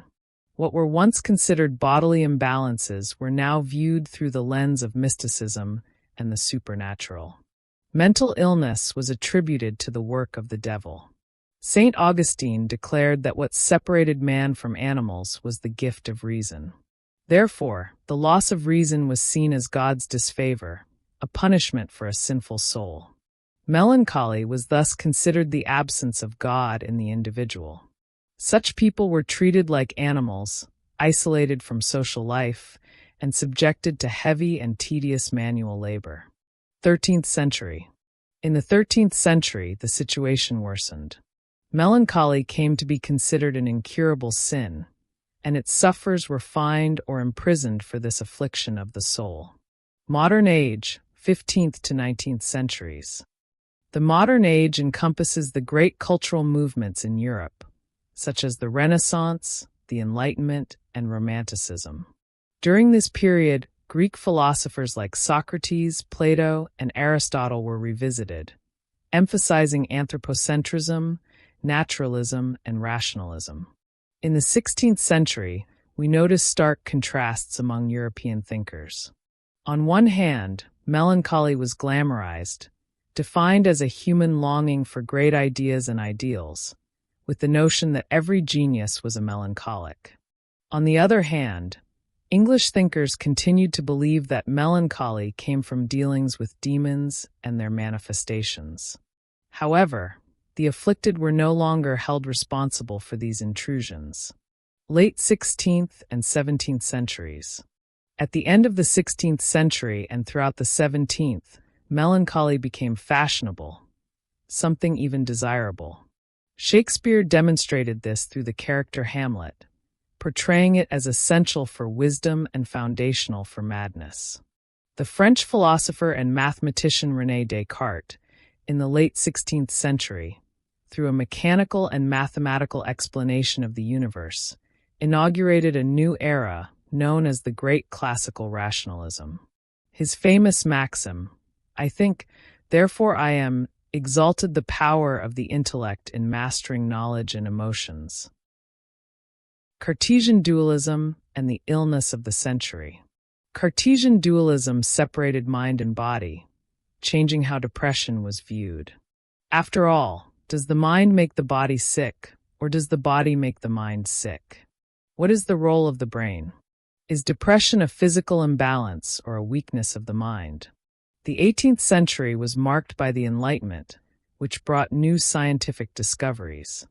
Isaac Newton, for instance, with his theory of universal gravitation, strengthened faith in the power of human reason. Friedrich Hoffmann was the first to suggest that madness might be a hereditary disease. Romanticism arose as a reaction to the cult of reason, glorifying sentiment, imagination, and yearning. Attention turned toward the sublime. For the philosopher Arthur Schopenhauer, the depressive lives simply because of a basic instinct. Like Voltaire, he believed that only work could distract man from his essential depression. Existentialism and melancholy. Soren Kierkegaard, precursor of existentialism, spoke of despair. He classified all of humanity as melancholic. The 19th century, therefore, connected mental illnesses to the organic pathology of the brain. Melancholy was subdivided into categories and subcategories. Wilhelm Griesinger introduced clinical tradition in Germany and declared that mental illnesses were brain diseases, supported by cerebral autopsies. He medicalized depression, making the 19th century known as the century of asylums. Hundreds of asylums were built to accommodate the immense number of hospitalizations at that time. These centers were responsible for establishing psychiatry as a medical specialty. The fact is that, despite many perspectives, depression came to be seen and recognized much more on an organic and cerebral level than on an emotional or spiritual one. Contemporary age, 20th century to today. In the 20th century, new advances and discoveries emerged in psychopathology, pharmacology, pathological anatomy, neurology, and genetics. This enabled psychiatry, through its clinical practice and observation, to be recognized as a science. In 1917, Freud wrote Mourning and Melancholia, in which he considered melancholia as a form of mourning caused by a sense of loss of libido, thus leaving the ego impoverished and empty. Emile Kraepelin, in 1883, classified depression into 3 categories, ranging from mild to severe, allowing for differentiated treatment in terms of dosages. Heredity of the illness of the century. The concept of heredity in the 1970s was highly influential and considered responsible for 80% of depression cases. Adolf Meyer defined man as a psychobiological being, introducing the concept of dynamic therapy, where social and biological actions were directly related to the individual's mental development. The theory of evolution, the theory of relativity, and quantum theory, along with the loss of the absolute represented by God and the lack of mathematical and physical certainties, brought even more anguish and anxiety to humanity, plunging more people into depression. Beginning of the 21st century and depression. At the beginning of the 21st century, depression came to be considered a mental illness. It is catalogued in the International Statistical Classification of Diseases and Related Health Problems, ICD, and in the Diagnostic and Statistical Manual of Mental Disorders, DSM. In Brazil, about 12 million people suffer from depression, representing 5.8% of the Brazilian population. This rate is the highest in Latin America and the second highest in the Americas, behind only the United States. Worldwide, it is estimated that more than 300 million people of all ages suffer from this disorder. In bookstores, hundreds of books address this theme, aiming at self-help and offering tips on how to overcome sadness and depression. Never before has depression been so talked about, studied, and addressed. Yet many gaps remain to be filled before a true light can be found in this epidemic. Treatments for depression through the centuries. Antiquity, 500 BC, 100 AD. Before Hippocrates, we find multiple stories of kings and heroes who turned away from the gods or challenged them. As punishment, they went mad. Therefore, mental and physical sanity could only be restored through divine forgiveness. According to the Hippocratic conception, the body has a natural tendency to heal itself, physis, whenever there is disharmony of the humors, dyscrasia. For this, there would be 3 stages of acute diseases: apepsia, dyspepsia, coction, and crisis. The crisis tended to occur on specific days, which led Hippocrates to study the critical days of various illnesses, including melancholia. The treatment proposed by the Greek physician, after extensive studies of crises, consisted of changes in diet, exercise, hydrotherapy, and oral medications, cathartic, emetic, and purgative herbs designed to eliminate the excess of black bile. He also believed in the importance of dialogue and the need not to leave the patient alone. Expressions such as good humor, bad humor, good-humored, and ill-humored are remnants of the concepts of humors, dyscrasia, and their balance. This concept guided medical practice for over 2,000 years. Middle Ages, 450 to 1400 AD. As mentioned earlier, during the Dark Ages, mental illnesses were seen as manifestations of the devil, such as possessions and witchcraft. If a mad person confessed to being a witch, they could be exorcised or punished, often burned alive, and later submitted to religious orders. If the mad person was wealthy, they could buy off the Holy Inquisition and would merely be considered eccentric. At that time, madness was regarded as heresy. For all other types of madness, the cure procedure was to lock the individuals on a ship and send them to another city, exiled. Modern age, 15th to 19th centuries. By the late 16th century, the concept of humors lost ground with the advent of the microscope. This revolutionary device allowed for the observation of cellular structures, responsible for the formation of organs and tissues. It was Rudolf Virchow, 1821 to 1902, who established the foundations of the new pathology, based on cellular alterations and no longer on Hippocrates' humors. The ancient doctrine of humoral pathology was replaced by cellular pathology. This marked a milestone in the evolution of medical theory and practice. On the other hand, thanks to the Renaissance and the Enlightenment, where anthropocentrism was central, madness came to be associated with idleness. The behavior of the mentally ill began to be viewed as something that should be corrected, as it violated the moral and social order of the new era. Among the mentally ill, depressives suffered fewer abuses than others because they were relatively docile. However, other pathologies were treated in inhumane ways. It is recorded that among the various practices to obtain a cure for these patients were drowning methods, torture to distract the mind from pain, devices to induce vomiting until fainting, and other such measures. Work as a cure for depression.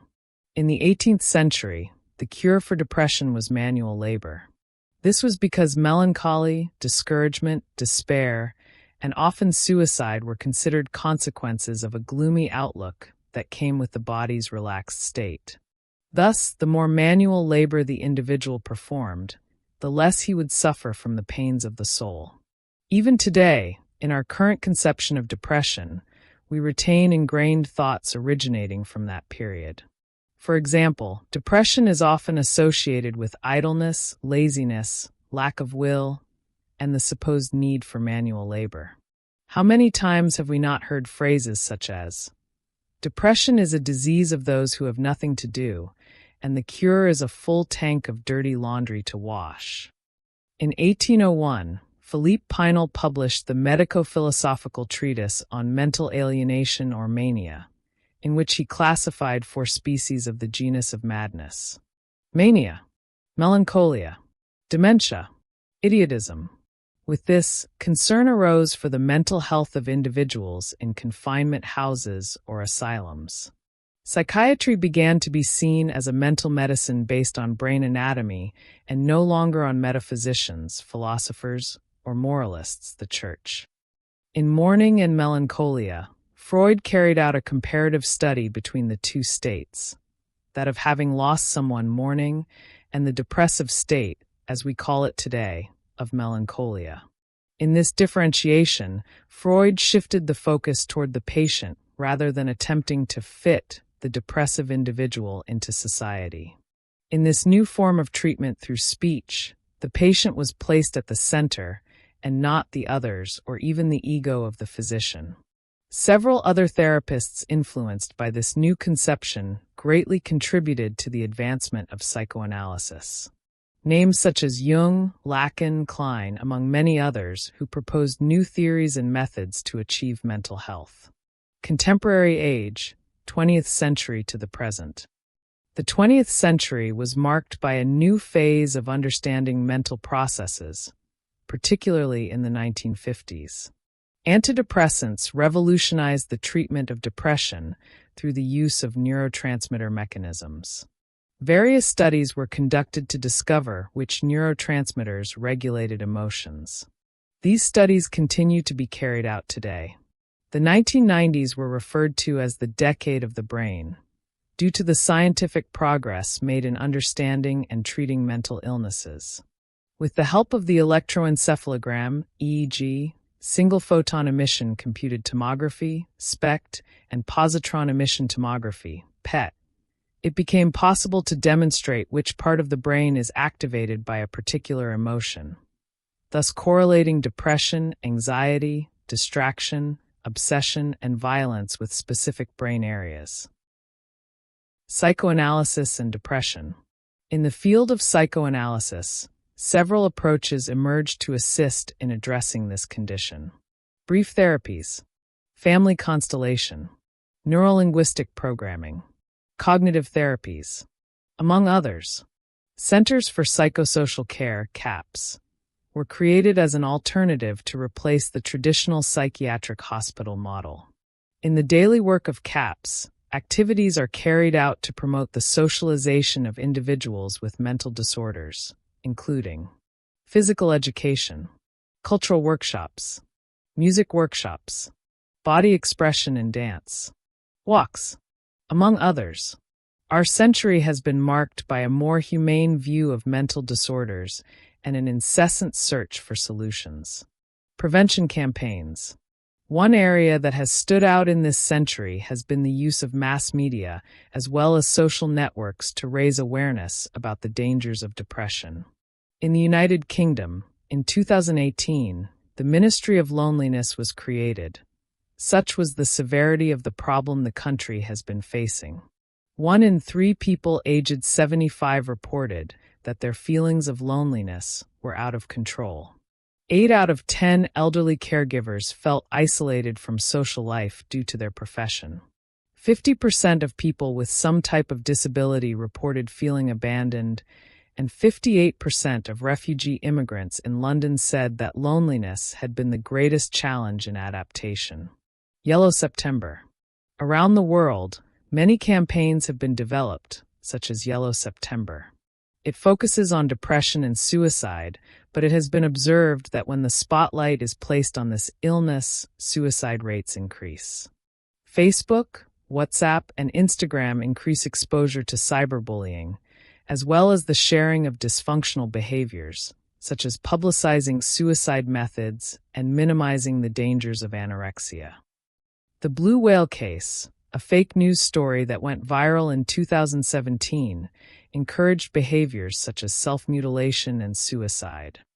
When we analyzed Google searches, we noticed an increase in queries about how to kill oneself. The effect is much greater than the impact of internet campaigns for suicide prevention. Conclusion. Depression has been a constant in human life since the world began. Much has been done, discovered, and many stigmas have been broken, but it is a fact that millions of us still suffer from this illness today. We can see a movement around the world that tries in some way to embrace these people, to bring joy and the will to live back. However, the impression one gets is that the attempts at solutions are inversely proportional to the results. Perhaps new technologies, the use of cell phones, independence, the ease of living in isolation, and the increase in life expectancy are some of the factors responsible for this outbreak of depression. What I have observed over the past 5 years practicing in my clinic is that only one force is powerful enough to reverse cases of depression and suicidal tendencies. The name of this force is love. Love, Depression, and Psychoanalysis. I believe, perhaps naively, that only love is capable of resolving the absence caused by depression. When I speak of love, I am referring to transference and countertransference within sessions, which allow patients to receive and gather strength to test the tools that we therapists make available to them. Only when a real bond is formed do changes occur. Therefore, the conclusion of this work is that we still have much to learn from history, as well as from new technologies and methods, but we must never lose our most precious asset: feeling the other, the gaze, the non-judgmental acceptance. Theories serve as guides, but never as shackles to our profession. Depression in the elderly. The figure of the elderly has been gaining new contours as life expectancy gradually increases in many parts of the world, and in this context, many of them find themselves completely exposed to vulnerabilities. Unfortunately, depression in the elderly is a common condition. Everything depends on the experiences and situation of the senior. For example, those who live with family are less likely to develop the problem. On the other hand, those who are alone at home or in nursing homes more easily feed their condition. In fact, elderly people who live alone have a 30% chance of developing the illness.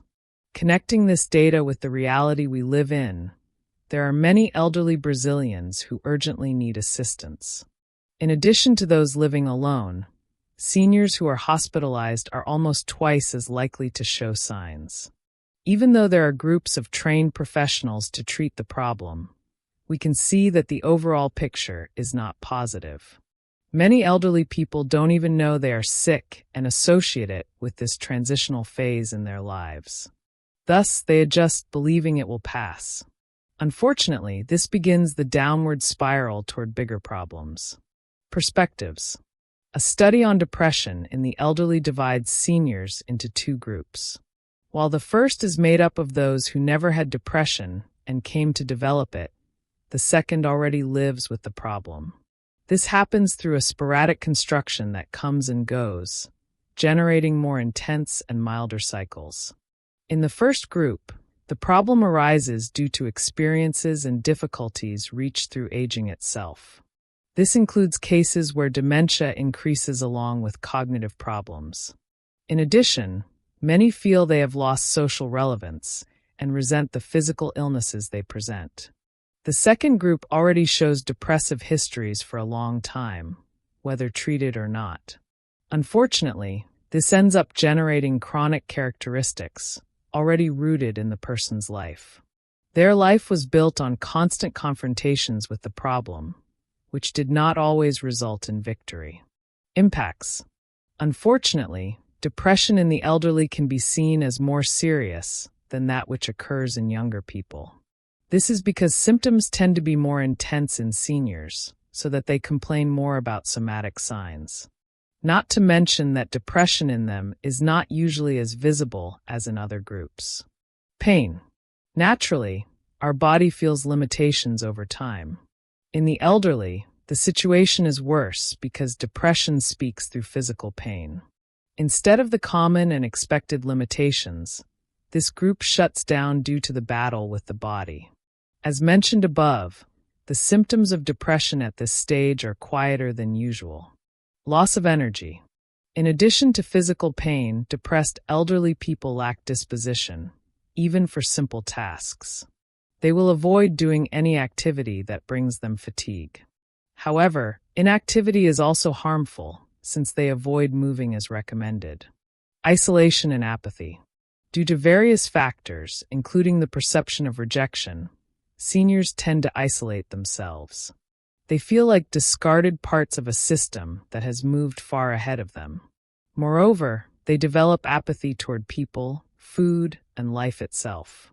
They suffer in silence until everything resolves with death. Contributing factors to depression. There is no specific cause for depression to arise, especially at this age. It is a compilation of various factors that add up and translate into this condition. However, they are the most sensitive to it. Family absence. For many people, It is unbearable to be abandoned by those who should reciprocate what they gave. Family abandonment is quite common at this stage of life as a way of avoiding the needs of the elderly. In Japan, an elderly man committed a crime to go to prison and have some company. He believed he would receive care because he could not live alone. Social role and retirement. No one wants to work a lifetime just to survive on a fraction of what they contributed. However, this is the reality in several places, including the pension system. In addition to feeling socially displaced, the elderly have to deal with the problems of receiving low retirement pay. As expected, quality of life becomes more compromised. Loneliness. Depression also arises when an elderly person loses someone very close, such as a spouse. That person shared a unique bond that helped their partner remain well. A good example is the elderly character in the movie Up. His wife dies and he becomes reclusive, unwilling to socialize. Aging well. Experts recommend that those closest to an elderly person observe their behavior. It is necessary to look for any change in their way of life that indicates something is wrong. This ranges from diet, appearance, energy, and common activities. Based on these factors, there will be greater clarity in identifying problems. In addition, it is necessary to recognize the emergence of signs beyond normal aging. This is because depressive symptoms are associated with the moment of transition and end up being ignored. As things worsen, seeking treatment can be more complicated. Attention and continuous monitoring help to carry out effective follow-up. If depression is confirmed, treatment will include antidepressants and other medications that help with rehabilitation. In addition, resuming daily activities can prove very advantageous for social reintegration. For both mind and body, physical exercise helps improve health and strengthens self-image. Final considerations. Aging is not an easy path. Over time, our structure breaks down, contributing to the emergence of diseases. Due to a lack of preparation throughout life, we can become easy victims of depression in old age. If one wants to live well tomorrow, it is necessary to work on it today. By taking care of oneself throughout life, it is possible to have control over what and who we can become. Taking care of the body, the mind, and the place where we live helps maintain an adequate level of health. For elderly people who already suffer from the problem, clinical help is the only visible solution. They need to relearn to enjoy the life they have and to live within it. Hysteria. The word hysteria was first mentioned more than 2,000 years ago. When analyzing the history of hysteria, it is assumed that Hippocrates, the father of medicine, used the word for the first time as a generic term designating illnesses of the uterus. However, a disease corresponding to the term was recorded in Egyptian manuscripts. Hysteria, as a descriptive category of a psychic condition, was employed in different ways across historical periods and cultural contexts. To explain hysteria, attempts were made to point to a particular affliction that caused the uterus to migrate. In addition, there were hypotheses about patients' propensity for lying and manipulation, nerve injuries, states of ecstasy, and several other aspects. As a disease, hysteria has long been linked to women because of the prefix hyster, meaning uterus. Today, it is recognized that male patients may also be hysterical, despite the disorder having initially been associated as strictly feminine. The way hysteria manifests. A fundamental aspect of hysteria's history was that it manifested in the patient's body in a mutable way and could not be attributed to any concrete cause. This fact gave rise to some theories that associated hysteria with demonic states. Among the classic symptoms were sensation of suffocation, coughing, dramatic fits, paralysis of the limbs, fainting spells, sudden inability to speak. In short, it was a disease that seemed irrational and difficult to diagnose. The documented history of hysteria begins in the earliest medical and philosophical writings. Hippocrates, born in 460 BC, already referred to this affliction, of which only rudimentary knowledge existed. Those who sought the temple of Apollo, convulsing and shouting, were in fact hysterical individuals. Hippocrates was the first to attempt an explanation for such manifestations, linking them to a displacement of the uterus, hysteron in Greek, thus originating the name hysteria. For him, then, it was a gynecological anomaly. This conception lasted in the clinic and treatment of hysteria until the 19th century. Egyptian physicians and other peoples also believed that the root of the illness was an organ that could move through the body. In this way, Plato upheld the same theory. Furthermore, he described hysteria as an affliction that struck women who remained sterile for a long time after puberty. This theory, in a way, anticipated the psychosomatic maxim that an unsatisfied sexual life may provoke neurosis. Centuries later, Galen, Roman physician and philosopher, with his anatomical knowledge, disagreed with such a theory. Galen asserted that the uterus could not move. However, in the Middle Ages, the concept of hysteria rooted in ancient medicine was again attributed to a displacement of the uterus and the action of toxic vapors.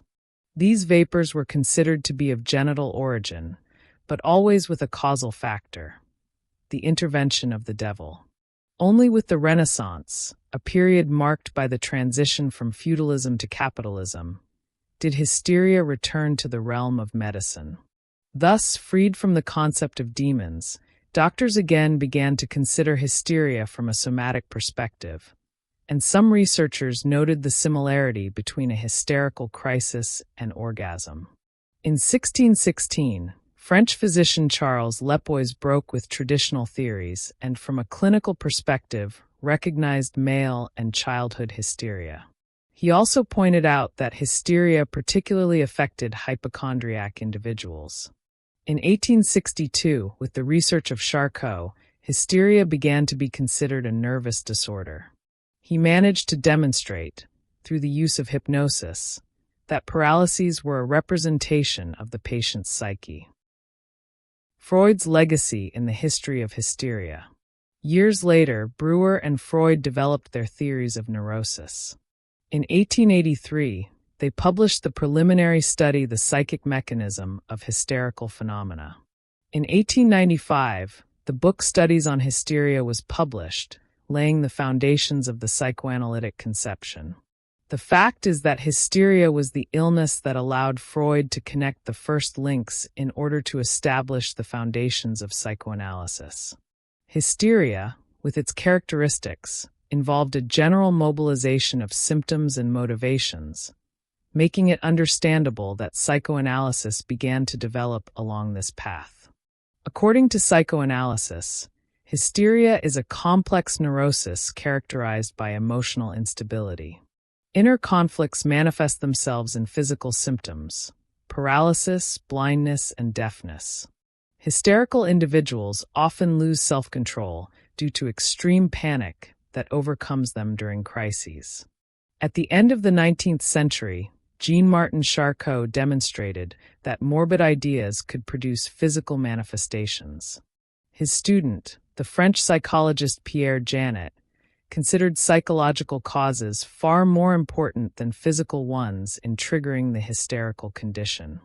Later, Freud, in collaboration with Breuer, began to study the psychic mechanisms of hysteria and postulated in his theory that this neurosis was caused by repressed memories of great emotional intensity.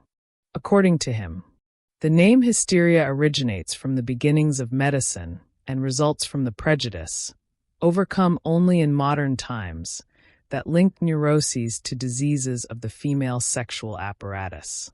In the Middle Ages, neuroses played a significant role in the history of civilization.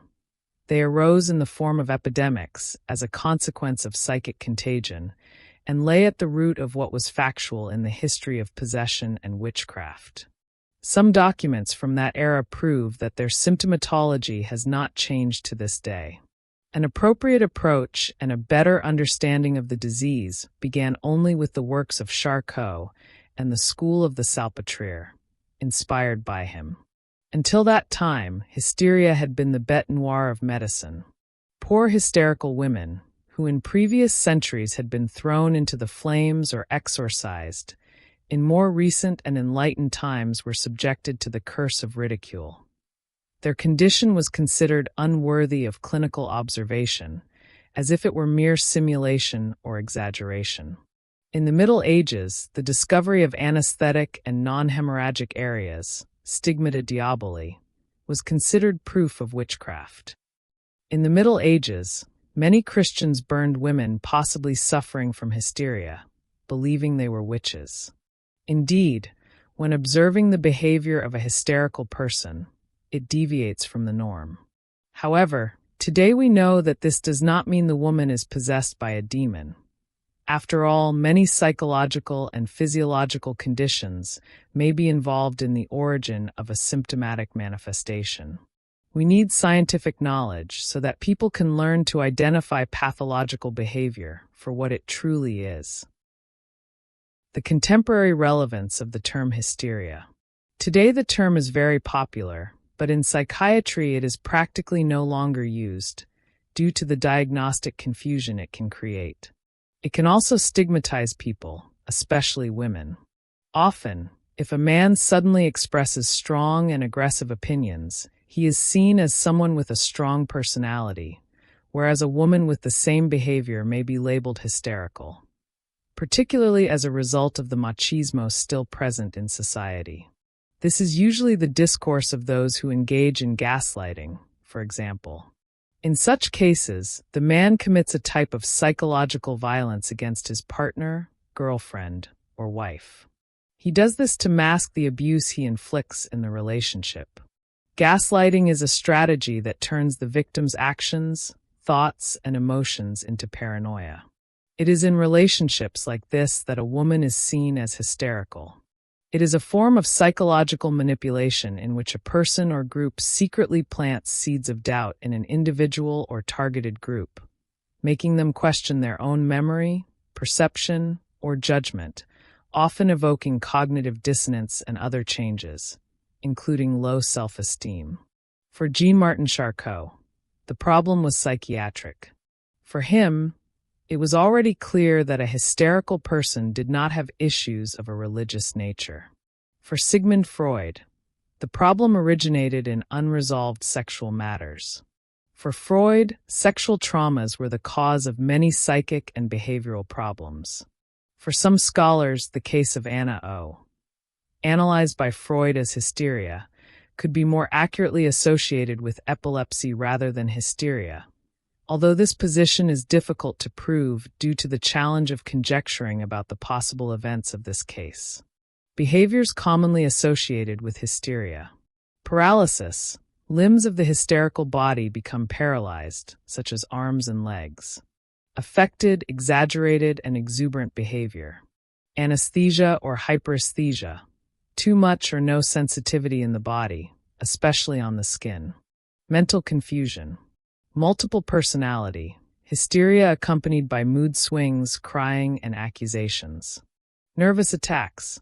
Some specialists now call much of what was once termed hysteria dissociative disorder.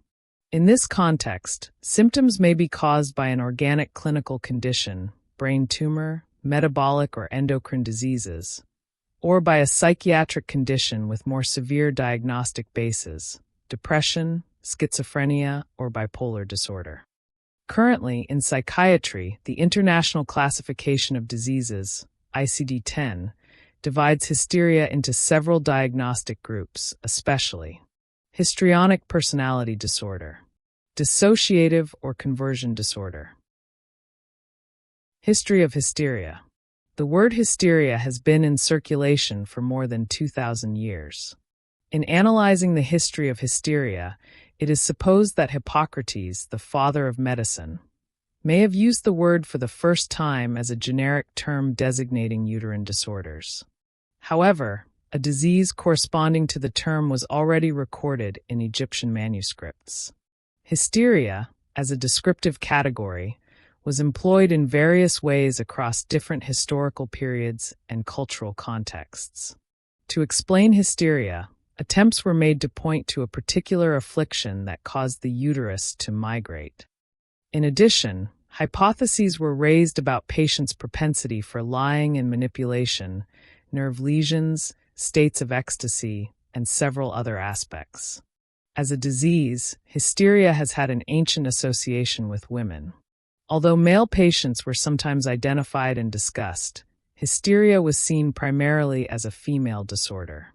A fundamental aspect of the history of hysteria was that it manifested in the patient's body in a mutable way and could not be attributed to any concrete cause.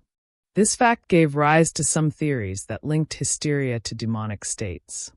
Among its symptoms were sensation of suffocation, coughing, dramatic fits, paralysis of the limbs, fainting spells, sudden inability to speak.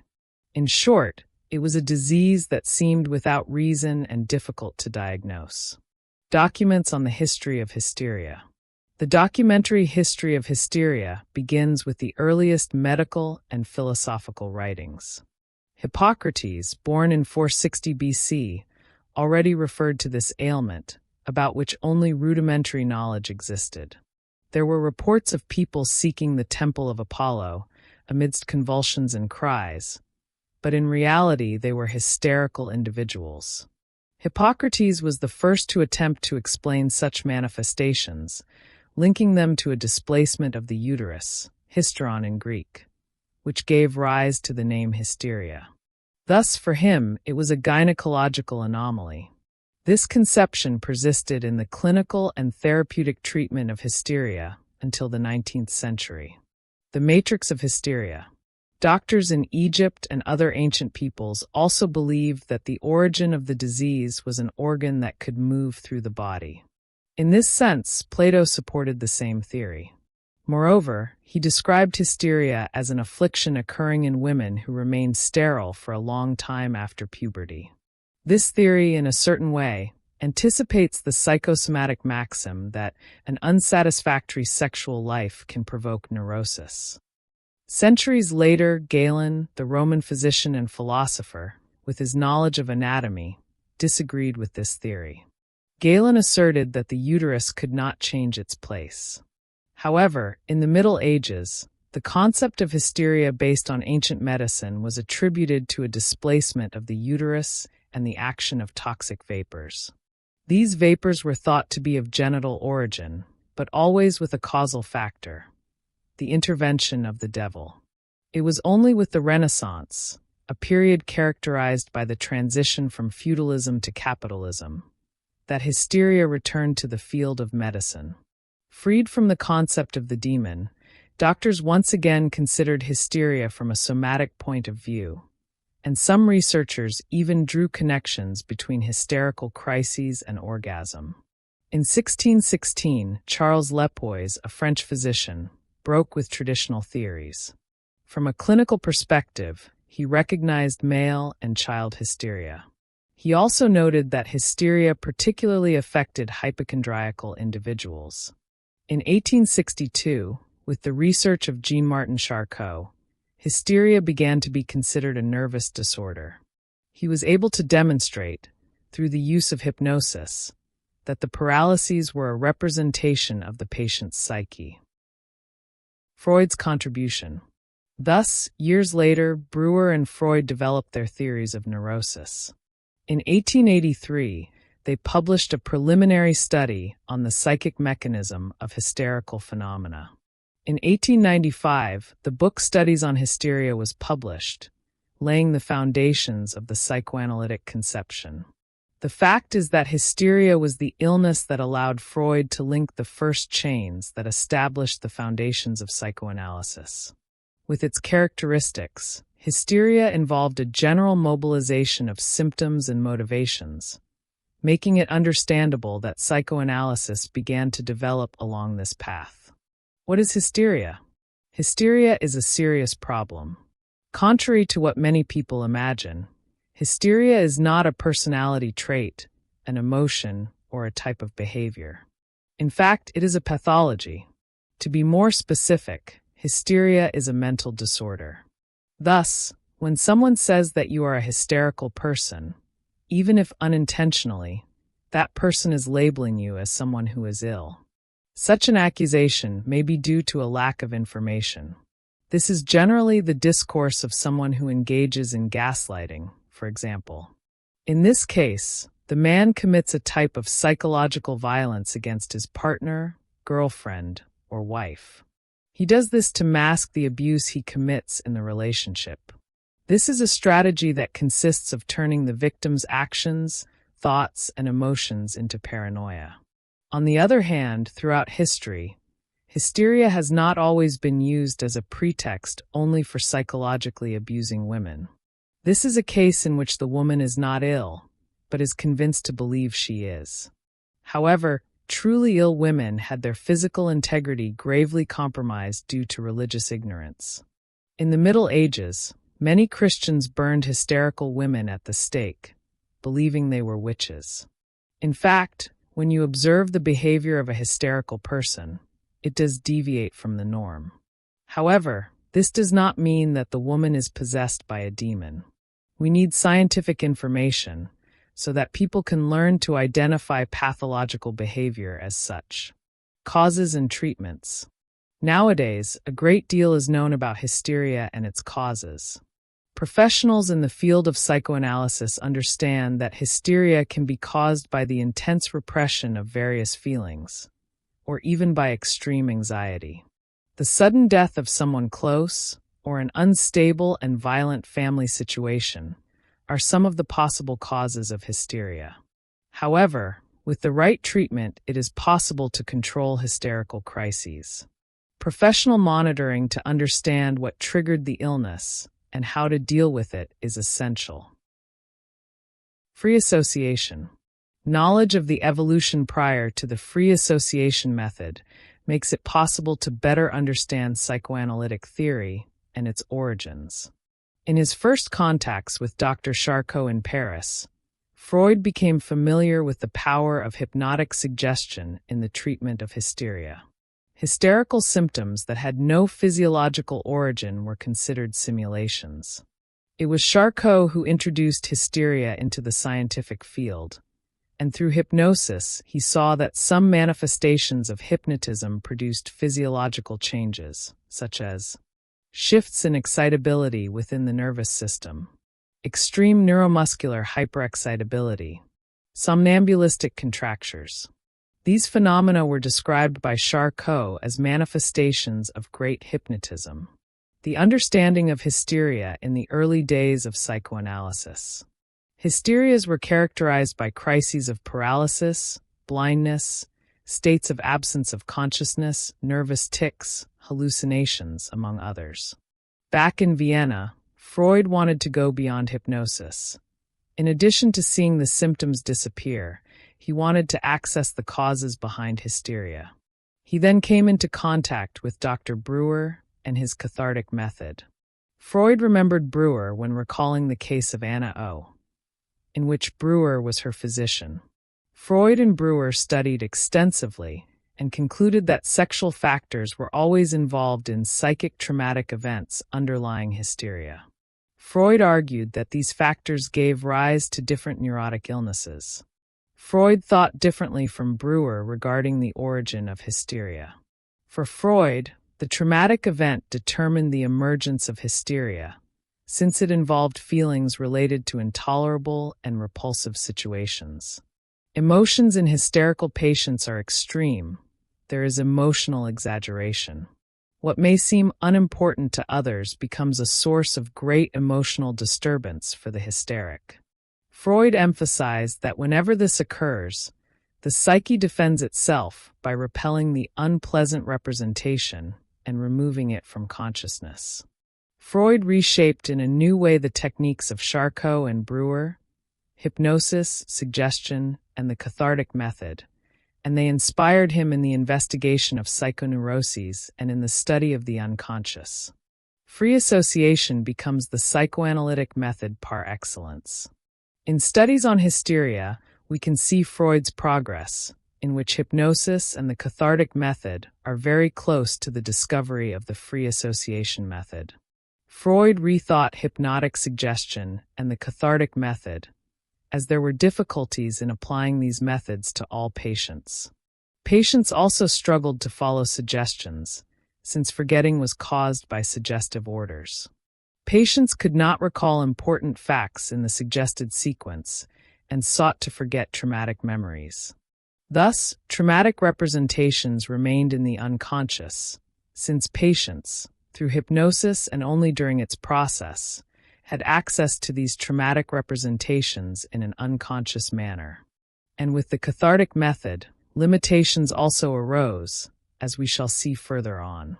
The patient did not make an associative elaboration regarding traumatic events of the past and, consequently, did not resolve their symptoms. After all, in order to overcome symptoms, it is necessary to end the resistance linked to the representation, that is, to the problem itself.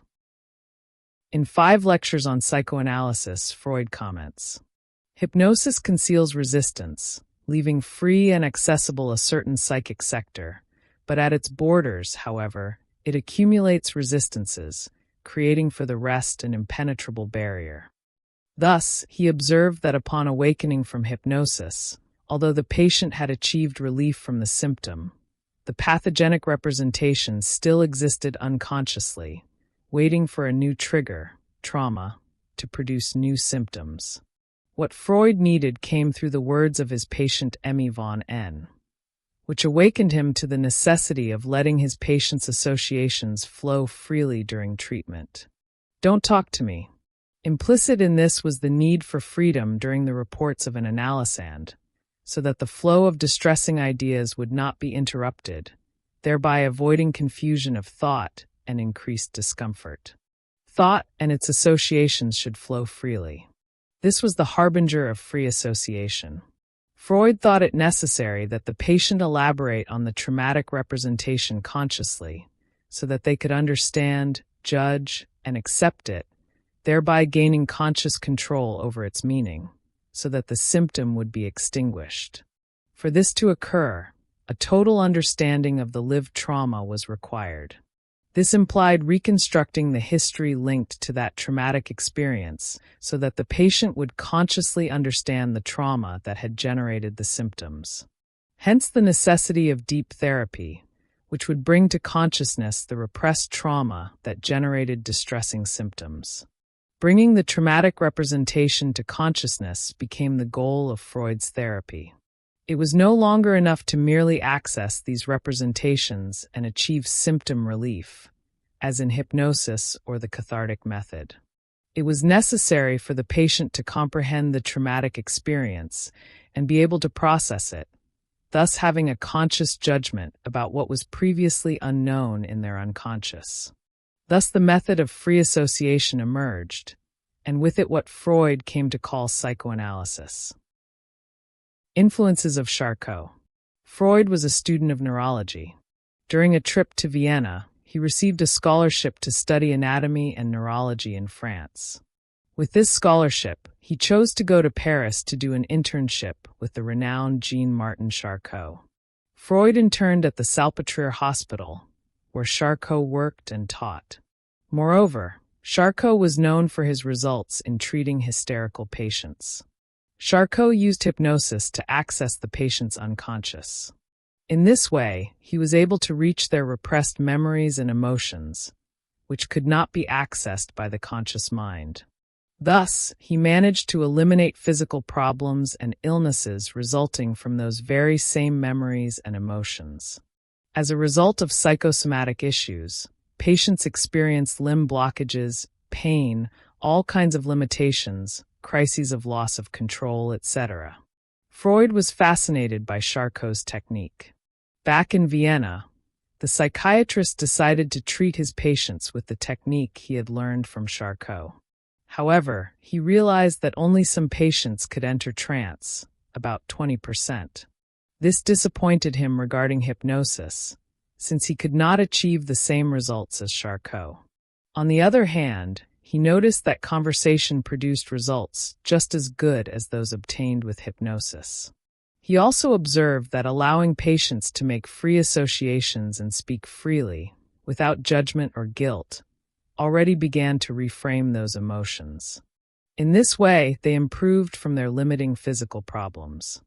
Thus, he began to use free association with all patients. With this, they were able to express their feelings, and in this way, they began to improve. He decided to abandon hypnosis, since he could not access the unconscious or subconscious of all his patients. The union of Freud and Breuer. By discovering a new method to achieve the same results, he partnered with Breuer. The two committed themselves to developing a new line of treatment, which they called the cathartic method. They had a good partnership for several years. Later, it was broken off by Freud, who focused on the association of libido with various repressed emotions. Libido was a strong word for the time. Until then, it was believed that sex could only be performed for purposes of procreation, and it was not acceptable to speak of sexual relations associated with anything else. This left Breuer very worried about society's reprisals, and so he ended the partnership. However, Freud was not intimidated and continued his studies and analyses, creating what we now know as psychoanalysis. Charcot was crucial in leading Freud to abandon neurology and dedicate himself to the in-depth study of the human psyche. What are dreams for psychoanalysis? Freud later created psychoanalysis, a science that today has wide acceptance. It does not depend on the professional's judgment in analysis, including the analysis of dreams. Psychoanalysis understands that dreams are a way for the unconscious to bring traumatic situations and conditions to the conscious mind in an allegorical form, of great importance for reframing and eliminating physical problems with emotional causes. Moreover, we cannot associate psychoanalysis with the norms and rules of psychology, since we understand that psychoanalysis should be free and taught to all people. Today, Charcot is known as the father of hypnosis, being the precursor of practically all methods known today. In fact, the Ministry of Health, the Federal Council of Medicine, the Federal Council of Psychology, and the Federal Council of Dentistry all recognize the effectiveness of hypnosis as a complementary tool in physical and mental treatments. In this way, the technique enhances results, whether by accessing the unconscious for reframing and emotions, eliminating traumas, or even promoting anesthesia for various procedures. ID, ego, and superego, as well as unconscious, preconscious, and conscious, are reference bases for hypnosis to define the levels of access or levels of trance and its action and technique to be used for reframing. Dissociative identity disorder. The human personality is not built in an integrated way as many people think, requiring several parts for this. However, these pieces do not always come together as they should, and this can directly interfere with the way someone behaves. Formerly known as multiple personality disorder, dissociative identity disorder is a condition in which there are two or more personalities. With this, it is concluded that several identities coexist in a single mind, dividing the space where there should be only one. Because of this alternation of personalities, a person is unable to recall their day in full. Thus, simple activities such as talking to someone, remembering something, and even their own name become difficult to do. In general, those who have the disorder are not fully aware that this happens. Dissociative identity disorder, in general, is caused by some rupture in the individual's psyche. Thus, the patient will rely on regressive treatments in order to identify the specific cause. A complete diagnosis is necessary to avoid confusion with other health problems. During childhood, the individual may have experienced an event that caused oppressive stress, which ends up shaking their developing psyche so that they cannot integrate it in a healthy way. Thanks to this traumatism and other bad experiences, a seal is created on the unification of this channel. The death of a close relative, for example, negatively impacts someone who is growing up. Furthermore, serious illnesses that require exhausting recovery and abuse also contribute to the emergence of the disorder.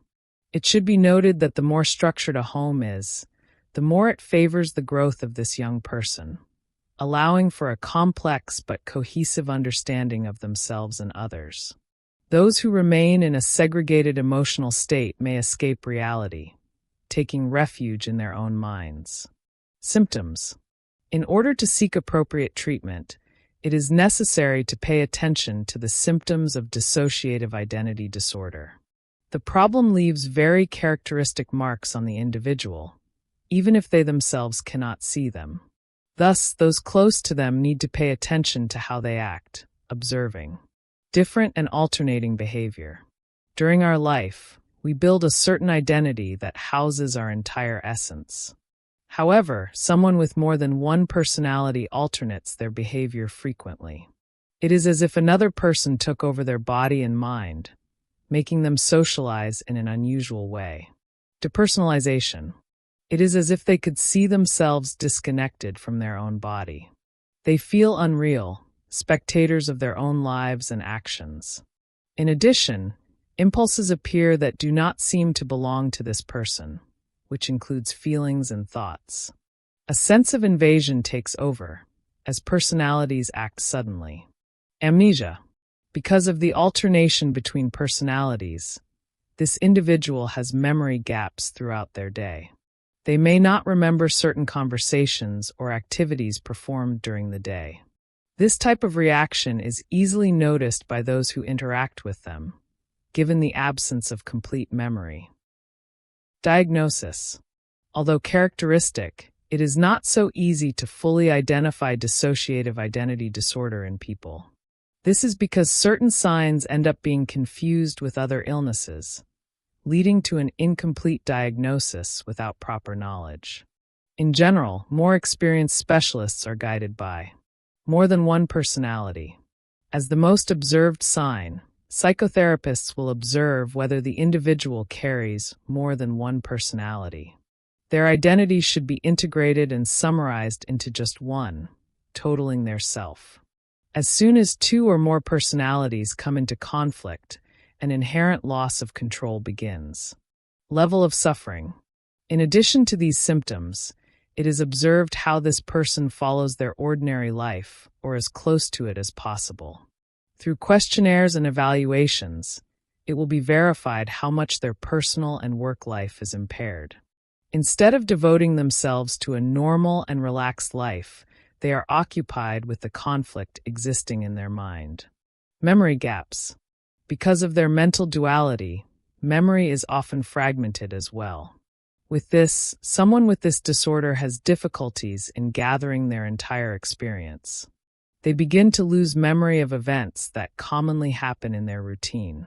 This includes conversations, personal data, and even significant events in their life. Treatment. Although delicate, the treatment of dissociative identity disorder is possible. It acts jointly in order to integrate the mind with the body. Thus, the use of medication works on the physical part, as well as on the effects in the mind. Depression, anxiety, and impulses are controlled by this. At the same time, psychotherapy serves to intervene and condition their behavior to a healthy rhythm. Once the patient is stabilized, a study of each personality integrated there will be carried out. The idea is to discover how they arose and make them begin to collaborate with each other and reduce symptoms. Since each case varies greatly, some require hospitalization, while others can be monitored freely. Regardless of which it is necessary to keep in mind that treatment cannot be interrupted. From the moment the causes of dissociation are identified, the work of unification cannot stop. Histrionic personality. Histrionic personality is a disorder that makes certain people feel the need to always be in the spotlight. This craving for visibility and for being the center of attention can bring several problems to the individual. Among its characteristics are: histrionics are seductive people. The person who has histrionic personality disorder usually adopts a provocative and seductive posture to impress those around them. Their clothes are usually flashy and, when talking to other people, they tend to flirt. For this reason, it is possible that the behavior of the histrionic person is considered threatening or inappropriate by others. This behavior begins in late adolescence. The behavior shows signs during adolescence and becomes stronger in adulthood. It is from early adulthood that the individual will seek more attention, social prominence, and praise. Great concern with physical appearance. As a result of the constant search for prominence, this individual will exalt the physical aspect. They will be concerned with showing what they have, how much they earn, and overvaluing vanity. Idolatry of symbols of glamour and celebrities. The vanity that the histrionic has regarding themselves also tends to be valued in others. They usually glorify the figure of personalities considered frivolous, but that symbolize grandeur and ostentation. They may approach people with the same characteristics, but they are competitive people. They will reject their equals or those seen as inferior. At the same time, they value celebrities or even people with whom they live in person, as long as they feel that this person is an almost celebrity. Exaggerated behaviors in public settings. It is important to make it clear that it is unlikely that an individual with this type of personality will go unnoticed in a conversation circle. This is because they will do everything possible to be in the spotlight. They will narrate stories of their life in which they were prominent, even inventing facts. Megalomaniac ideas, flamboyant clothing, a loud tone of voice, the need to talk about trips, possessions, and excessive praise of children or spouse, fanciful stories with the aim of standing out. Dramatic people with superficial emotions. The lack of attention in people who have this disorder can lead them to behave inappropriately in situations in which they are not in the spotlight. A woman who dresses in white at a wedding, for example. Histrionics have a tendency towards scandalous behavior. It is also possible that they create some scandal to draw attention from their group. These people usually give public demonstrations of their emotions in an exaggerated way. Thus, they may react to certain events disproportionately. In general, this brings a lot of embarrassment to their family and friends. They can also change their emotions very quickly.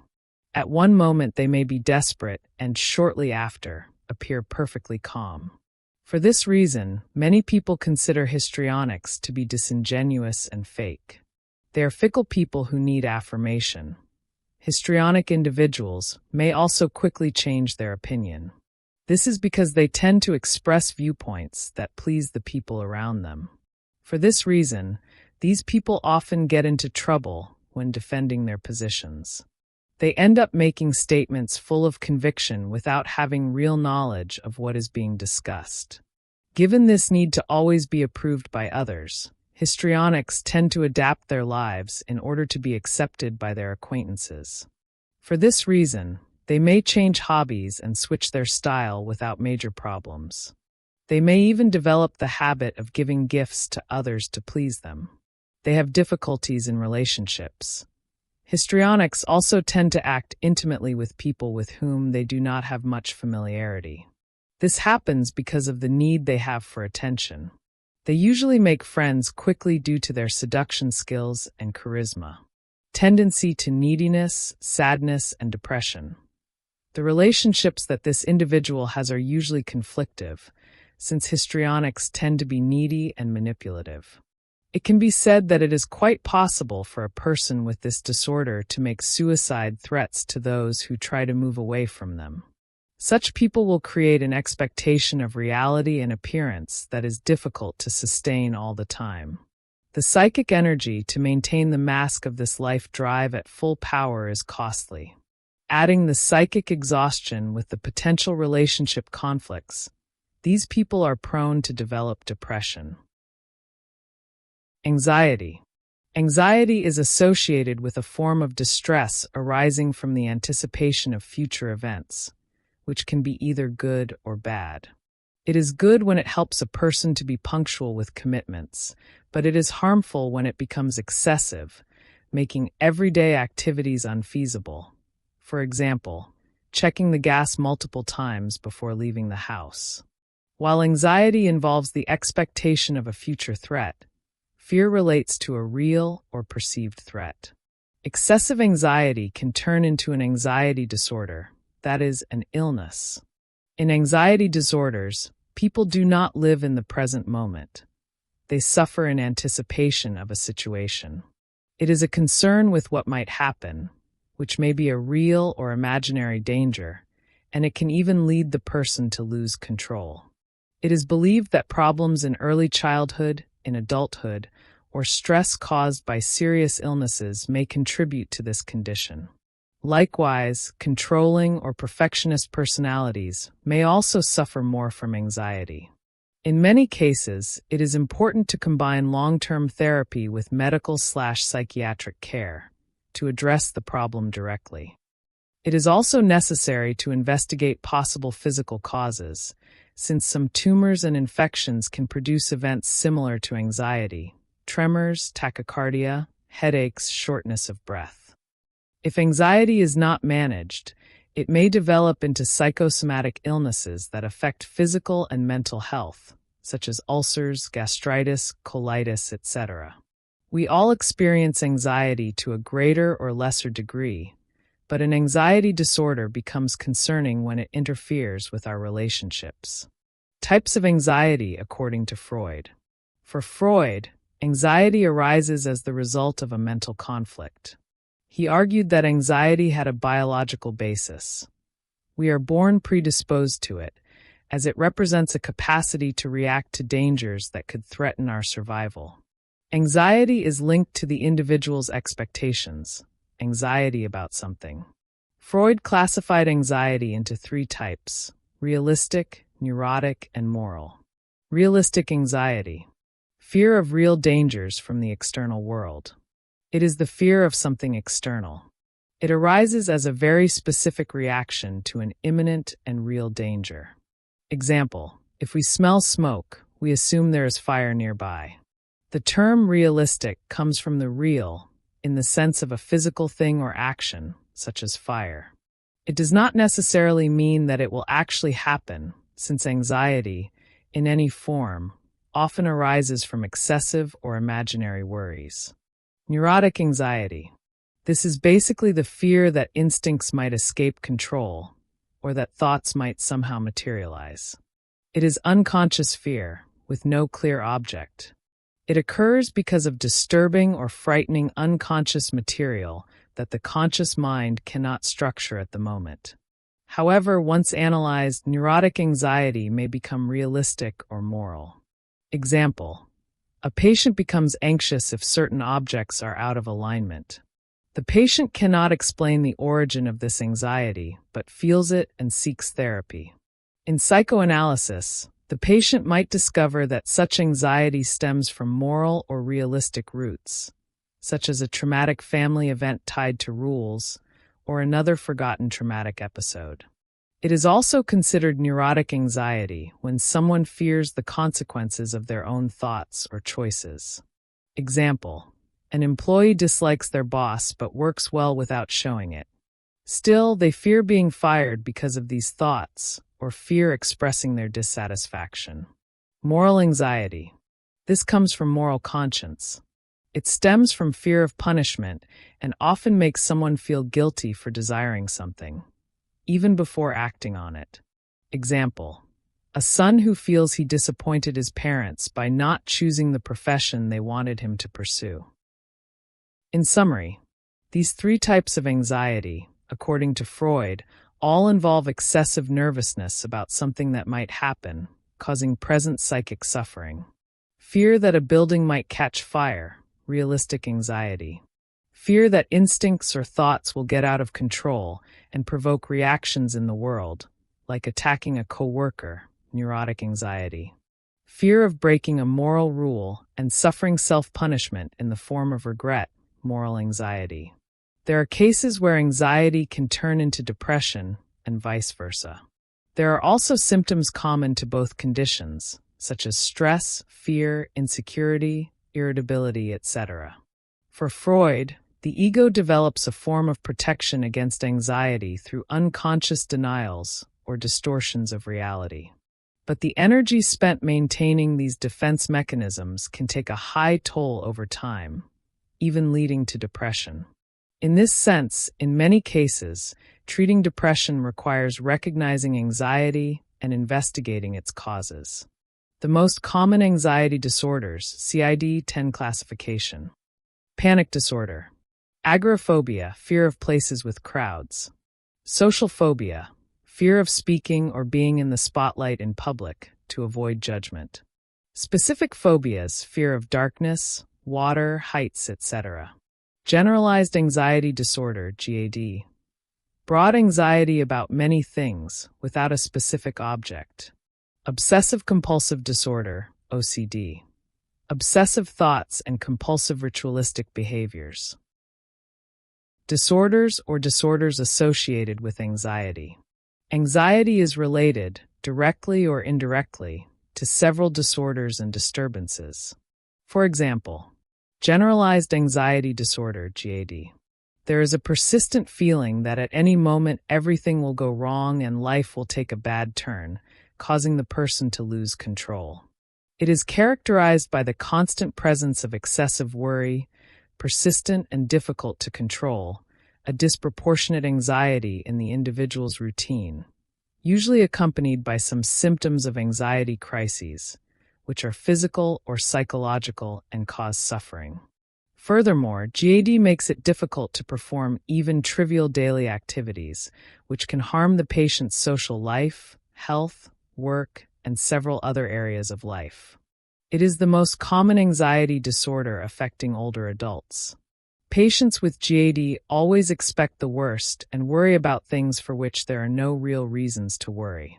Although they realize that the worry is unjustified, the symptoms persist and are uncontrollable. For example, if the individual is anxious only about a specific situation, public speaking phobia, for example, it is not a case of GAD. GAD is when anxiety is generalized, related to many objects, people, things, thoughts, situations, etc. In general, GAD is accompanied by a combination of several of these symptoms: excessive worries and fears, unrealistic perception of problems, restlessness, always nervous, restless legs syndrome, irritability, difficulty concentrating, difficulty sleeping or staying awake, being easily startled. Some physical manifestations may be present: muscle tension, headaches, sweating, nausea, fatigue, tremors, and spasms. Obsessive-compulsive disorder, OCD. It results from obsessive ideas and obsessive behaviors. It is an anxiety generated by obsessive thoughts, such as distressing and persistent thoughts or images, which are relieved only by compulsive behaviors, the urge to repeatedly perform specific acts or rituals. If we return to Freud's work, we can say that there is an animistic thought behind OCD. The individual believes that misaligning certain objects or not performing certain rituals can cause effects on the world, on his life, and on the lives of people close to him. When the individual cannot perform these rituals, the anguish becomes more severe, accompanied by an imminent fear that the worst may happen. Other examples: locking the house door a high and specific number of times to ensure it is closed. Washing hands several times due to the recurring idea that they are dirty. Some writers seek to further delimit OCD, speaking of symmetry OCD and cleaning OCD. These are situations of pressure on the person, something that forces them to take a certain action and to which they submit. Post-traumatic stress disorder, PTSD. PTSD makes the bad situation not leave the mind, always returning as a flashback. For example, victims of attacks or natural disasters, victims of robberies, and also soldiers returning from war. It is usually developed after the person experiences a traumatic experience, such as accidents or cases of violence and aggression, war, terrorism, torture, traffic accidents, natural disasters, serious illness, or any other event that represents a threat to life, resulting in intense anxiety crises. It can cause difficulty sleeping and concentrating, insecurity, restlessness. The person also constantly recalls the event in disturbing mental images, flashbacks or nightmares, remaining in a continuous state of alert, in addition to symptoms such as tachycardia, sweating, dizziness, headache, irritability. Symptoms generally last weeks or months and cause great suffering. Panic disorder or panic syndrome. Without any apparent reason, the person thinks they are going to die. Some specialists also say that some panic attacks stem from the fear of going crazy. The person feels shortness of breath, tachycardia, tremors, increased blood pressure, tingling in limbs, fingers, and lips, cold sweats, dizziness, and vomiting. It is characterized by severe anxiety crises that arise suddenly, brief attacks of intense terror and apprehension. The crises come suddenly, usually reaching their peak in 5 to 10 minutes, then subsiding. They last around 15 minutes, rarely exceeding 1 hour. Some triggers of anguish can trigger panic attacks, such as phobic situations, being in the middle of a crowd, confinement, in an elevator, traffic, and threatening situations. Body dysmorphic disorder, BDD.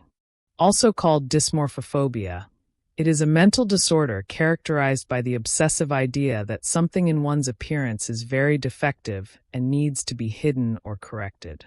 Most of the time, the defect is imaginary, or when real, it is extremely exaggerated. Attempts to explain the false impression are usually useless. They are obsessive, confusing, and compulsive thoughts that, in general, occupy several hours of the person's day, turning into real anxiety crises. Social phobia and other phobias. It is the exaggerated fear of participating in meetings, parties, and events with unknown people, speaking in public, etc. Practically all phobias can generate anxiety crises. If the individual is somehow bothered by a phobic situation before it occurs, they are suffering in anticipation, and therefore anxious. In the case of claustrophobia, the individual thinks they will have to attend a business meeting in a week and will need to take the elevator. Beforehand, they already begin to suffer.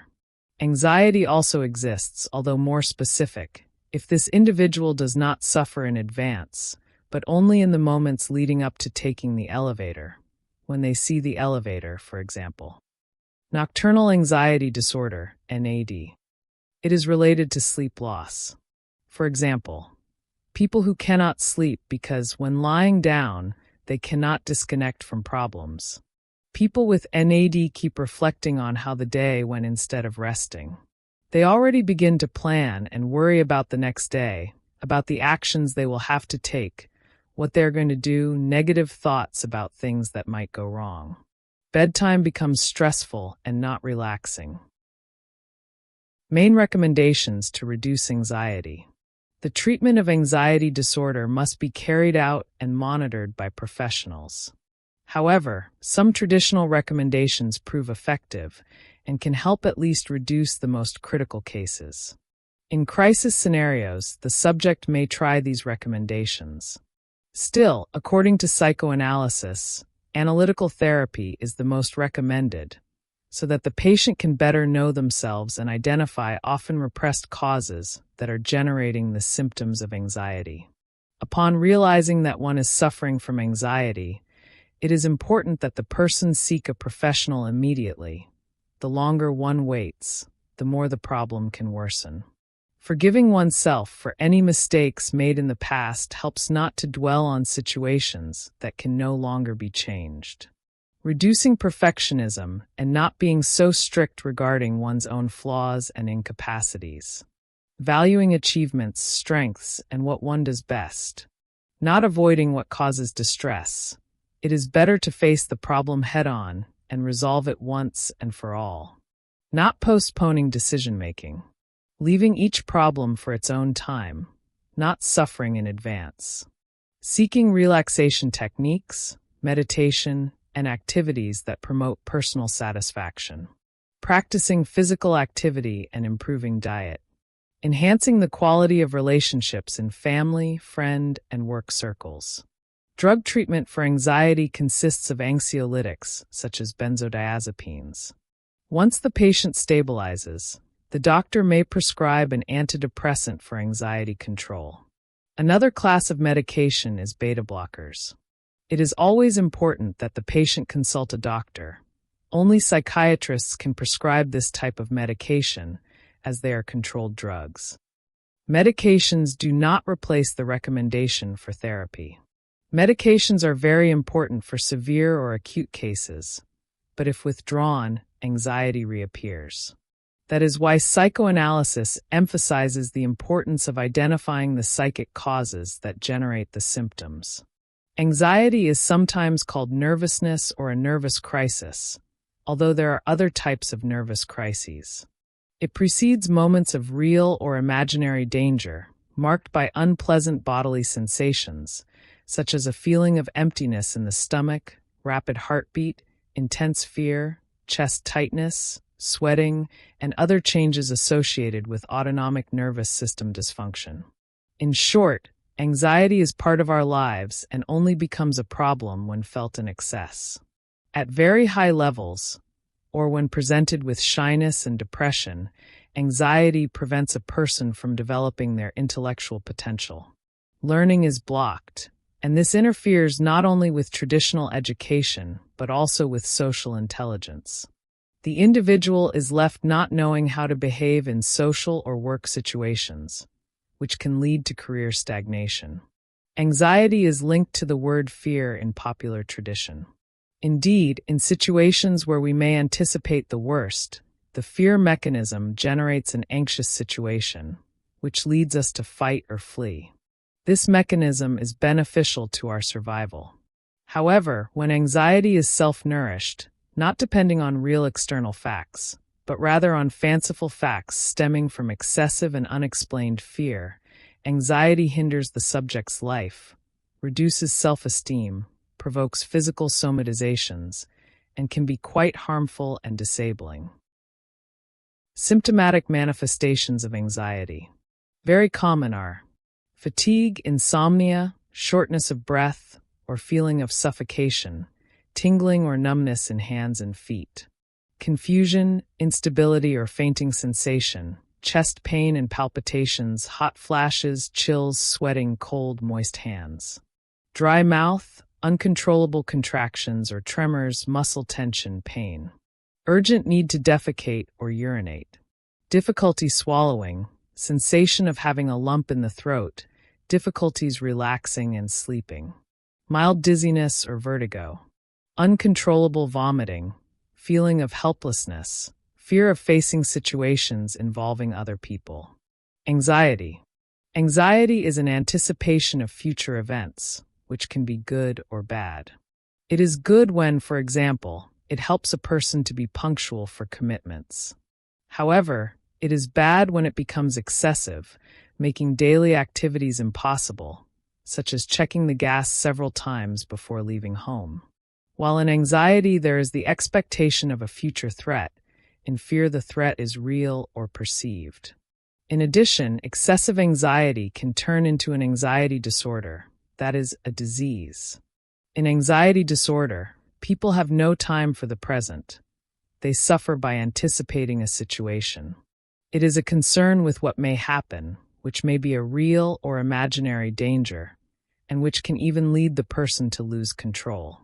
It is believed that problems in early childhood, in adulthood, or stress caused by serious illnesses may result in this disease. Likewise, controlling and perfectionist people can also suffer from anxiety. Furthermore, it is important to warn people who suffer from anxiety to see a psychiatrist so that he can investigate whether there are no physical causes. This is necessary because brain tumors and infection by certain types of bacteria can also cause events similar to anxiety, tremors, tachycardia, headache, shortness of breath, etc. If anxiety is not controlled, it can turn into psychosomatic illnesses, which affect physical and mental health, such as ulcers, gastritis, colitis, etc. We all experience anxiety to a greater or lesser degree, but anxiety disorder becomes worrisome when it affects our relationships. Anxiety disorder, according to Freud. For Freud, anxiety arises as a result of a mental conflict. For him, anxiety had a biological basis, that is, we are already born prone to anxiety, which would be a capacity to react to dangers that could threaten our survival. Freud defined 3 types of anxiety. Realistic, fear of real dangers of the outside world. It arises as a very specific reaction against an imminent and real danger. Example, if we smell smoke, we associate that there is a fire nearby. Neurotic, basically the fear that instincts will get out of control. Example, the case of an employee who hates his boss and fears that the boss will notice his hatred and end up firing him. Moral, arises from moral conscience. Example, the case of a son who feels that he disappointed his parents for not choosing the profession they wanted him to pursue. To talk about these 3 types of anxiety, we must refer to the psychic instances, ID, ego, and superego, that make up our mental processes. That is, we are talking about Freud's structural theory, which divides the mind into these 3 groups of functions. The ID functions as the pleasure principle. The ego is the part that relates to reality. The superego represents moral restrictions and impulses toward perfection. There are cases of anxiety that can turn into depression and vice versa. There are also symptoms common to both anxiety and depression, such as stress, fear, insecurity, irritability, etc. Disorders or conditions associated with anxiety. Anxiety is directly or indirectly related to various disorders and conditions, such as generalized anxiety disorder, GAD. There is a persistent feeling that at any moment everything will go wrong and life will take a bad turn, making the person lose control. Panic syndrome. Without any apparent reason, the person thinks they are going to die. The heart races, the body shakes, and nausea and vomiting may occur, among other symptoms. Obsessive-compulsive disorder, OCD. Obsessive ideas or compulsive behaviors. For example, a person who checks several times if the door is really locked. Post-traumatic stress disorder, PTSD. Causes the bad situation not to leave the mind, always returning as a flashback. For example, victims of attacks or natural disasters, assaults, and also soldiers returning from war. Social phobia, exaggerated fear of attending meetings, parties, and events with strangers, speaking in public. Nocturnal anxiety, related to sleep loss. For example, people who cannot sleep because, when lying down, they cannot disconnect from problems. Normally, people with nocturnal anxiety keep reflecting on how their day was and, instead of resting, start planning and worrying about the next day, what actions they will take, what they will do. In other words, bedtime comes to be seen as stressful and not relaxing. How to reduce anxiety. The treatment of anxiety disorder must be carried out and monitored by professionals. However, some tips can help reduce the most critical cases. When noticing that you are suffering from anxiety, seek a professional quickly. The longer you wait, the more the problem can worsen. Forgive yourself for any mistakes you may have made in the past. Everyone makes mistakes. Do not be so strict about your flaws and incapacities. Focus on what you do best. Explore your strengths. Do not run away from what afflicts you. It is better to face the problem head-on and solve it once and for all. Do not indefinitely postpone a decision. Try to meditate, exercise, and eat healthily. Have a pet. Anxiety is part of our lives and only becomes a problem when felt in excess. Everything in excess can be harmful. Types of anxiety. Throughout Freud's medical history, 2 points are maintained: infantile sexuality and the unconscious. In addition, free association is also maintained, a technique that breaks the patient's barriers and resistances. Regarding Freudian psychoanalysis, resistance has as its driving force transference, which is ambiguous. Through this phenomenon, there is construction and interpretation, where psychoanalysis opposes suggestion. For psychoanalysis, the preliminary interview is an important factor, having the power to direct the transference to the psychoanalyst. It is from the conclusion of all the preliminary interviews that the psychoanalyst marks the entry into the analytic discourse.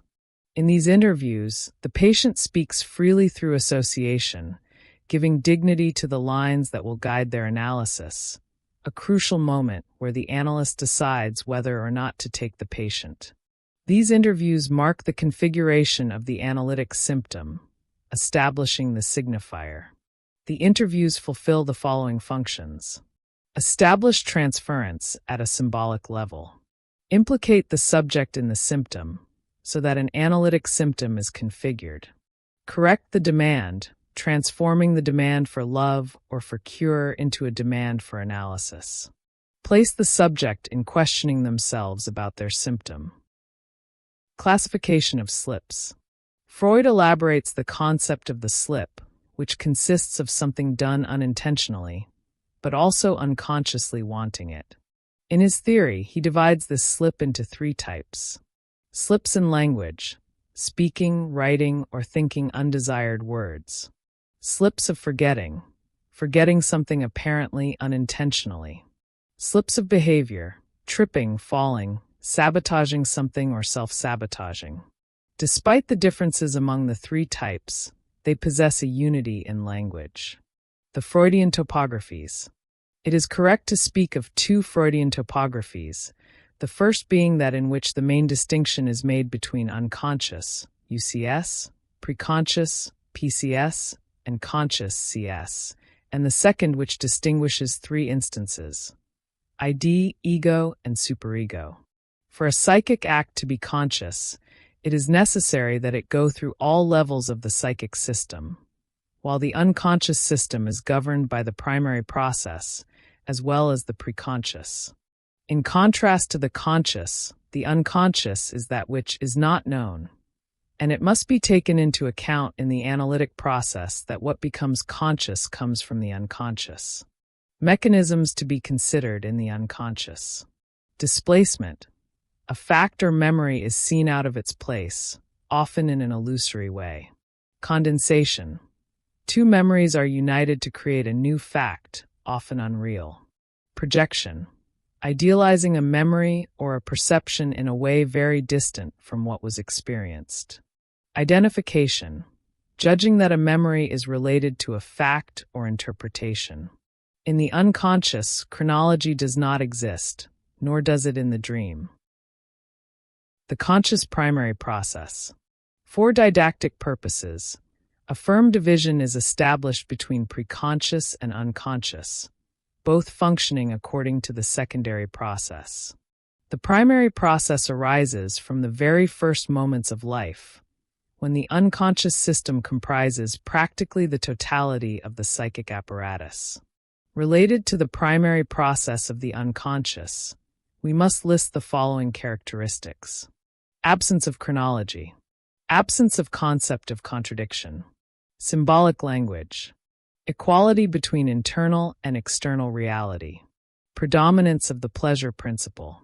To achieve the correspondence missing in the topographic theory, Freud created the structural theory, which consists of subdividing the mind into 3 groups of functions: the ID, the ego, and the superego.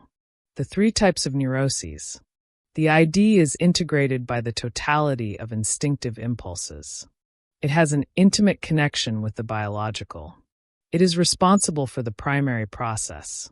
Faced with the manifestation of desire, it forms, on the plane of the imaginary, the object that will allow its satisfaction, being a structurally unconscious instance. For Freud, the ego is a part of the ID modified by the impact or interaction of internal drives and external stimuli. It is up to the ego to organize a current synthesis, making the individual unique and allowing them an active adaptation to the present world by detecting real and psychological dangers that threaten the individual's integrity. These dangers can be classified into realistic, neurotic, and moral anxiety. Freud says that the superego only forms in the healthy mind, as it is integrated into the ID and the ego, and is the controller of both. In a generic way, we can define this topographic subdivision as the voice of conscience. Preventing against imminent danger, anxiety acts in three distinct ways and presents itself in conditions of fight or flight. Realistic anxiety consists of real fears of the external world. Neurotic anxiety, basically the fear that instincts will get out of control. Moral anxiety, the fear of the superego in violating its own moral code. It may happen that anxiety becomes freely floating anxiety, which occurs when anxious feelings, emanating from a specific conflict, expand into a series of apparently neutral situations. Thus, the individual cannot explain any connection between anxious feelings and any specific situations. Anxiety crises. Anxiety is part of human nature. It is a natural reaction that alerts us to the existence of a dangerous situation and makes us prepare to face it. It precedes moments of real or imaginary danger, such as what we feel before a test or an important meeting, and it brings unpleasant sensations, such as butterflies in the stomach or emptiness in the stomach, changes in heartbeat, fear, sweating. Normal types of anxiety.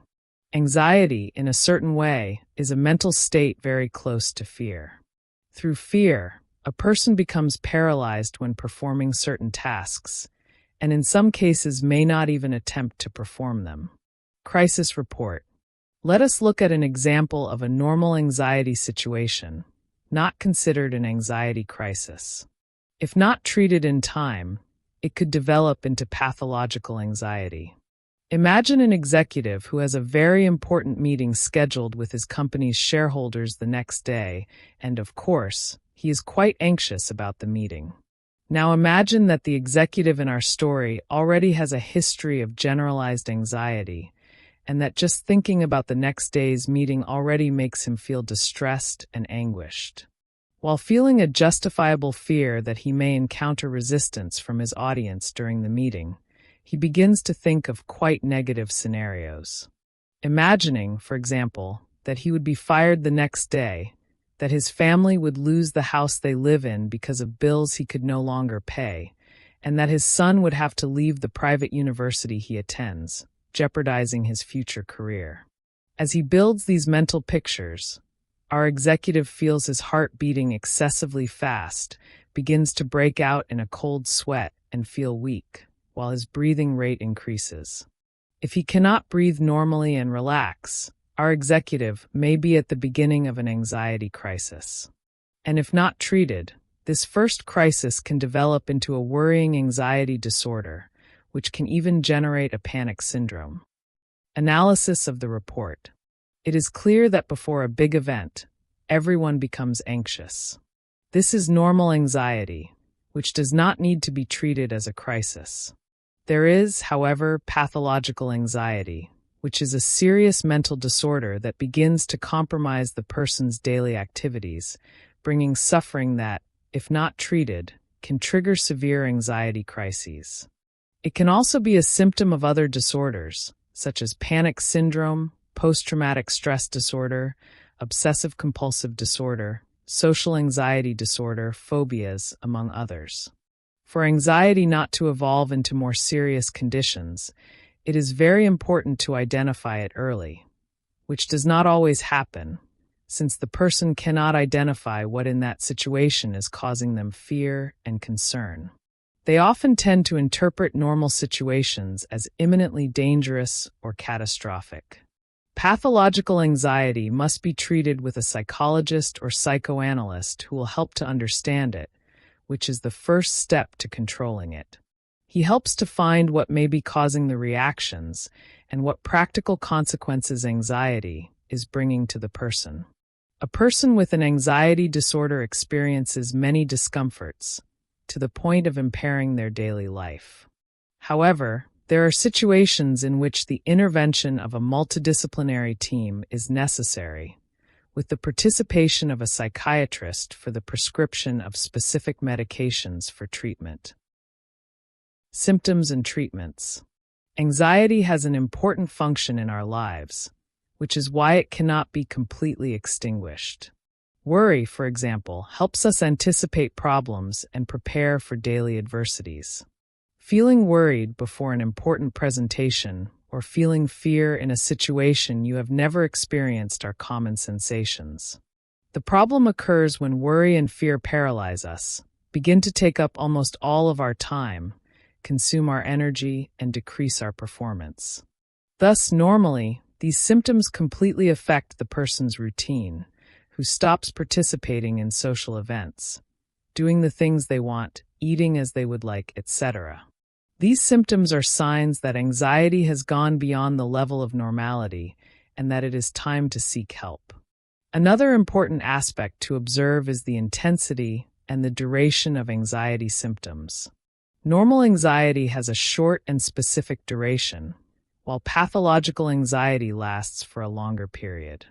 Pathological anxiety leaves the person on alert for a long time, impairing sleep and cognitive performance, decreasing the efficiency of the immune system, as well as interfering with routine. In intense crises, patients may experience varying degrees of the so-called depersonalization, which manifests as the sensation of having a light head, the body feeling strange, a sense of loss of control, strangeness toward oneself. Derealization may also occur, that is, the sensation that the environment once familiar now seems strange. Other symptoms. Frequent feeling of inadequacy. Difficulty relaxing due to excessive worries and fears. Difficulty performing daily tasks. Agitation and irritability, muscle tension, headaches and body pain. Repetitive negative thoughts. Inability to control bad thoughts and worries. Chronic concern with health, finances, or professional life. Difficulty sleeping, insomnia. Exaggerated fear of specific situations. Fear disproportionate to the real danger of the situation. Frequent sensations of distress and anguish and confusion. Palpitations and chest pains, tachycardia attacks, and shortness of breath. Uncontrollable vomiting. It is worth noting that there are differences between anxiety and depression, although they have similar symptoms. Types of anxiety. Freud classifies anxiety into 3 types. Realistic, the fear of something from the external world. Moral, the fear of being punished. Neurotic, the unconscious fear. The physical symptoms of anxiety are the most frightening and the ones that draw the person's attention to seek treatment.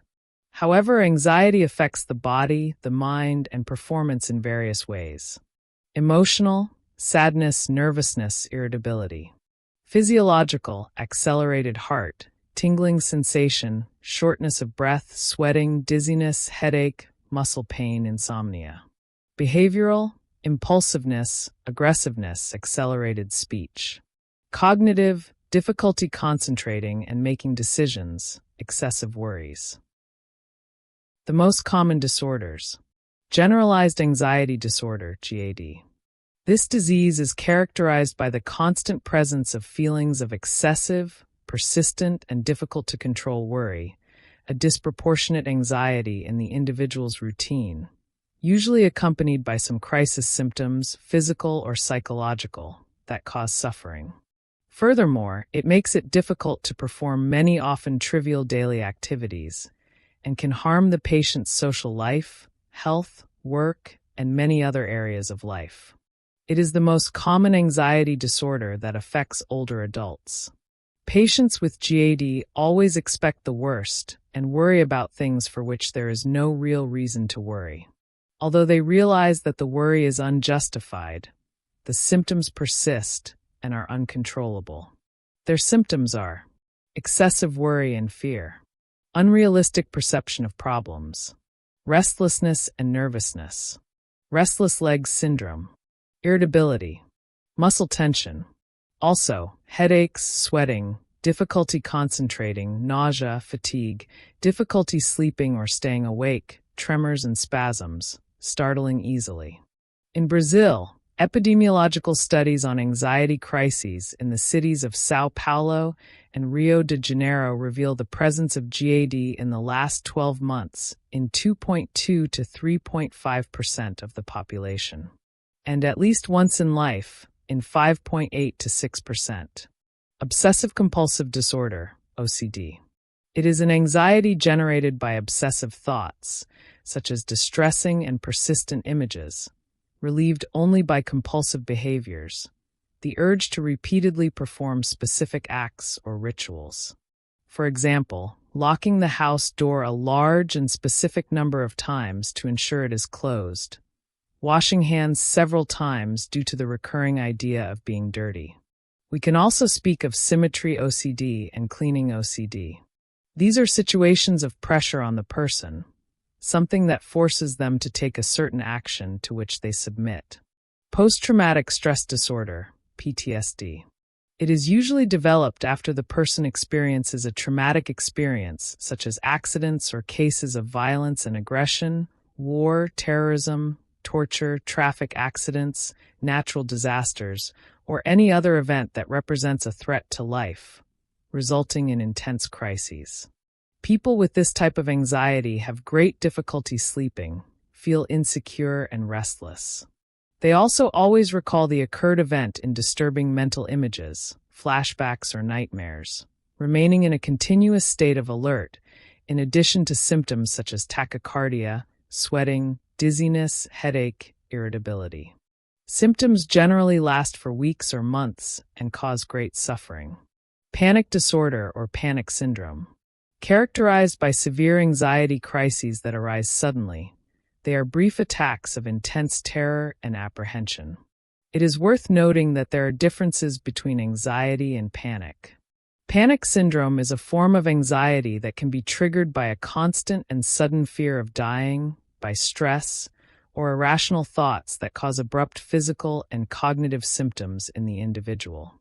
Without reason or real motive, the person feels shortness of breath, tremors, increased blood pressure, tingling in limbs, fingers or lips, cold sweat, dizziness, and vomiting. The crises have an abrupt onset, reach their peak within 5 to 10 minutes, and are of short duration, generally lasting from 15 minutes to up to 1 hour. They are often triggered by certain conditions, such as being in human crowds, stuck in traffic jams, supermarkets with many people, shopping malls, or in threatening situations. Body dysmorphic disorder, BDD. Also called dysmorphia, it is a mental disorder characterized by the obsessive idea that something in one's own appearance is very defective and needs to be hidden or corrected. Most of the time, the defect is the fruit of imagination, or when real, it is extremely exaggerated. Attempts at explanation about the false impression are usually useless. These are obsessive, confused, and compulsive thoughts that, in general, occupy several hours of the person's day, turning into real crises. Phobias. It is one of the most common types of anxiety. For example, agoraphobia. With symptoms similar to panic syndrome, it is responsible for social isolation. Agoraphobia is based on the fear of being in open places, or among the crowd, and the apprehension of having a panic attack, out of fear that people will not be able to help. It has very specific characteristics, such as fear of using public transportation, of being in open or closed places, alone in the middle of a crowd. This fear is disproportionate, and if not treated, can become very serious to the point of making the person unable to leave home. Aphantasmophobia, haphophobia. Fear of being touched. Aphophobia, fear of the lack of phobias. Anxiety treatments. One of the main ways to treat anxiety is to understand its causes. Also, to know the origin and type of anxiety, since this will greatly help in choosing the appropriate treatment. Studies show that psychotherapy is the most effective treatment to improve anxiety. It can also be combined, in some cases, with the use of medications, such as anxiolytics and antidepressants, properly prescribed by doctors. In addition to psychotherapy and medication, It is important that the patient changes habits and engages in pleasurable activities, that they have enjoyable moments with friends and family. Psychotherapy facilitates awareness, since most of the time, the person cannot assess their own anxiety alone. With the therapist's help, it is possible to get in touch with oneself and understand the roots and developments of the problem.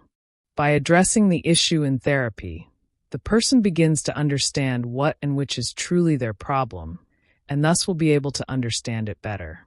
They will notice what fuels their anxiety, identify possible causes, and recognize the emotions and behaviors that have been greatly hindering their life.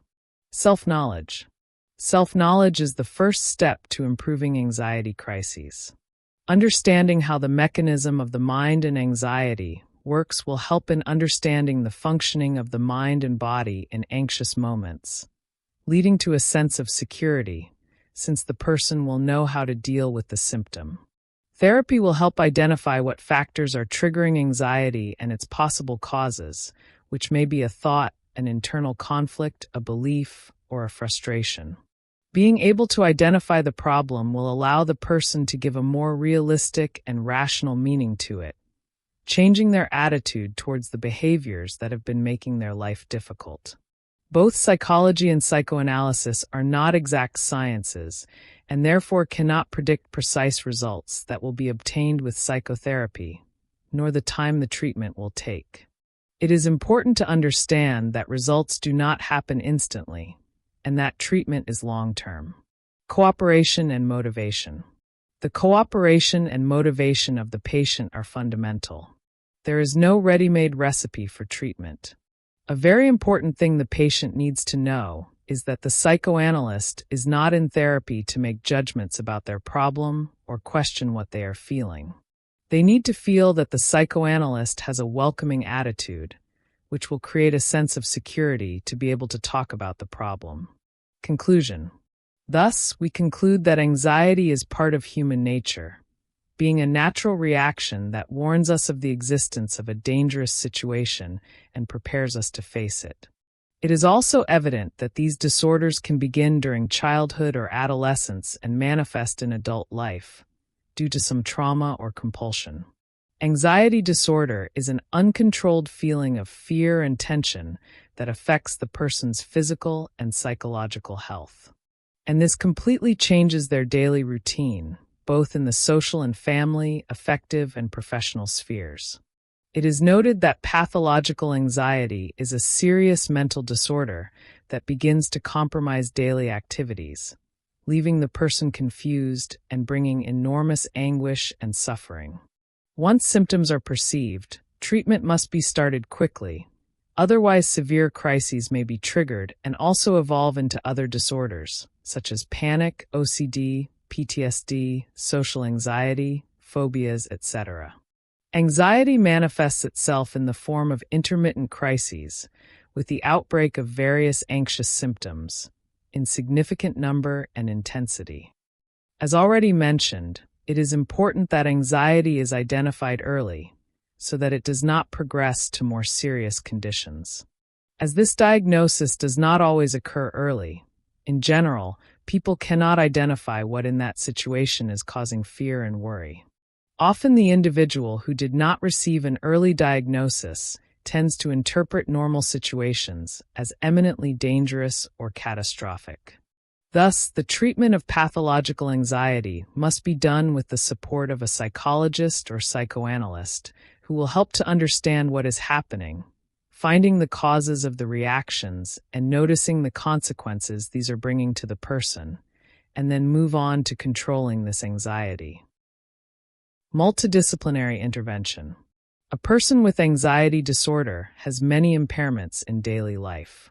Therefore, there are situations where it is necessary to have the intervention of a multidisciplinary team, including a psychologist, psychiatrist, nurse, physiotherapist, nutritionist, and others, for better monitoring and effectiveness in treatment and in reducing crises.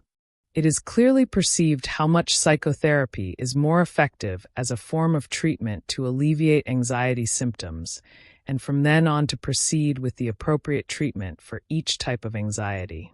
It can be combined with the use of medications, such as anxiolytics and antidepressants. What is understood as important is that, in addition to psychotherapy and medications, it is essential that the patient changes habits, engages in pleasurable activities, and has enjoyable moments with friends and family. There are no general rules to modify anxious behavior. Each person's anxiety is different, as well as their crises. Generalized anxiety disorder, GAD. According to the Diagnostic and Statistical Manual of Mental Disorders, generalized anxiety disorder is apprehensive and excessive worry. Because of some fear, expectation, or doubt, an individual enters a state of anxiety that compromises their natural quality of life. With generalized anxiety disorder, this sensation persists and acts continuously for long periods.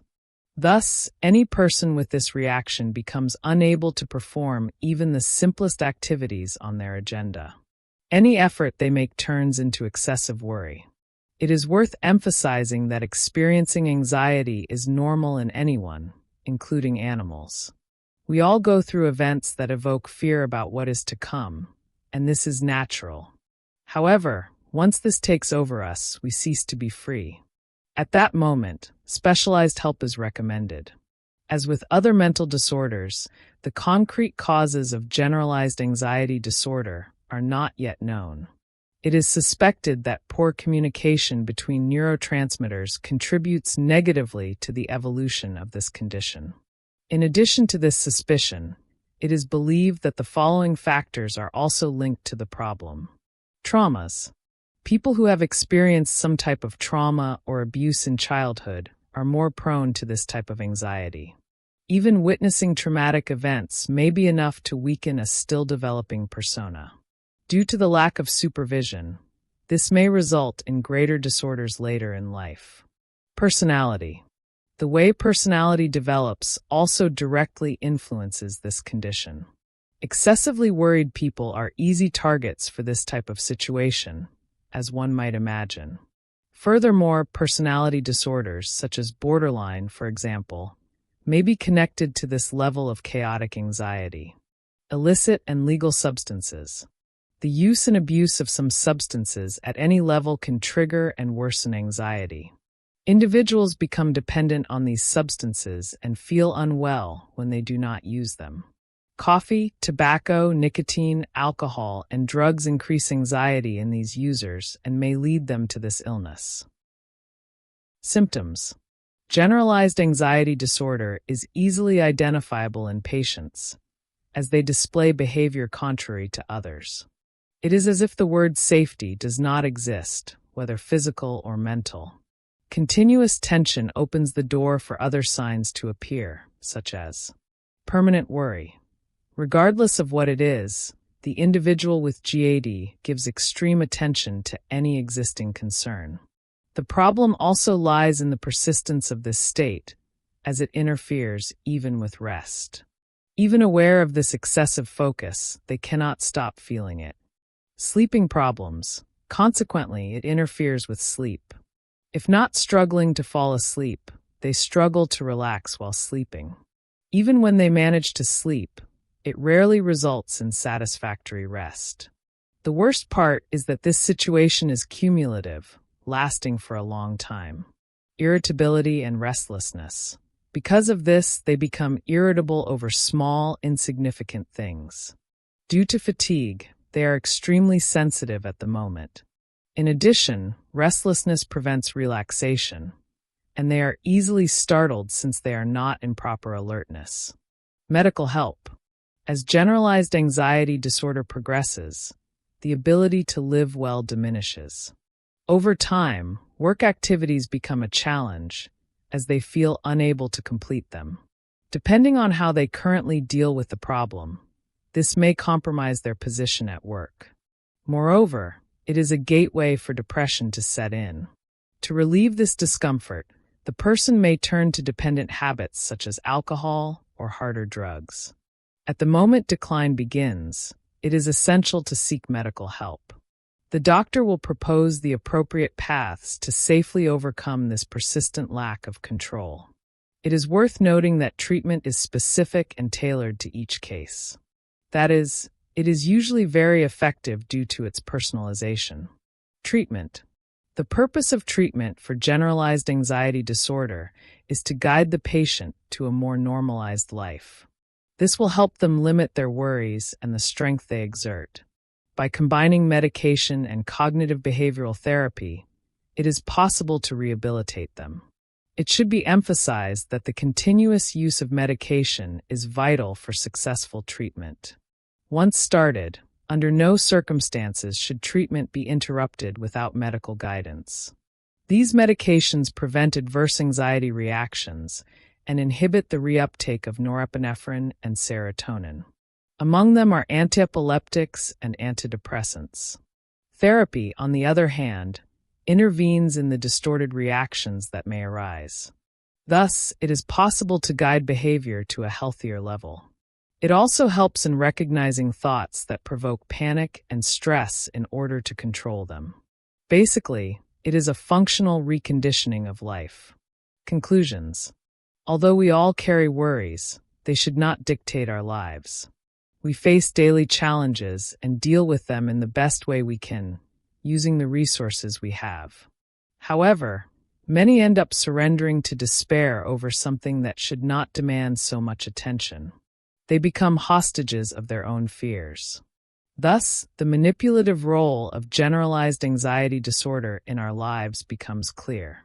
It conditions us to think and act uncontrollably, derailing our daily routine. Therefore, it is necessary to raise hypotheses to inhibit the action of this distress.